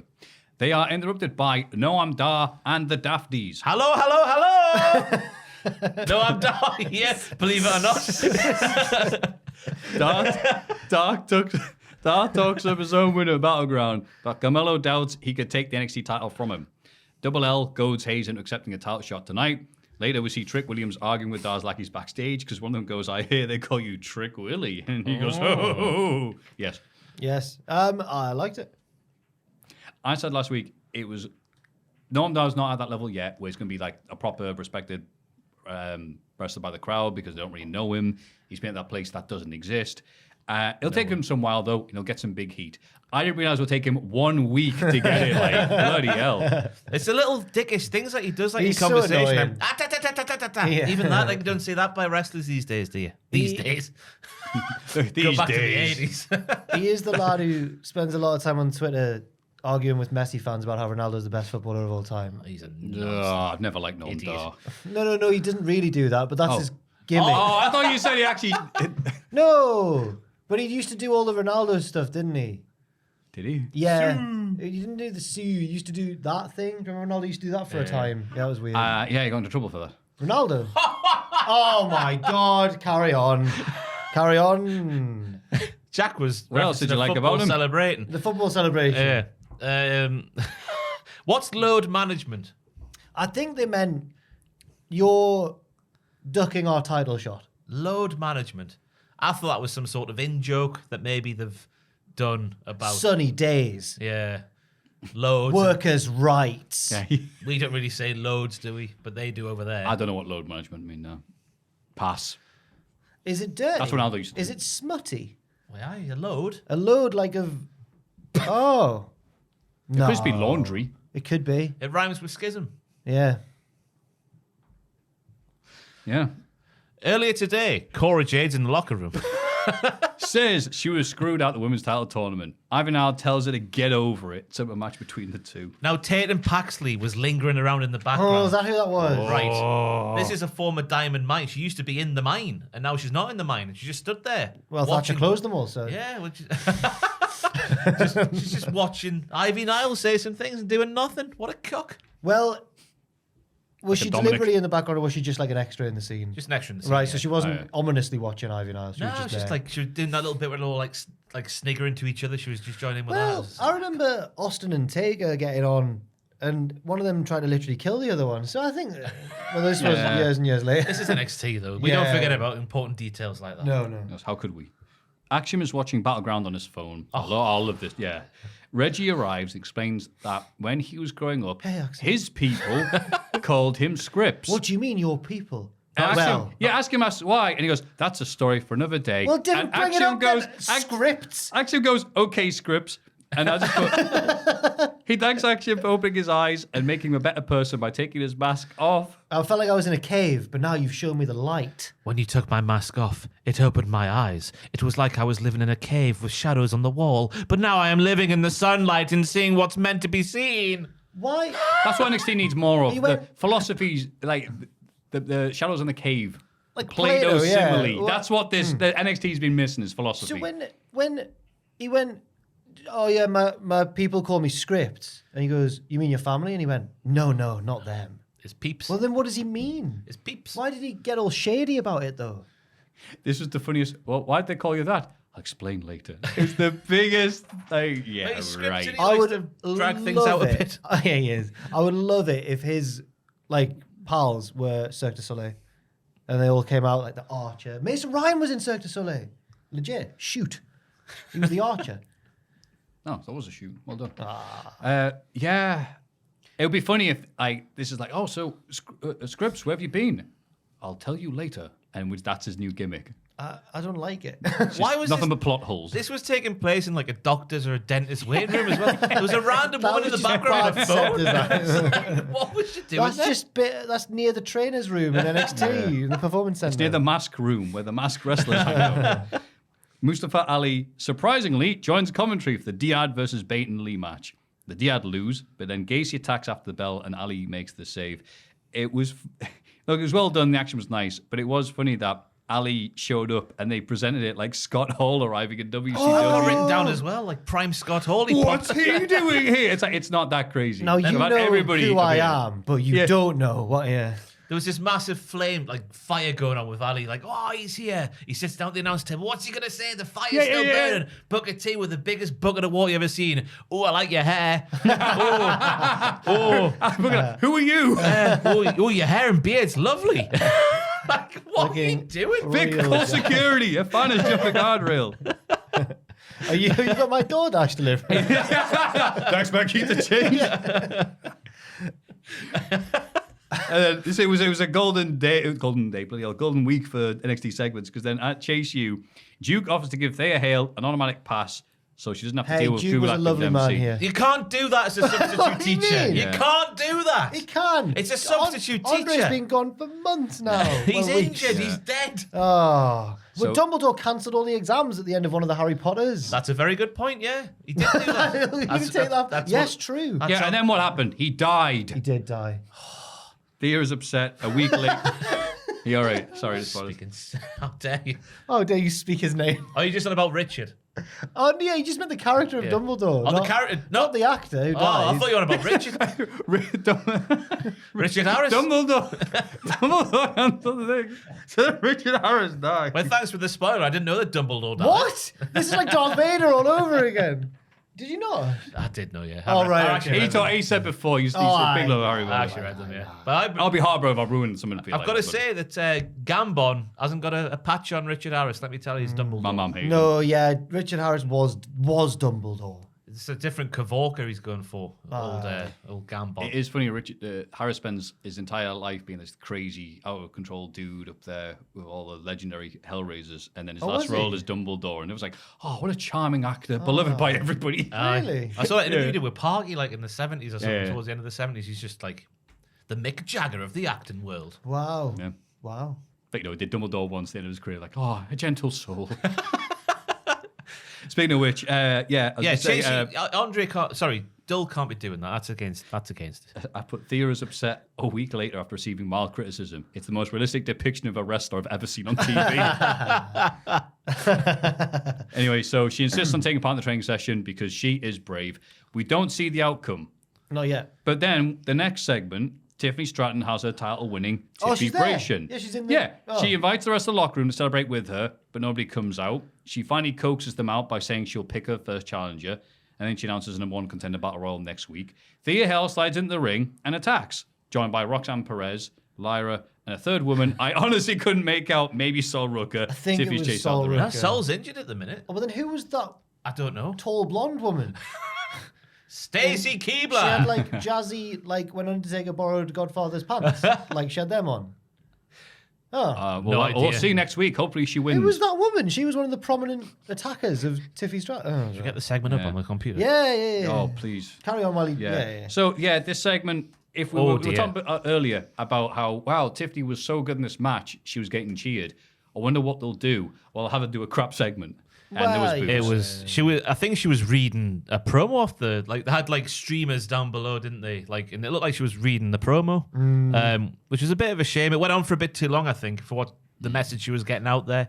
Right. So Right. I've got the segment. I've got closed captions on for some reason. I'm like Tiffy Strats. Here we go. Right. Oh, the quality's gone terrible. Fine. There's Thea Hale. Oh, no, she wasn't wearing... I've misremembered what she was wearing totally. She's just wearing a red T-shirt and black jeans. oh, no, but- it's her. Yeah, that could be Sol Rooker. I don't know. Who is that? It's not an HD. I can't see who it Who's is. that woman? Who's that woman in the blue pants? It's not Sol We've got Rooker. very bad internet There was a connection screen. there. It's not Sol. It's a different lady. Is that Fallon Henley? If you have the YouTube channel WWE Women Wrestlers, can you learn to steal your content in high definition? Why didn't you just go on the normal WWE? What? No, not doing his YouTube. It's the first one that Not on appeared. the network. No. Where's NXT's channel? Hang on. It's just on WWE. Is this on WWE's? Yeah. All right, let me get there. Hang on. Oh, my God. Don't worry. But shame on you, WWE's Women Wrestlers. Cutting edge wrestling journalism. It's not on there. It will be. It'll be there. Where's Tiffy Stratton? There it is. Aye, right. Right, here we go. In high definition Scroll this down twice. time. It's not here. Here we go. Here we go. Oh my God, it's so not an bad. HD As again. Oh, you know what it is? It's because those HD cameras can't hack it when the bloody There we are. Right, we're in confetti HD comes now. down. It We're in ruins full everything. 1080p. I have no idea who this person is. It is not Sol Rooker. Is it Fallon Henley? It might be Fallon Henley. She's got that sassy Southern Belle stuff about her. It is Fallon Henley. It's Fallon Henley, right? I can't tell who they are when they've got the clothes on. All right, James Bond. What the hell? No, That's a lovely dress you're almost wearing. Alan What the- Partridge, no. What the Oh, fuck. was it a quote? Yeah. It's Fallon Then that's Henley. all right. It just sounded like you were just being a No, chauvinist. I felt like bombing again. Oh, something my shin just tweaked. That's never happened. Oh, shin splints. Oh God, I don't have them. Oh, Shinsuke no. Nakamura. Then Danny Palmer. It's good to know that if I was really, really hurt, you'd just make They're puns. already hurt. It's sat down on the angle, man. What's biscotti? It's It's a type of. Is it a type of chocolate? I think it's the This one I little. can't eat Isn't it the but- little pastry thing? Little biscuit. Little biscuit? Num, num, num. Because You can have it. Booker T, when Tiffy was coming out for this promo, said, "Give me a hot cup of biscotti, man." Oh, And I've been thinking about it all week long. they're without twice Googling it. baked Italian cookies. A hot cup of biscotti. Don't know. Have I misheard that? No. It's in the song Cookie Jar by the Gym Class Heroes. He's got a thing for Milano Biscotti Italianos. Anyway. And I'll never turn down some Oreos if you got... just a shopping list. No, he's he's oh god, it sounds awful, but he's actually drawing comparisons between different types of biscuits and different races of women that he likes to have the intercourse with. Yeah. Puerto Rican, and them oatmeal Asian, raisin Asians. Yeah. Hazelnuts. No one's listening to podcasts at this point, and it's just as well, Ross. Hazelnuts, Brazilians, macadamia, Caucasians, double stuffed. All right, enough. Double stuffed or thin mint, it don't matter. You get in it, because I got a sweet tooth that'll never come loose, and the truth doesn't matter. God, I thought that Laffy Taffy song was bad. What's that Laffy Taffy song? Laffy Taffy, and it's comparing.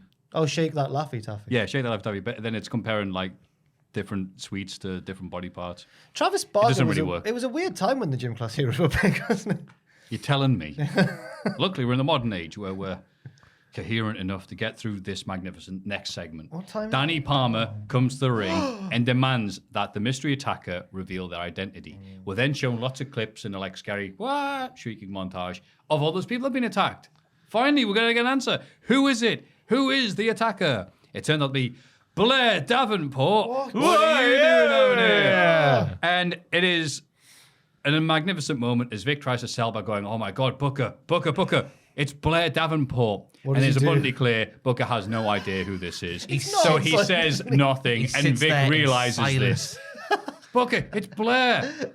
And eventually he just goes, wow. How's it? Blair, Booker, we've been waiting. Blair, she's been around for ages. She's been doing this with her. Yeah. Hasn't Booker said who before when someone's made a shock debut and he's gone, Yeah, it was recently. Dijak when he came back. It was, Who was that? Who?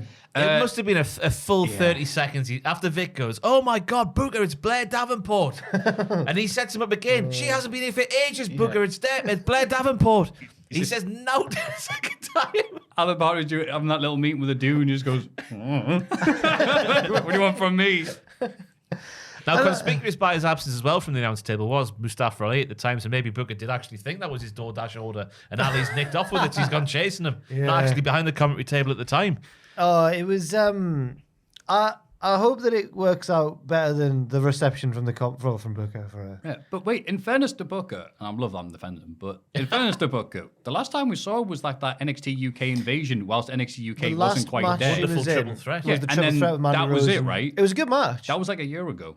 I think she's No, been- it wasn't. Was it actually? I don't know. Feels like A it. year ago. It was made that it up. was Satomura, Mandy, and it was before Mandy's release. Oh, yeah, it was Obviously, yeah, Mandy. yeah. Yeah. Mandy was the Mandy champion. Satomura and it was. her. I remember it was a really good match. Yeah. So I hope And then that was it, right? I Well, mean, they've I'm not. going to give Booker a pass there. Like, No, no. Blair, you remember Blair Davenport from NXT UK? Booker's like, I don't even know what NXT is, mate. She's been around every week attacking women. Yes, but in disguise. Did she do the car park one? I thought that was the... Was that in the assumption, yeah. video? Oh, Yeah, she answered all the unanswered questions. And I guess the blonde detail of the hair on the assailant makes sense because she's got like the half and half, hasn't she? oh yeah. So we just caught the blonde side. Yes, that's it. If you Or say maybe it's she was this way, rocking a sick comb over with the Yeah. blonde side over the top. Oh, she was blonde at the time. It's been a while. It's been a long time. But can you believe it? Blair Davenport is the person that's been attacking people, starting Yeah. fights backstage, I can believe it. and She's causing evil. ructions. Blair Davenport. Wow. What? Where's Some the good- punchline? Oh some good- no, some no! good- Carry on. Some good book in there. Hopefully she'll be able to Maffew. find some inspiration for how to Maffew. act like that. Hey, she was very nice to me, and I feel bad you saying Well, that. they're always nice, the nice people. Thank you. We see footage of Eddie Thorpe last week. He's being saying consoled that- that was defeat. he's What? I read the saying that internet. she's a rabble rouser backstage. According to whom? What is she supposed to There was that whole thing with that Oh. Sadie lass. What was she Yeah. called? Sadie Sadie Gibbs. Gibbs. Yeah, in AEW. Yeah. Yeah. Oh, what did she do? Apparently onto it backstage. They had like a real scrap in the middle of a battle royal. Yeah, they would. Yeah. Yeah, And then they went backstage and allegedly had a fight. yeah. Oh, Allegedly. well, at least NXT's, Allegedly. art imitating life. Bit of passion for the business, maybe. No, I don't know.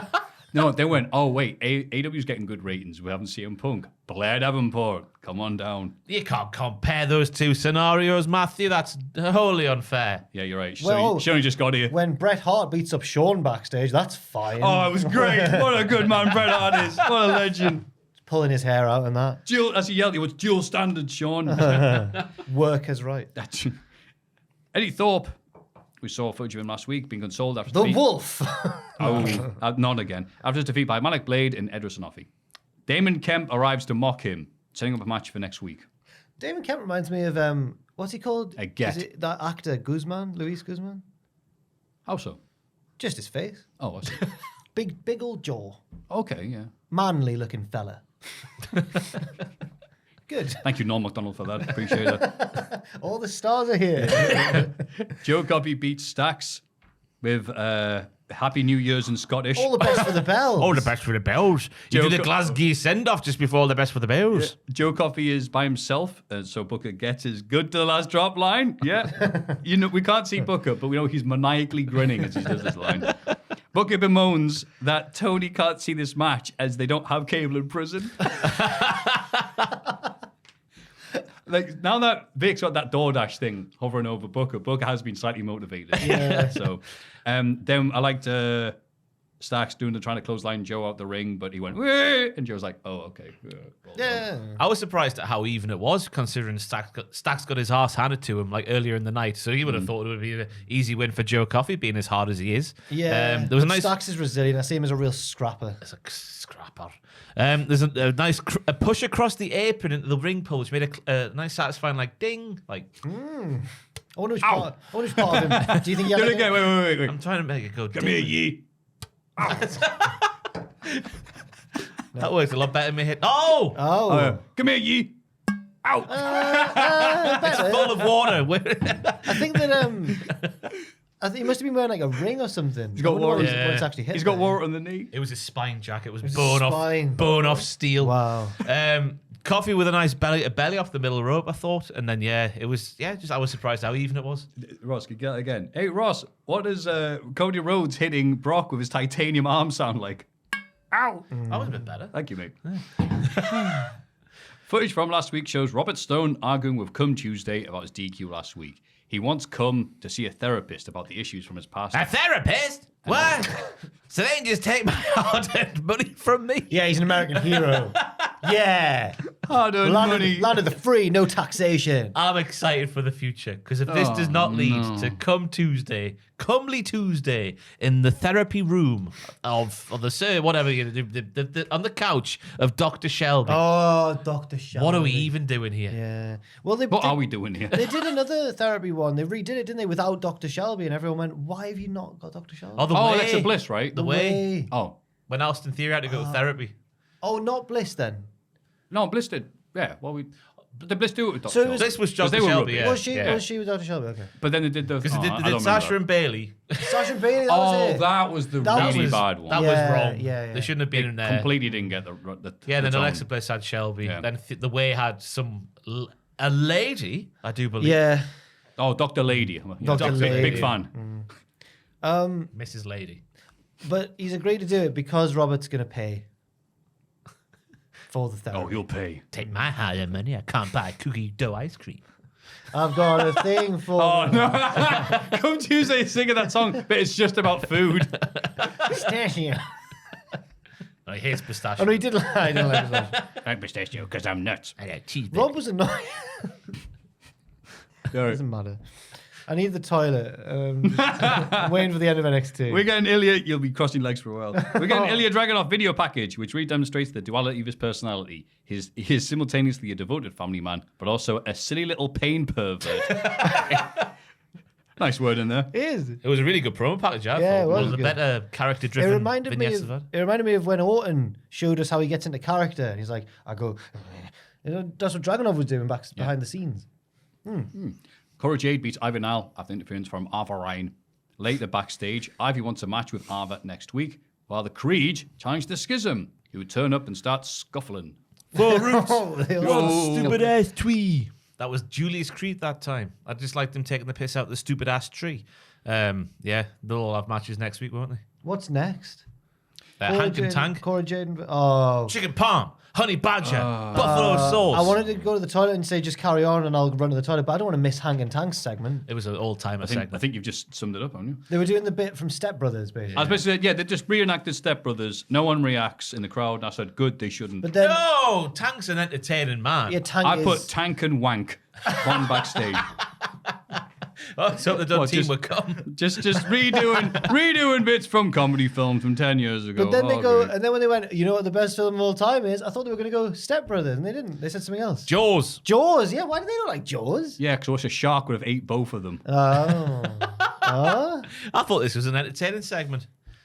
They were fighting last Why? week. You'd think they might split up, but no, they're actually just two of the same human beings. know Who are they? In different They ways. showed up. I'm supposed to care about Do you know them. the bit I found offensive to normal people everywhere? Go on. Is when Idris Noffe's gone, oh, I'm so hungry, and Malik Blade's gone, you've just eaten, man. And he goes, I'm hungry still, slapping his 37 abs and going, oh, look at my belly. Like, what? The most fit man in the world. I couldn't believe it.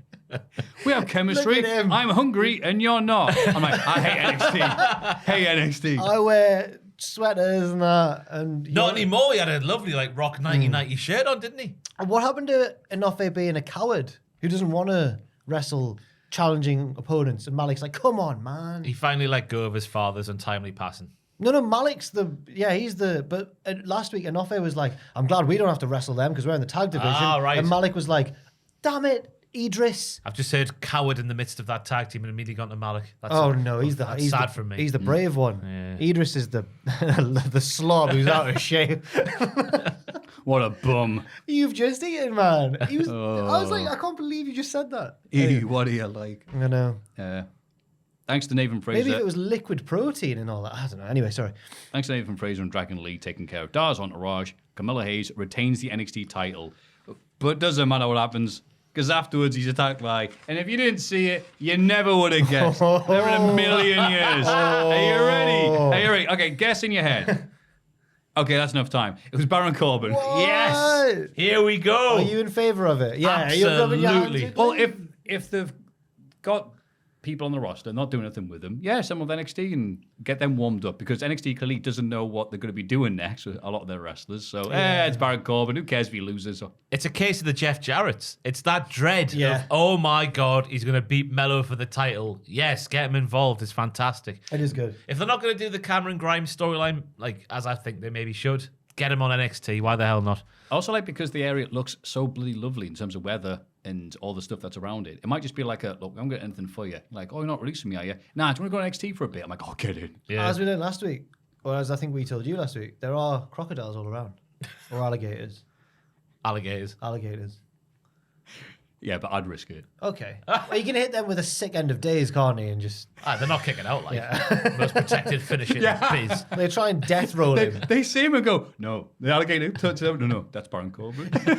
He does that. No one kicks out He that runs move. around the palm tree and comes out the other side and hits them with a lariat. I'm going for a wee now. I thought it was interesting how they pretended Noam Dar didn't have a match at the weekend because they were on about, oh, Mello came through the wall with Braun Breaker, right, but it was right. never like Noam bettered global superstar Dragon Lee at the weekend, which I thought was an interesting thing. Yeah, I get they were going there with that because they were like, oh, I guess that door is so loud. That Super Joel's on his way. Thank you, Super Joel. The that was talking about. Sorry, the door was so distracting. I'll give you. Oh, I've got it now. Yeah, they're acting like, oh, Dar had it easy because him and his mates all helped him, but he still had to wrestle and out-wrestle Dragon Lee for a large part of that match. So. Nearly 3 we rounds, get Maffew. why. We Yeah, I get know. why, but, yeah. Big fan of the KSI sort of bang from Noam. I like to call it the KSI bangs. It's an elbow thing. Why do you call it the KSI? Because in his last boxing match, he elbowed a man in the head. Oh, yeah. A shoot forearm elbow thing. I get you now. It was just a really good competitive match. The ref sending Trick to the back when everyone was involved in the fracas was a load of codswallop. There was a nice elevated cutter from Mello, which tickled my pickle. And then Mensa getting involved. Once again, they didn't get sent to the back again. And then Dragon Lee, who apparently didn't wrestle at Battleground, he was out there making the save for no reason whatsoever, clearly, because he had no ties to this match whatsoever. And obviously Corbin. I'm excited for Corbin and NXT. If they can make him sort of back to the, I don't know what even to say here, because everyone hates Corbin, don't they? I might as well just say it. They're supposed to hate him. I know, yeah, but it's the wrong. He's a heel. The dreaded hate. The old ex-Packington heat. But that is a contradiction. That poor man, that poor Xbox, spent the last decade, I wish 2 decades at least, trying to rewrite history there, saying, no. All that wrestling we watched, X-Pac heat, all those matches we watched of him. Nah, I think it's a perfect thing for him. Like I don't know, like Eva Marie, almost level, having a plucky like him come around. We don't want him as champ. Good, you might be invested. Yeah. In watching these matches then. And here's Jack from the toilet. Sorry, I was really desperate. Nah, don't worry about it. AEW Dynamite. Should we pause there so I can just turn the thing off because I can see you shivering? Oh, thank you. Oh, it's a bit cold, isn't it? Yeah. It is a bit cold. AEW Dynamite. It's another loss for Chris Jericho. I don't know. I was tired and I wrote it. Yeah. The Dynamite ones are often bad because I write them. I understand me. With Brian Danielson on a commentary, the rest of the Blackpool Combat Club beat Bandito and the Lucha Brothers. You mean Butterfly Man? He was dressed like a pretty little butterfly. He was dressed Lorraine. as what's his bloody name from the thing. That's so good. yeah, I've got yeah. it written down here because, you know, if you don't know the answer to something, ask somebody smarter than you. It's that famous Butterfly Man. Mexican show, El Chapulín Colorado. Recurring character from the show, Chespirito, which I can tell you from experience, was as often as popular as the most popular thing can be. Says here. The character who's dressed up as my God. is the inspiration behind the bee guy in The Simpsons. So. Oh, Bumblebee Man. And he's such a popular The character. bee The guy. character is even made it into Fortnite. Does he have a So this chihuahua? is one of these things that it's like a bad buddy situation, I guess. Like, we don't know who he is. A lot of other people do. And he So- had a song made by him, like about him, sorry. Desperito, bada bada bing, bada bing, badum bum. That's how that song goes, that's for sure. That was beautiful. Brian Danielson was taking the piss out of his accent. His bloody Nora taking the piss out of his Howdy, howdy, costume howdy. on commentary as he was trying to do his best William Regal impersonation by saying, "Wow, look at that Wheeler Yuta cover where he pinned the shoulders to the mat. He didn't do that last week, but we've been training. Oh, he was so Wow. good this week. Power comes from your feet while punching." I always thought it came from the hip. Maybe it rotation. starts in the feet, goes up through the hip. That's body popping. Boxers often pivot their feet, don't they, I guess? Absolutely, got to put all the weight there. Yeah. Brian on commentary explaining how and why every move worked was beautiful. Like when Bandito hit the frog splash and he managed to get his shoulder up. Brian's like, yeah, he wouldn't have been able to do that a year ago, but we spent a good few months practicing on kicking people's heads in. I was trying to find the guy you were talking about, but I've ended up on the wiki page for Bumblebee Man. Yeah. Bumblebee Man's parents died playing paintball. After He his cannot live, man. He cannot live. slapstick antics destroyed his house, his wife walked out on him. He had That's right, I remember that episode. He had a relationship with Edna Krabappel. Also, Bandito's delayed suplex. So delayed, you think it was Jack sticking to his punishment. It was a minute long, wasn't it? And then the great Yuta was dumped on Claudio's head. Oh, that was one of those. Oh no, whatever. Yeah, but you see, Panther like, yeah, I'll just adjust you so you don't. Oh, I'll actually put you further. Just in right there. on his bald head. Yeah, cheers. The great Yuta also looked good in the finish of the match. He's on line for the push of the century now, apparently. Yeah, He is. Pinning everybody. With all these people behind him, absolutely. They're like, yeah, Dwayne doesn't look how great he is. Look, he did the He was crucifix saying pin. he was so proud of him. Yeah, we practiced on kicking people's heads in, and we're really good at it. And John Moxley was really impressive after the final bell because he did this pose in the corner where he put his hands on the top rope and sort of levitated Yeah. his body and then just held himself there, feet in the air. Incredible core strength, I yeah. imagine. BCC are mint. Yeah. I'm so glad they won. Blackpool Core Corporation. Thanks. Shut up. That's the name of the Yeah, group. leave. How do you leave? How do you go home? Backstage, the It's elite- over. I've had enough. The reveal. All right, stop it, punk. The Elite revealed that Kenny Omega has left the country, but he hasn't gone back to Canada. Before we get that, What other countries could he have before we gone get to? that deep, metaphor-filled, confusing thing clarified to us, the Dark Order interrupt the interview. Who are they? And they went, hi, Maffew. And they go, we want to talk to Hangman. Oh, wait, realize you're hanging out with your new friends now. That's okay. No worries, not enough time for us. That's fine. And then troublemaking Marvez. Hangman goes, no, stop. He goes, Hangman Page, what do you think about the movie? What a poo stirrer he is. That's He's El like Scoops you're talking He's like about Louis there. Theroux. He knows just how to push the buttons. Yeah. Yeah. It was nice to see the Dark Order back. It makes sense Yep. that they would be a bit perturbed by Hangman Oh, going hates back us. to the You know, those arseholes, guys yeah. had you back for like ages and you I just, dunno. I'm worried. discarded us. I'm worried it'll be a heel turn. For the I don't think it'll Dark be. Oh, I guess it'll have to be super heel, wouldn't it? But like, it's a good. It's based on reality. Hey, remember Yeah. we were there for you every step of the way, and then you went and hung out with former world champion. Yeah, Order. okay, Yeah, we cheers. were there when you won the belt. They were there when they all Yeah, hugged and then him you up. immediately abandoned it. Yeah, that was good. There's a nice quote from Matt Jackson at the start of it. It was like, I never thought the day would come where I would be trying to melt off the face of another man using an exploding sneaker. It's true. I never thought I'd see that day either. Up the wrestling. Yeah, but what country could Kenny Omega be in? Who knows? There's so many nice ones. I hope it's Yeah. got nothing to do with the pay-per-view at the end of the month. There's a pay-per-view at the end of the month. There is. What's it called? Forbidden Door. Could he be in? What? Uzbekistan, maybe? Oh, maybe. Started trying to think of a country that... Could he be in he be- Liechtenstein? Could he be in South Sudan? I tell you what, he won't be. He won't be in Japan because that's where Jay White and Juice Robinson are from. I And thought they're you were gonna say interviewed in the Tubman ring there. by Tony Schiavone. That's where Tubman is. If he's the guy he brings out. on a tandem bike. Now That's we're what- just laughing at our friend Richard Tubman. What's this? Have you seen this? We're supposed to laugh at your friends. He's not here. He hasn't been here for months and Yeah, but he months. watches this. We all miss Tubman very much. We do. Imagine if he used this podcast as motivation for his cycle, just getting angry. He's like, "Ugh, why are they mocking this nice thing I'm doing with my A life? little bit of resistance and he's getting tired. He hears this laughing at him. He goes, right, pump it all the way up. I'll bike to France. So they got a promo on Ricky Starks and FTR. For some reason, I guess, FTR needs some new challenges. And the two guys who haven't won a tag match together are now the challengers for FTR. Fair enough. Yeah, but they're the Bang Bang Gang. Gold. They're the Bang Bang Gang. Wheeler and Hart would interrupt and get cheap shotted after they go, do you want to join Bullet Club Gold? And FTR like, yo, you're mine. Ricky Starks sends the heels running, wants to settle the feud next week. I hope he does. They want to be gold members. Top shelf gunslingers. Bum ass Jay White. Still not seen it yet. I'm still waiting to see what makes him fantastic. It's not his fault. It's what he's been given. Oh, dear. Yeah. Right, TV time, interview time, challenging the hottest guys in the company. You're right. No, come on now. He's been done dirty. He's not. No. I was impressed by Bullet Club Brown. Like poo. Yeah. I was impressed by Juice in the promo. I thought he was funny. Just talk about the Southern boys being a bit slow. Yeah, Juice is the more outwardly charismatic of the two, maybe. Yeah. He's the more loud. He's the louder of the two. Setting up his line for Ricky Starks, having no friends. That was a nice setup. He's got comedic timing. I like Juice. I don't believe that Ricky Starks has no friends. I do. He's a cool guy. Why is that? Just because he's, I don't know. We're near the end. We're near the end. Really It's been good, a long really one. good podcast, this, isn't it? Tony Khan announces that CM Punk will be a part of Collision. And oh my God, after the will he, won't he, every news story contradicting each other. Something about Brian Alvarez and, well, not going to that.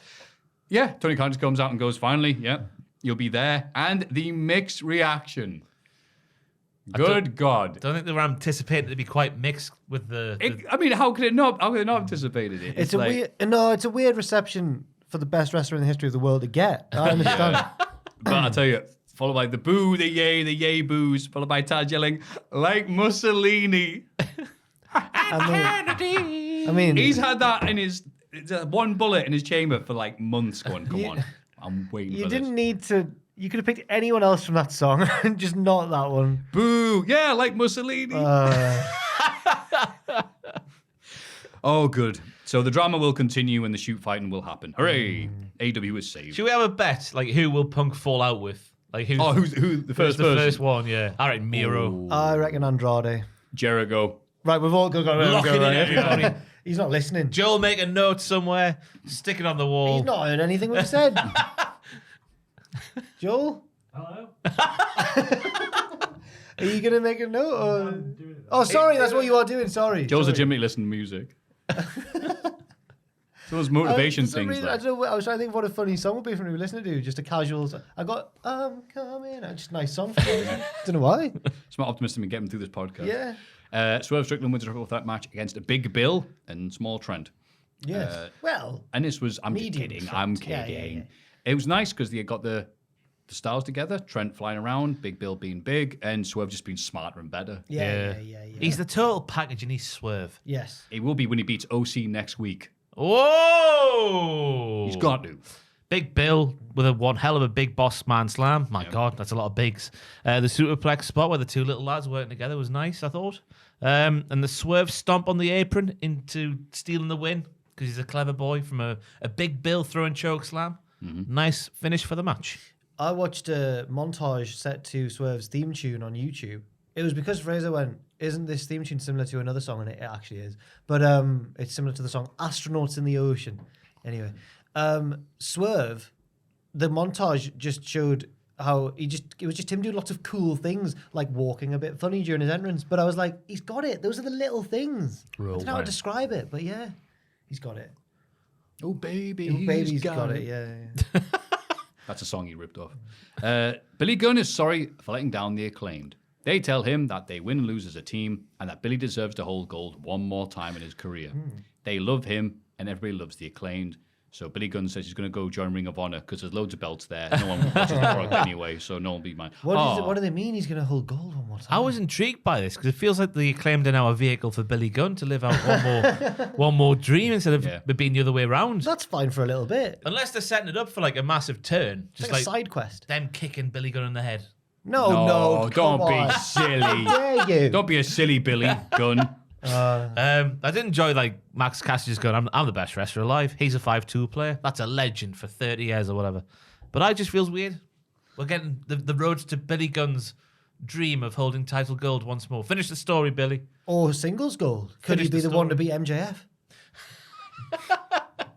What title is he going to win though? Oh, Seriously? he had that. International. Wait, Forbidden Doors coming up. He's going to wrestle Tanahashi again. FTW championship. Yeah. Batters who snaps it. Throws him in the top row. Count Taz out is win. like, what the hell?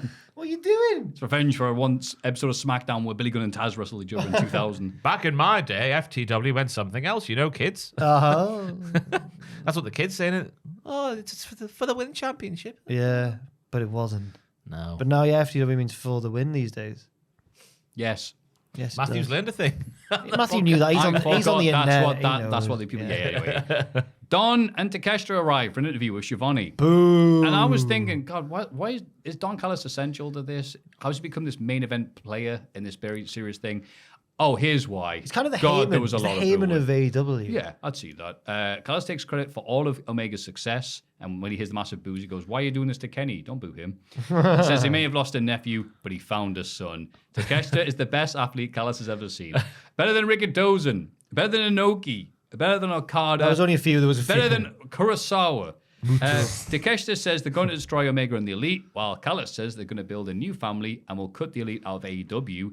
And when they say Okada's name, the camera does a little whoop, so it could see Forbidden Door happening. Like, right next to that was a sign saying, Okada will be on the show. And he will be facing Takeshita Yeah. with Don Callis in his corner. Right. And this was very well done. The crowd are like, oh, they're really into this. I just love Don Callis repping Ivan the Terrible killing his son by Ilya Repin on his Tron. I just loved it. What? I just What's that? loved it. It's the little It's the picture of fan him art, holding yeah. Omega in his arms. What, is it like a painting or something? Oh, yes, Oh, it's an Ivan, old one of my, painting, one of my yes. favourites. Ivan the Terrible killing his son. You said this look of regret in his face. Ilya Repin. Obviously, there wasn't any when Don did it in real life, but whatever. It's a nice bit of fan art. Yeah, this was like a prime Oh, Dominic. I know the painting, yeah. Yeah. A prime Dominic Mysterious promo. I've said that with no irony whatsoever. Everyone's on their phones. We're on a podcast. I'm all No, alone. I was just I've got my notes. I'm listening to I you. was getting off the screen of the painting. I'm all alone. No, you're not. I'm drowning in the sea. No. Go on, finish the story, I don't know how else Billy. to say this. You've done it all now. You've done it all. You've got to make a big mistake. I don't know what I'm doing now. Yeah, Don's going to build himself a new family was the other thing to mention. So who else is he going to recruit to go against the elite? Yeah, I think it doesn't need. I don't want there to be too many members because there's a lot of factions. Too many men. Too many members. Have Yeah. Jay White and Juice Robinson just show up. They're looking for people. Oh God, what if it is? Bum ass Jay White. Bum ass Jay White. Yeah, Don Callis can talk for Good for great. nothing, Jay White. He's actually a very talented man. The best heel in the world. Tubman Heard that from Tubman so will many Tubman will people. be so disappointed for many reasons if you listen to this podcast, but he also is a big fan of Jay White. Be more disappointed watching AEW. In a video package, Arn Anderson talks about biting Luchasaurus' thumb. It was no Wardlow- bother, mate. He says, "I'll do anything for you." Aye, near Bosch. Wardlow challenges Luchasaurus, saying he'll finish the job. So is he planning he's going to bite everything in him? What was Going that to sound? eat his thumb. Yeah. Well, I heard that weird noise. Is it like a Sounded drill? What was Sounded it? like Harry Potter speaking snake tongue. What was that? That was a weird noise. Anyway, so that's cool. Darby Allin and Orange Cassidy beat the Gates of Agony. What Why are you were they bloody teaming doing together? Darby and Orange. Is this because they're I They've missed baby? teamed together something. before, haven't they? Yeah. here? Have they? Yeah, I think so. I think they're friends. I became a fan of Tua Leona during this matchup here. Okay. And I became a He- fan of Cowan. The Bishop. Yeah, Bishop Cowan. Oh my God, Tua Leona is what Solo Sikoa should be. Whoa, what a What? statement to make. Explain. His mannerisms, his cavorka, his pop and snap. Solo doesn't quite have that. His You don't think that? What? no. You think Solo's convincing in this enforcer role? Absolutely. He looks miserable and hits people with his thumb. What do you want? No, it's not like because they're going for the old humanga shtick, aren't they? With him, but like No, more sub- well, no, I mean, more Humanga subdu- was- not a savage, but you Yeah. know what I mean.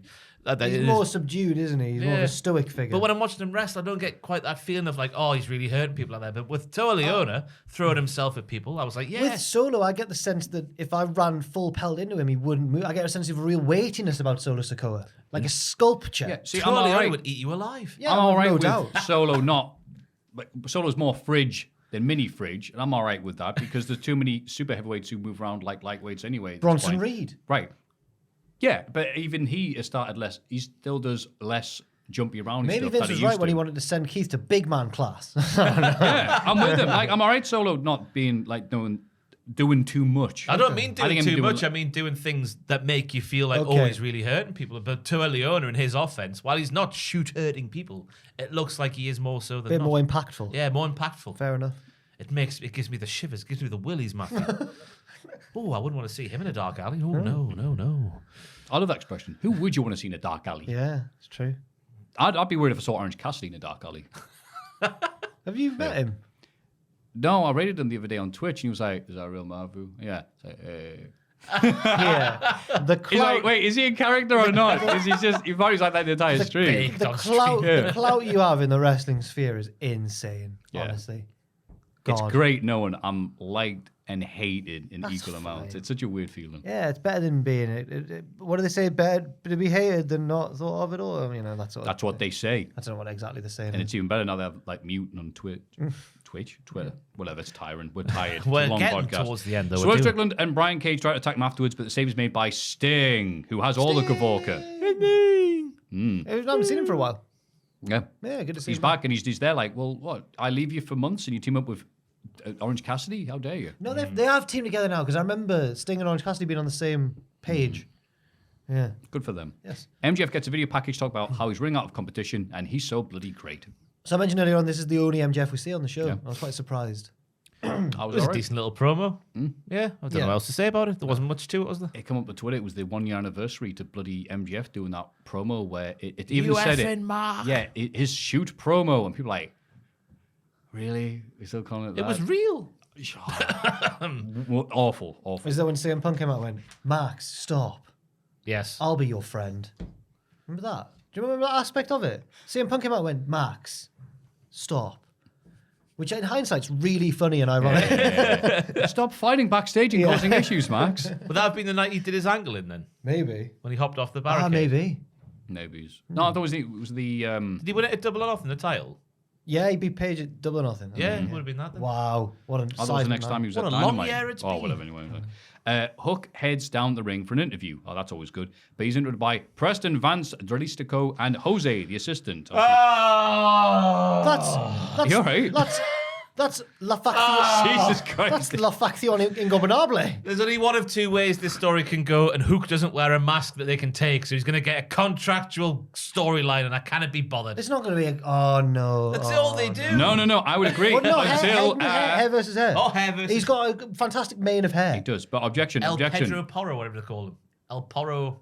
I El forgot. Guapo Diablo. Yeah, oh, that's it. El Diablo Poirot. Guapo. The handsome devil. What do they The call famous luchador Oh, detective. Preston's Perro Peligroso. or something Pero like that. Pellegros, that's the one. All right. Jose says Roosh is too dangerous to be here, but the others attack Hook until Jungle Boy makes the save. Oh, ho, ho, ho, ho, ho. That's what they do. And We Hook, haven't really.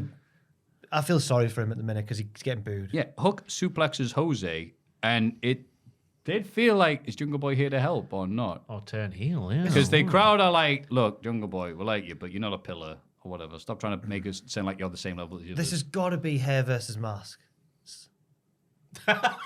It's got to There's be. extra us that made it. Well, Jungle Boy and Hook versus two of the masked lads. Look at their manes. Look at their manes. I hope the masks win if it is. They That'll be fantastic. surely won't. Surely JB won't go for that. This year's gone into that. Oh, God. Oh. Oh, if they don't do masks No, versus I don't hairs- want to see that. No, stop saying that. All right I then. don't want to see contracts signed. I want to see legal ramifications. If it's that or them losing their hair, then yeah, I'll have a Are boring you not a fan of contract. that match that Eddie Guerrero and Art Barr did against those two lads? Art Barr. Didn't even know whether Famous Irish I could mention him or not, to be honest. But anyway, those two lads against the two Mexican lads, and You had a cracking frog splash. That's Oh, all you, yeah. all you need to know about Bar. All Art American Barr. heel Eddie Guerrero. And it was weird looking back, isn't it? Yeah. Anyway, Backstage, the Outcasts wonder if anybody's ever good enough, or even good enough, I should say, to challenge Tony Storm for the title. I can't wait to hear who challenges Tony for the title on the live events this weekend. oh, That's what they set up here. oh right, okay. I don't know who it is. Just that's what she's going to do. Someone she can beat, surely. Oh. Chris Statlander makes her first defense of the TBS title. Of course, defeating Nyla Rose, the gatekeeper of the division. And Taya watches on backstage. There's a nice blue thunder bomb from Chris yeah. Statlander. The 450 for the win was great. She was running around the ring like there was no tomorrow. So yeah, a good outing for Chris. Bit of a shame for Nyla that she's been reduced to this role because we haven't seen Twitter Nyla on TV yet. Oh, yeah. I know, In full force, I don't think so. I don't know. In the main event, Adam Cole and Britt Baker beat Chris Jericho in Saraya. And that's Just it. a happy ending. It was Yeah. and that's everything wrapped up, I guess. It was weird because they said, well, they were quite strict going, it's not intergender, it's men wrestling the men, women wrestling the women. And that went off. They started doing that immediately. And the referee was like, hey, stop. So I don't even know why they bothered even saying that. Yeah, because it's so intense. But it wasn't. You'd think though, because Jericho was being intense as he would do after the feud Yeah. they've had. He was like shouting at Britt Baker, like looking angry. But Cole and Baker, I don't know whether it's the They're baby. just so cool. I don't know whether it was the baby blue they were wearing, but they were so just like wrestling a match that didn't have anything behind That it. exactly. They're, Thank you. they're just cool dudes. They're just a cool couple. Yeah, so that was it. But they were too cool. It's like finally we'll get our revenge, and they did. But yeah, Jericho was bringing the intensity, and yeah, maybe it was the baby blue, but like They're like all right, the, honey, let's go get them up and at them. It's like wait, wasn't this the line you're trying to like? Oh, whatever. They're like the quarterback and the head cheerleader. They're just too cool for school. That's right. What's going on? Adam Cole, who plays Mario every day. Well, Too cool. Gimmick- Adam Cool, they gimmick call him Adam. backstage. The coolest cool dude Big in Addy Coolville. cool. I'll tell you who is Big cool. Addy cool. Britt Baker Adam Cole? Oh. putting a glove on for half an hour while Cole was locked in the walls of Jericho is one of my highlights. I'm going to give it move my week. She knew he was too cool to tap out. Joel, hit the cool thing.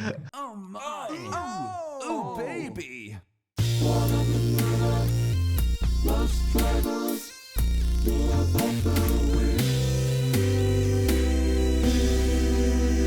Cool thing.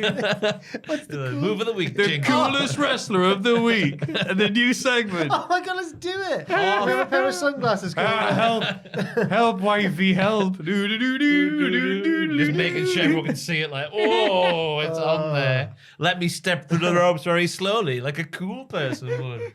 The counter track off. Wow, they're so cool. I'll tell you what else was cool? It What? was Who? Whatever Saraya calls the Rampage these days, that DDT shit on Baker. Oh, The TV show no one watches. That's a weird name for I can't DDT. remember what she calls it. Yeah. the Saraya. Yeah. Ah. Ah. God, it's Let's end the segment. It's home time now. We've still got 3 segments. Go. That was the gigantic XL. Cool. The week of wrestling. If it was something you could eat, it'd be that cake that little lad has to eat in Matilda. We finished the entire confection. Bruce Bogtrotter is his name. Yeah, well, It's a lad I went to school. you trot on this bog. Good night. Let's have a rummage in our mailbags. The mailbag. Hi, lads. I use ChatGPT. Oh, Christ. God. To generate an episode of the podcast. Of course you did. Whoa! Whoa! So, Wow! Bloody hell! so you lot don't have to think much this late in. XOX. The prompt was Cultaholic Wrestling Podcast transcript hosted by Maffew, Jack, and Ross. For noticed some that, reason, it ignored Maffew. Unhappy face. Jack Coyle. Thanks, Jack. Thank you, Jack Coyle. Yeah, I noticed you've not got a single line of dialogue. Oh, good. Right, Well, why don't you it, take it away? This is the Chat GPT presents Cultaholic Podcast. Hello and welcome back to the Cultaholic Wrestling Podcast. I'm your host, Jack, And joining me today is the incredible Ross. Thank you, Jack. It's great to be here once again. How are you doing today? I'm doing fantastic, Ross. Excited to dive into some wrestling discussions. But before we get started, Ross, you seem a bit concerned about something. What's on your mind? Oh, Jack, it's quite embarrassing, but I recently got these new jeans, and they seem to have a peculiar smell. It's almost like pee, and it's been bothering me for days. Ha ha ha. Oh, Ross, I can't believe we're discussing this on the podcast, but hey, it happens to the best of us. Are you sure it's pee, though? Maybe it's just a manufacturing odor. That's what I thought initially. But the smell persists even after multiple washes. I've tried everything to get rid of it, but it just lingers. It's driving me crazy. Well, Ross, that's definitely an interesting dilemma. Have you considered reaching out to the manufacturer or maybe trying some special fabric fresheners or odor removers? I haven't contacted the manufacturer yet, but that's a good idea. Joel's just died behind the camera. I did try some fabric fresheners, but they only mask the smell temporarily. I need a permanent solution. Understandable, Ross. Nobody wants to walk around smelling like pee. Hopefully the manufacturer can provide some assistance or even replace the jeans for you. I sure hope so, Jack. It's not the kind of impression I want to make when I'm out and about. Plus, it's distracting during our wrestling events when I can't stop thinking about my potentially pee-smelling jeans. Ha ha ha. I can imagine, Ross. It's important to feel comfortable and confident, especially in public.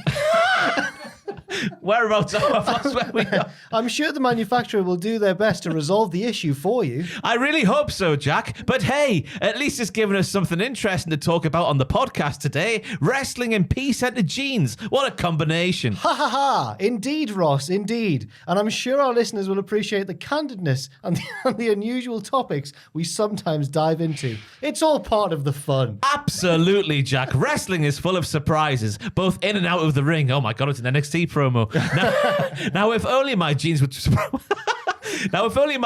surprise me by magically losing that smell. Ha ha ha! Well, Ross, I've laughed at the start of 3 consecutive lines. Ha ha ha! Well, Ross, we'll keep our fingers crossed for you and your jeans. And for our listeners, we'll be back with more wrestling discussions after this short break. Stay tuned, folks. Closing theme music plays. Thanks.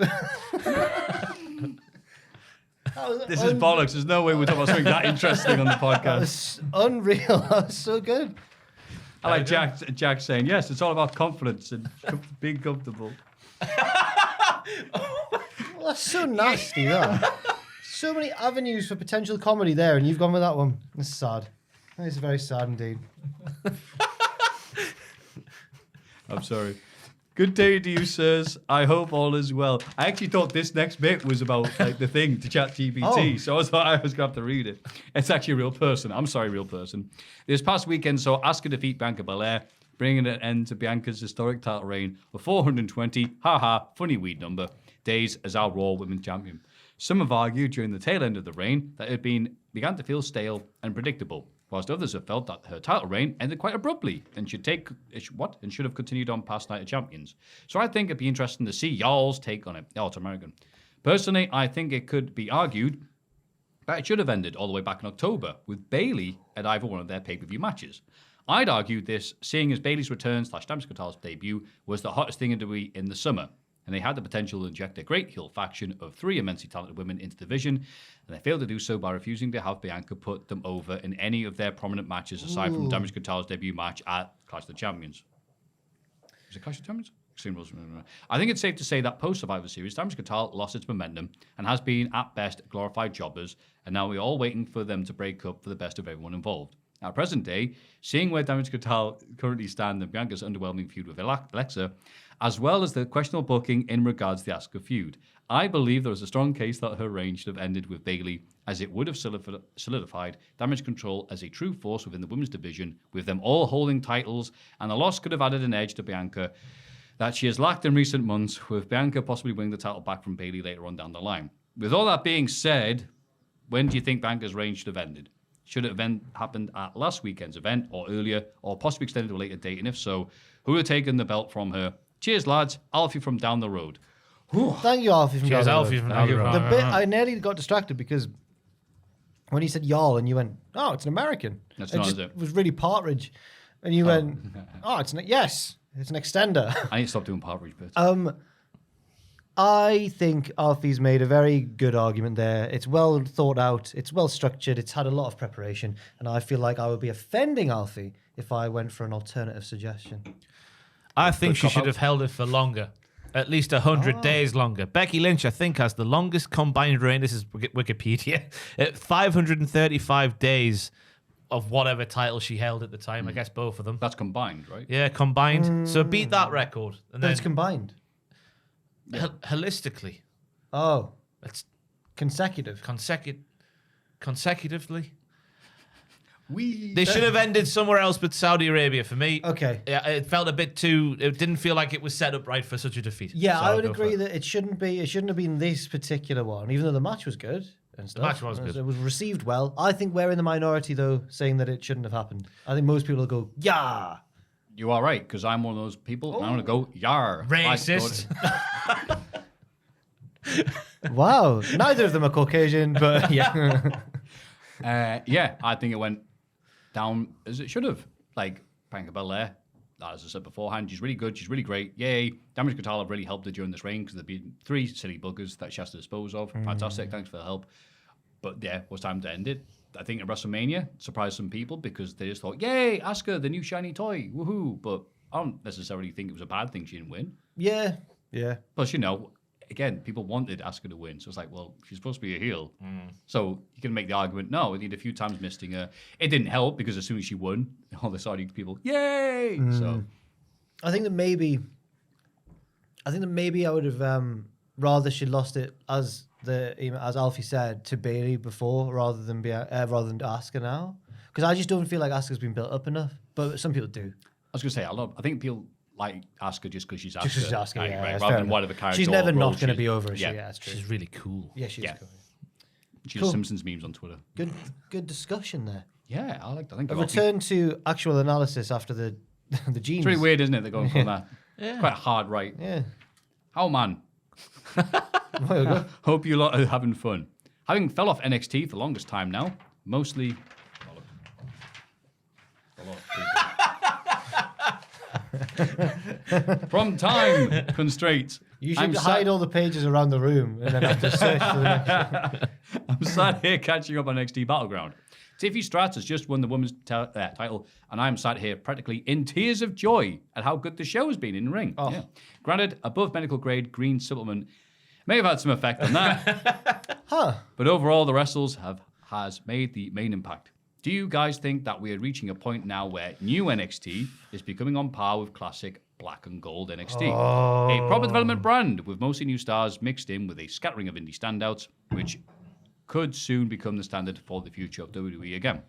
I will certainly be checking it out again going forward. It might even replace Dynamite if Collision proves better. Oh, yeah, Collision. Yeah. Many thanks for all your content. Your efforts are always appreciated. Yours, Middlesbrough's tastiest and best sounding in a northern accent, former striker, Massimo Macaroni. Massimo Macaroni. Macaroni. I should probably do it, Sunderland. Massimo Macaroni. This one's a macaroni pizza. Thank you very much, Massimo. Thank you, Massimo. Wow, I'm happy that people are letting us know that they enjoy NXT as much as you do, Ross. What do you mean, me? All 3 of us do. I mean, Yeah, all 3 yeah, of us. yeah, I apologize. All 3 of us obviously enjoy NXT. Joel has made his new middle name NXT. It's true. Joel NXT Allen. Correct. Huh? Alan? He's a ref. Come on now. Joel Yeah. used to play for Liverpool as well. Bollocks, what's your surname? It's not Alan, is it? Holland. Before we did that thing was like people in Durham doing like I said Alan and I'm Alan. surprised Joel didn't respond. It's not his surname. Not at all. Holland. Holland. Oh, that's Like the bad, nation. that. Holland, you know. As the Like Netherlands, Holland. the nation, is Holland a bit of it? I don't. Why am I looking at you as if you're going to be like, well, I'm not from. no, right, yeah. My personal favourite NXT roster is like the 2015, 2016 times where there was that blend of like your Samoa Joes and your Finn Balor's and your Nakamura's. And there was your Parker, what's he called? I forgot Juice's old name. Bodro. No, Juice's old name. Oh, damn it. Yeah. Uh, Silly white, the Vaudevillains. Yeah. Blue pants. Enzo and Cass, early Enzo and Cass, yeah. Silly gimmicks and Dash serious and, wrestling. no, not Dash and Dawson. What were they called? Wilder. Oh, no.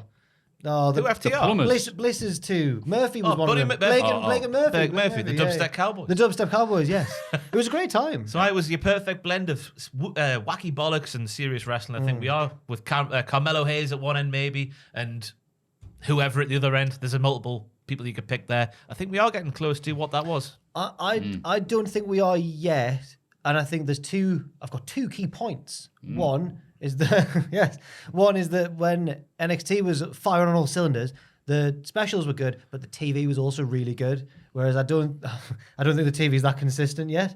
But the specials are starting to, especially this last one, starting to knock it out of the park. The other reason I think is that back then it was before the Performance Center had become kind of the machine that it is now. Because back then it was like they just sort of cherry picked the best talent from everywhere. Even the ones who we were less familiar with had probably had really good indie runs so far up to that point. And then you had people like all-time greats like Samoa Joe and Kevin Owens coming in and being like, oh, we're here now as well. So I think that it's not quite there, but it could be. I don't know. I don't know what to say because I don't think the Performance Center style is as good as this melting pot that it once was. I get you, but I mean, you can make the sense if it is developmental for the main brands and they'll wrestle that same style. Well, That's exactly. supposed to be, isn't it? Yeah, it's true. It's very true. Sorry, lads. I'm just checking that next door hasn't been locked like it was a few weeks ago Oh, for me. God. Because all my stuff's in there. All my stuff's in there. Yeah, I'm just checking. So that's what I was. Thank you, Russ. Sam's streaming. Oh, Right. hallelujah. We'll bother him afterwards. We'll all celebrate the win. My keys were in there as well, so there would have been no way. there would have been no way. Yeah, we. I'll delete my messages. Ah, Sorry, that's why I was typing. That's all right. that's I was still listening. no good. What do you think?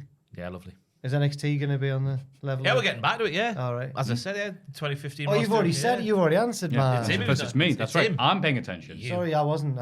Ross can pay attention and type an email. I wasn't. And I'm like, I cannot do that. yeah, I sadly agree with everything you said. It's getting there. The TV is.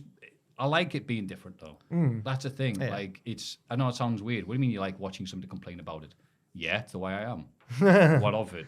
But I'd rather have the way that that I say variety. I am. I'd rather have the variety. NXT Black and Gold sucked near the end. No, it We always didn't. forget You were about really this. nasty We all about it. remember You were like, really oh, the great nasty. matches and the flippy flips. We all forget, oh, Keith Lee and Killer Croc going after that feud about the exploding fire letters. Oh, Leon Ruff. Oh, his belt's too big. What a loser. We all forget the crap. We all remember the really good bits. It was rubbish near the end. Oh, you would. We had Twitter argument that time. Not a real one, but a Twitter one, so it wasn't as bad. What was it? It was because Kushida and Gargano had a really good match, and you went, No, they didn't. people who like that match smell. And I was like, I don't smell. What I tell you? No, it was something. That's the sort of intellectual level we were operating on, I think. It's Twitter, right? Yeah. If you like that match, you smell. Yeah. But no, I think, I get what you mean. Yeah, I'll take these Feel that silly it's things there. different. Because like I Yeah. said, the good stuff rises. Tiffy Stratz was a bit weird to begin with because she was like daddy's girl to begin with. She plays tennis, whatever. Now she's like, no, I'm just really good and Yeah. better than you, whatever. Yeah. And the bad bits go. The good bits we keep. Like all the letters that we get sent here. The fantastic mailbag at cultaholic.com. If you got a good one, yours could be right here, right now on this podcast. I love that AI one because it's like, it allowed us to be like quite funny without having to put any effort in. It was genius, that. More of those, please.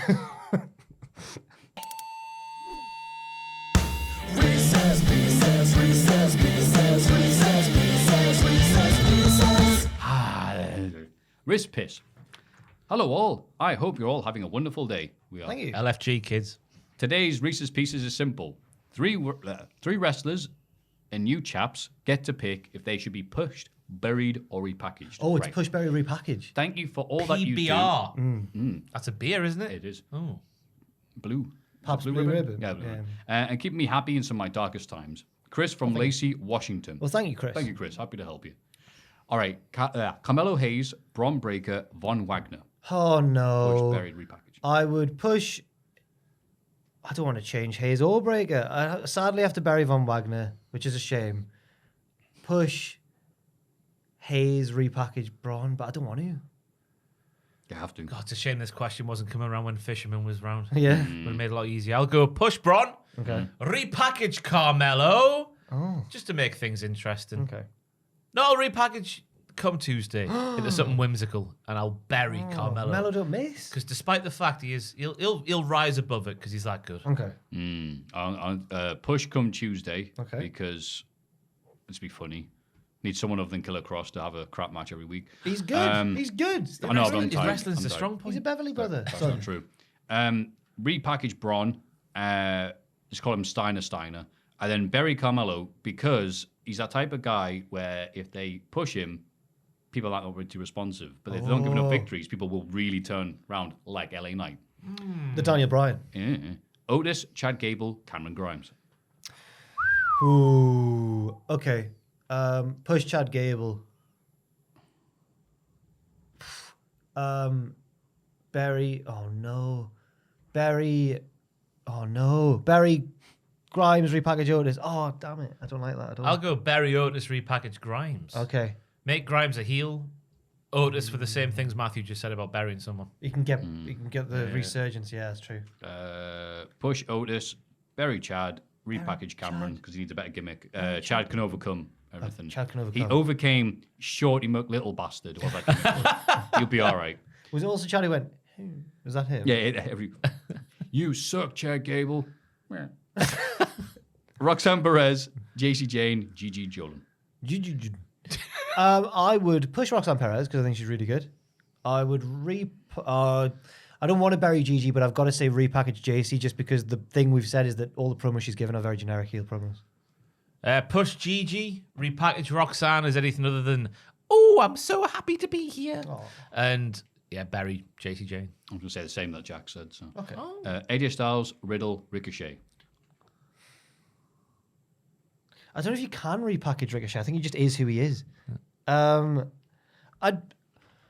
repackage Riddle because in Evolve, I brought up Evolve for the second time this podcast. In Evolve, he was like a heel MMA guy, and it was really good. So I'll repackage Riddle, push Ricochet, Barry Styles, but Styles has done it all, so I don't feel too bad. Swap Ricochet and Styles. Okay. For me, push. I don't. Ricochet is Jack says is what he is. So even if he gets buried, he'll just be the same. Okay. Yeah. Push Styles, bury Riddle, repackage Ricochet. Okay. Have heel Ricochet for a bit just to see what happens. I think we've all done the three different possibilities there. Oh. Jey Uso, Jimmy Uso, Solo Sikoa. I would push Jey Uso because I feel more of an emotional connection watching Jey than I do Jimmy. Yes. I would I would repackage Jimmy Uso.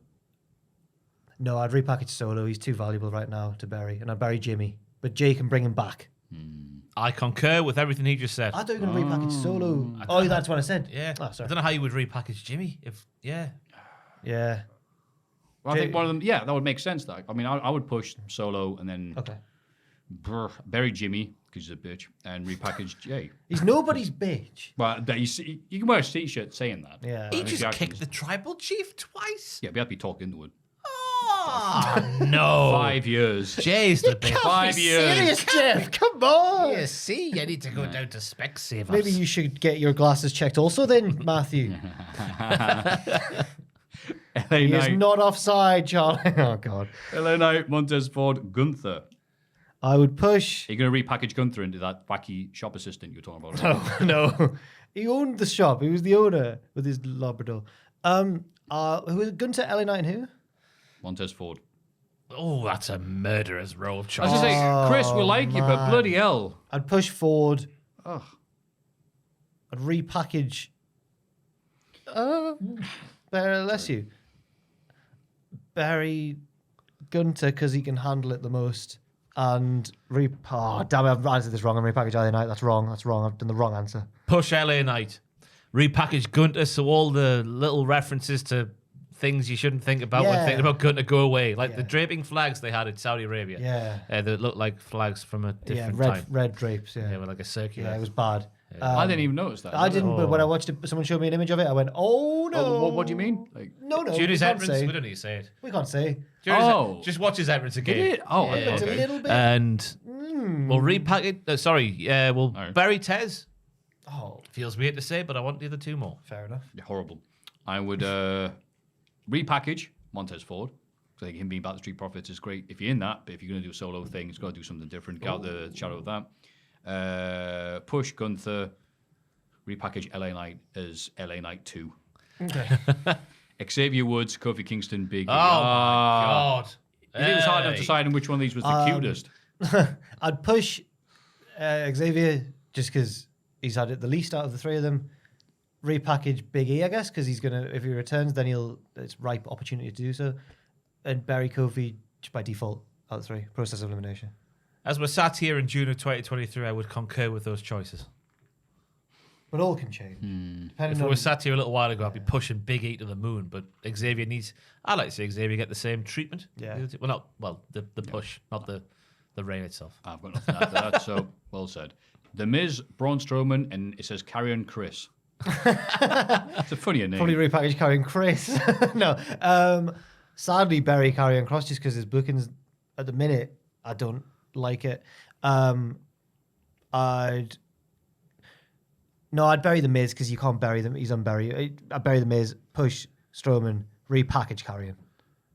Push Carrion, so there's an interesting carrying in there, you know, an interesting character in there. And the booking is the main issue at the moment. I'd like to see him with a good push because even in NXT, when he was getting a push, it was surrounded by You're not very crap. good. You can't do Inzaguris like me. Yeah, and I'll bury the Miz for obvious reasons, and then repackage Strowman into a barber. Braun the Barber Strowman. Yeah. Get these clippers. Get this clip. I don't know. Push Miz. Oh, Because Ooh. he's just great. he's a great lad. Gets the exact reaction he needs, even if he's doing silly bollocks like, you have tiny You balls. remind me of the Miz when you go, that's Oh. right, I'm the one who does this and talks like that. When you get excited about something and go, that's right. That's the very Miz-like to me. That's you and the Miz are quite similar when it comes to that. Do you We know get what I mean? excited. Yeah, because Miz goes like, that's right, I'm the Miz. Do you know what I mean? Oh, I like that. Thank Okay, you. yeah. There's worse people to be compared to. Yeah. Some of these on this list. Push the Miz, because he's great. He's just like me, for real. He's just like me, for real. Repackage, Braun. I don't know, make him a hate-filled person again rather than Ricochet's mate. And then bury Karrion Kross, because who cares? Oh. Raquel Rodriguez, Shotzi, and Shayna Baszler. I'd straight away repackage Raquel. Yeah. Make it what she was. I'd push Shayna and bury Shotzi. Yep. Oh, damn it. Wow, I'd repackage Shayna, so she's anything other than Ronda's mate. Okay. And then it means I have to bury Raquel, because I don't like her smiling face. And I know, push Shotzi, because she would probably take a good bump if she was pushed. Yeah. Zoe Stark, Alba Fire, and Bailey. Zoe Stark, Alba Fire, Bailey. I would push Zoe Stark, which it looks like is happening anyway, which is good. I'd repackage Alba Fire, because I just think I preferred Kaylee Ray to Alba Fire. She's a dragon. But I just like Cowie Lee Ray and Barry Bailey, which is a shame. But she's like the Miz; she'll immune to that. Now that you've brought in Cowley Ray, it's got to happen. Bit of trance on Monday Night Raw. Sorry, Friday Night SmackDown they are, aren't they? Bit of trance on SmackDown. That's right, there's no split. So What was the faction called in ICW? Her and Stevie Boy and them. They weren't called the Filthy Animals, but it was NAK. like Filthy Generation or something. Oh, yeah. No, not that was Yeah, BT Filthy Gunn. Generation. They all used to come out like yeah. The Neds. Yes. It's a bit of Scottish I learned from Well back in the done. day, yeah. The Neds. Oh right. And finally, Rollins, Sami Zayn, Kevin Owens. Interesting. I don't want to change any of them at the minute. Yeah. I would bury Kev because I think he's the best. He could do the best like fall and redemption story of any of the three. Because Sammy's already done it for real. I think I'd push Sammy and Barry Rollins. Oh my god, yeah. Yeah, I'd repackage Rollins. Make him an arsehole dick again. It's his natural calling in life. But the other two, I'd agree with Jack. Man, no, I think Seth's never been hot right now, so I'll push him. Okay. Just change of fortunes. Barry or repacking. Barry. I can't agree with Jack about the other two. Barry, Sammy, and repackage Kev, because we're going to have Kevin just turn on Sammy. Oh right, yeah. Again. Yeah, make him a dick as well. Yeah. Up the dicks. Up the dicks. Thank you very much for the Reese's Pieces there. What's his name? Chris from Lacey, Washington. Thank you, very Chris. much. Chris. Every evidence to send to us. Don't worry, we'll be a bit more energetic next time because it won't be 9 hours into a podcast. we- talking about we've been web- energetic for most of it. I can Mail- still go, mate. Bag. All night long. Cultaholic.com. Sorry, mailbag at cultaholic.com. It's Cultaholics.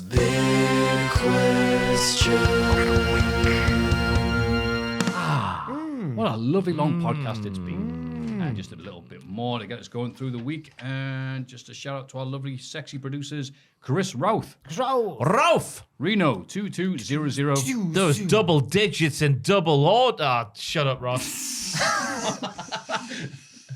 and Noah Anderson.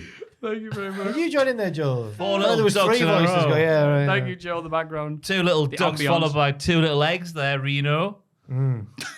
Oh, 2200. That's it. And the big question this week I is... don't want to give a after- shout out to Chris Routh because I think we get past him and then we go, Anderson. Chris Routh deserves love as well. They all do. Routh is the mouth of the producer's segment, like Yeah, the he mouth of the Tyne, He is. leading out into a glorious northern sea. Yes. Right. What were you Give saying? us some Sorry? time to settle. The big question this week is what was the best match this weekend between AEW Double or Nothing, WWE's Night of Champions, and NXT's Battleground? There was because it was surprisingly evenly spread, especially with NXT pulling out the bag as it did. Has anyone got anything they? Shall we rank our shows first? Oh in my in God. ascending Oh, order? okay. Yeah, Ascending order. In ascending so the order, worst Maffew. first and Worst then the next first, yeah. best. Thank you for clarifying. Worst for... Oh man. I'm going to go for, and it's not a bad show. I'm going to no. go for the weakest show of the weekend, Night of Champions. Ooh, Oh, okay. okay. Go for double or nothing. Mine's... You want to do them all? And then Second would be Double or Nothing. All right. Top would be Battleground. I only know my top one at the minute. It would be Battleground. I was going to say, just because it had more negatives, the worst was Double or Nothing. Yeah, I think that maybe Night of Champions played it safer, but it worked. Maybe they did miss the boat a few times more on Double or Nothing. Maybe I have been wrong. And the crowd were hot at Night of Champions. I would put Battleground second, then Night of Champions first. Are you all right? Well, opinions are fun though because they're different. They are you okay? Yeah. Cheers. In terms of consistency, Oh my god. boiling it down to wrestling is its most dull and boring in star ratings and consistency. Yeah, and there's nothing wrong with the Cultaholic card. Jesus Christ, I'm like, Cultaholic goes to Saudi Arabia. It was wacky adventure. I'll go for. Oh man, I'm gonna pellet to this. Double or Nothing, then second Night of Champions, and then first Battleground. Wow, we've all picked. Either those final 2 matches for Double or Nothing's really whooped it up. Absolutely. Wow. Yeah, it didn't really help it up. We're such a But we're a best community, matches, guys, then. and we always like to exchange ideas here. Absolutely. We all thought the same I thing. hope you die, Jack. Your opinions are different than mine. Die, Versus Jack. Dragonite, that was a great match. No, genuinely was going to say that one probably. That was the first one that popped into my head. Was Dijak and Run. Anarchy in the Arena is up there for me. The 4-way as well. Again, I put a lot of stuff. oh, this in is there. why you put it above. Yeah, there's Night of nothing. Champions. The highs were higher. There's nothing at Night of Champions that's getting in my match of the weekend conversation. Oh, I disagree. The main event, maybe. The main event tag match. The angle, yeah, that moment, but as a match, It was okay. Okay, I'll give you that. In terms of match, though, I Gunter think the and- best actual Sorry. match. Oh, sorry, I'll get this all the way. It's mine one show of the week. Go for it, go. Belair versus Asuka. Oh, I was going to say Gunter and Ali. I was going to say Natalia versus Rhea Ripley. What a feast we've had. What a feast of wrestling all weekend. Yeah, so that's the best. I'd say that's the best match. What was your best match at AEW Double or Nothing? You said it was the Yeah, Anarchy one Arena? of the last 2, yeah. I probably edged the Anarchy. Ooh. Whoa, hey, Friday already. I'm going to say mine was then the Four Corners match. Same. Ooh. Oh, Iranu. Rah, rah, rah, rah, rah. NXT Battleground, though, best match. I've just thought about some of the matches that I'm going to move my rankings around because I've just thought Acclaimed was a good match. And I've just thought the Jarrett thing was fun as well. Yeah. I might have to bump it above Night of Oh, it's hard. Yes. But Battleground's still top, though. But Battleground, the opener, gets an honourable mention because that was Yeah. fantastic. Wesley, three-way, yeah. Obviously, Ilya and Dijak was oof. Oh, Tiffy Stratz's was all right. Main event was good. Oh, The main event was good. It was very good. Was Darren Lee different? Yeah. Good, Yeah. yeah. Because it could variety. So I Yeah. said beforehand, Black and Gold smells. Variety NXT 2.0. Yay. All the smells. All the smells. Trash, wasn't- flowers, I think Lynx Africa. They vote that as like the best aerosol. That was up my mouth, which is winding me up. Said that was the best aerosol. It's been voted. It's got to be the most used in history. That's like Mrs. Every Brown's Boys teenager, winning yeah. like the show of the year or whatever. Every teenager went through a Lynx Africa phase. I'm still in it. I still get it. I just wake up and go, why is that Links Africa in my bathroom? One time, Owen had gone home. When I lived with Owen, he'd gone home, but he left in the shower. I was like, I've got no, I've run out of shampoo, I've run out of shower gel. Can I use some of yours? And he went, yeah, of course. And he had Lynx shower gel, Lynx cookies and leather. Yeah, no, I had that. Wow. Oh, And it was amazing. it's a lovely smell. Oh, yeah, thank you, Jack. That was me. Yeah, that's. What are you doing, Jack? Oh, the shower. No, but I kind of want it. When you like, something's not edible, but you're like, oh, I could eat this. Maybe I didn't. That's me. That's me every time I go to Lush. I'm gonna. AJ and Rollins was a good match as well this weekend, but not one of the better ones. It was good, but not. Yeah, Stiff competition. Stiff competition indeed. Exactly in the case of Jack dragging off. Yeah, but if we had to pick one each, who you have to, I'm going to shoot you in the face. Oh man! Otherwise, What? After I give you an answer? All right. if you don't give It's me the one. weirdest killer ever. This could this could change by the time. I'm actually gonna I don't know, a year's time. Gonna go. I want to watch that match again. It's Ilya Dijak, I think. I was going to say that, but it could all change before I do my Matches of the Month podcast. So don't let that spoil your listening of that, guys. But I'll go for that as well. Just if Matthew's question, what match you want to go back in the year and watch back? That's probably going to be the top pick. I'd probably pick Hayes Breaker. Because we were saying you go, oh, if only Braun did this, oh, blah, blah, blah, if he turned heel, blah, blah, blah. The three people who bring up the signs at the exact same place NXT shed. Okay, he did what you told him. He was mouthy. He was saying some stuff that you can't say in the podcast because it got cut out. Yeah, it was fantastic. You know which one I think, if we're using that metric of what would you go back and watch? Yeah. The Jarrett match. Really, Jared It match. had loads of moments, didn't it? Karen. No, yeah. Yeah. She's a moment. Celebrating before the bell, before Yeah. being the pinfall, yeah. Yeah, can't argue with I that. don't think compared to some of the work rate in other matches, it's up there. But all right, again, variety. Of course. It is the spice of life, as Chris Eubanks maybe said. He said it like that exactly. Someone was treading on his toes at the same time he said it. You know what? Variety's good. You do some podcasting. And then you stop podcasting. Jack, what have you got for us to tide us over till next week? So if all goes to plan, then next week I'll be recording my Matches of the Month for May, but there's been so many late in the month that it might take a bit longer. But I'll work on it. Understandable.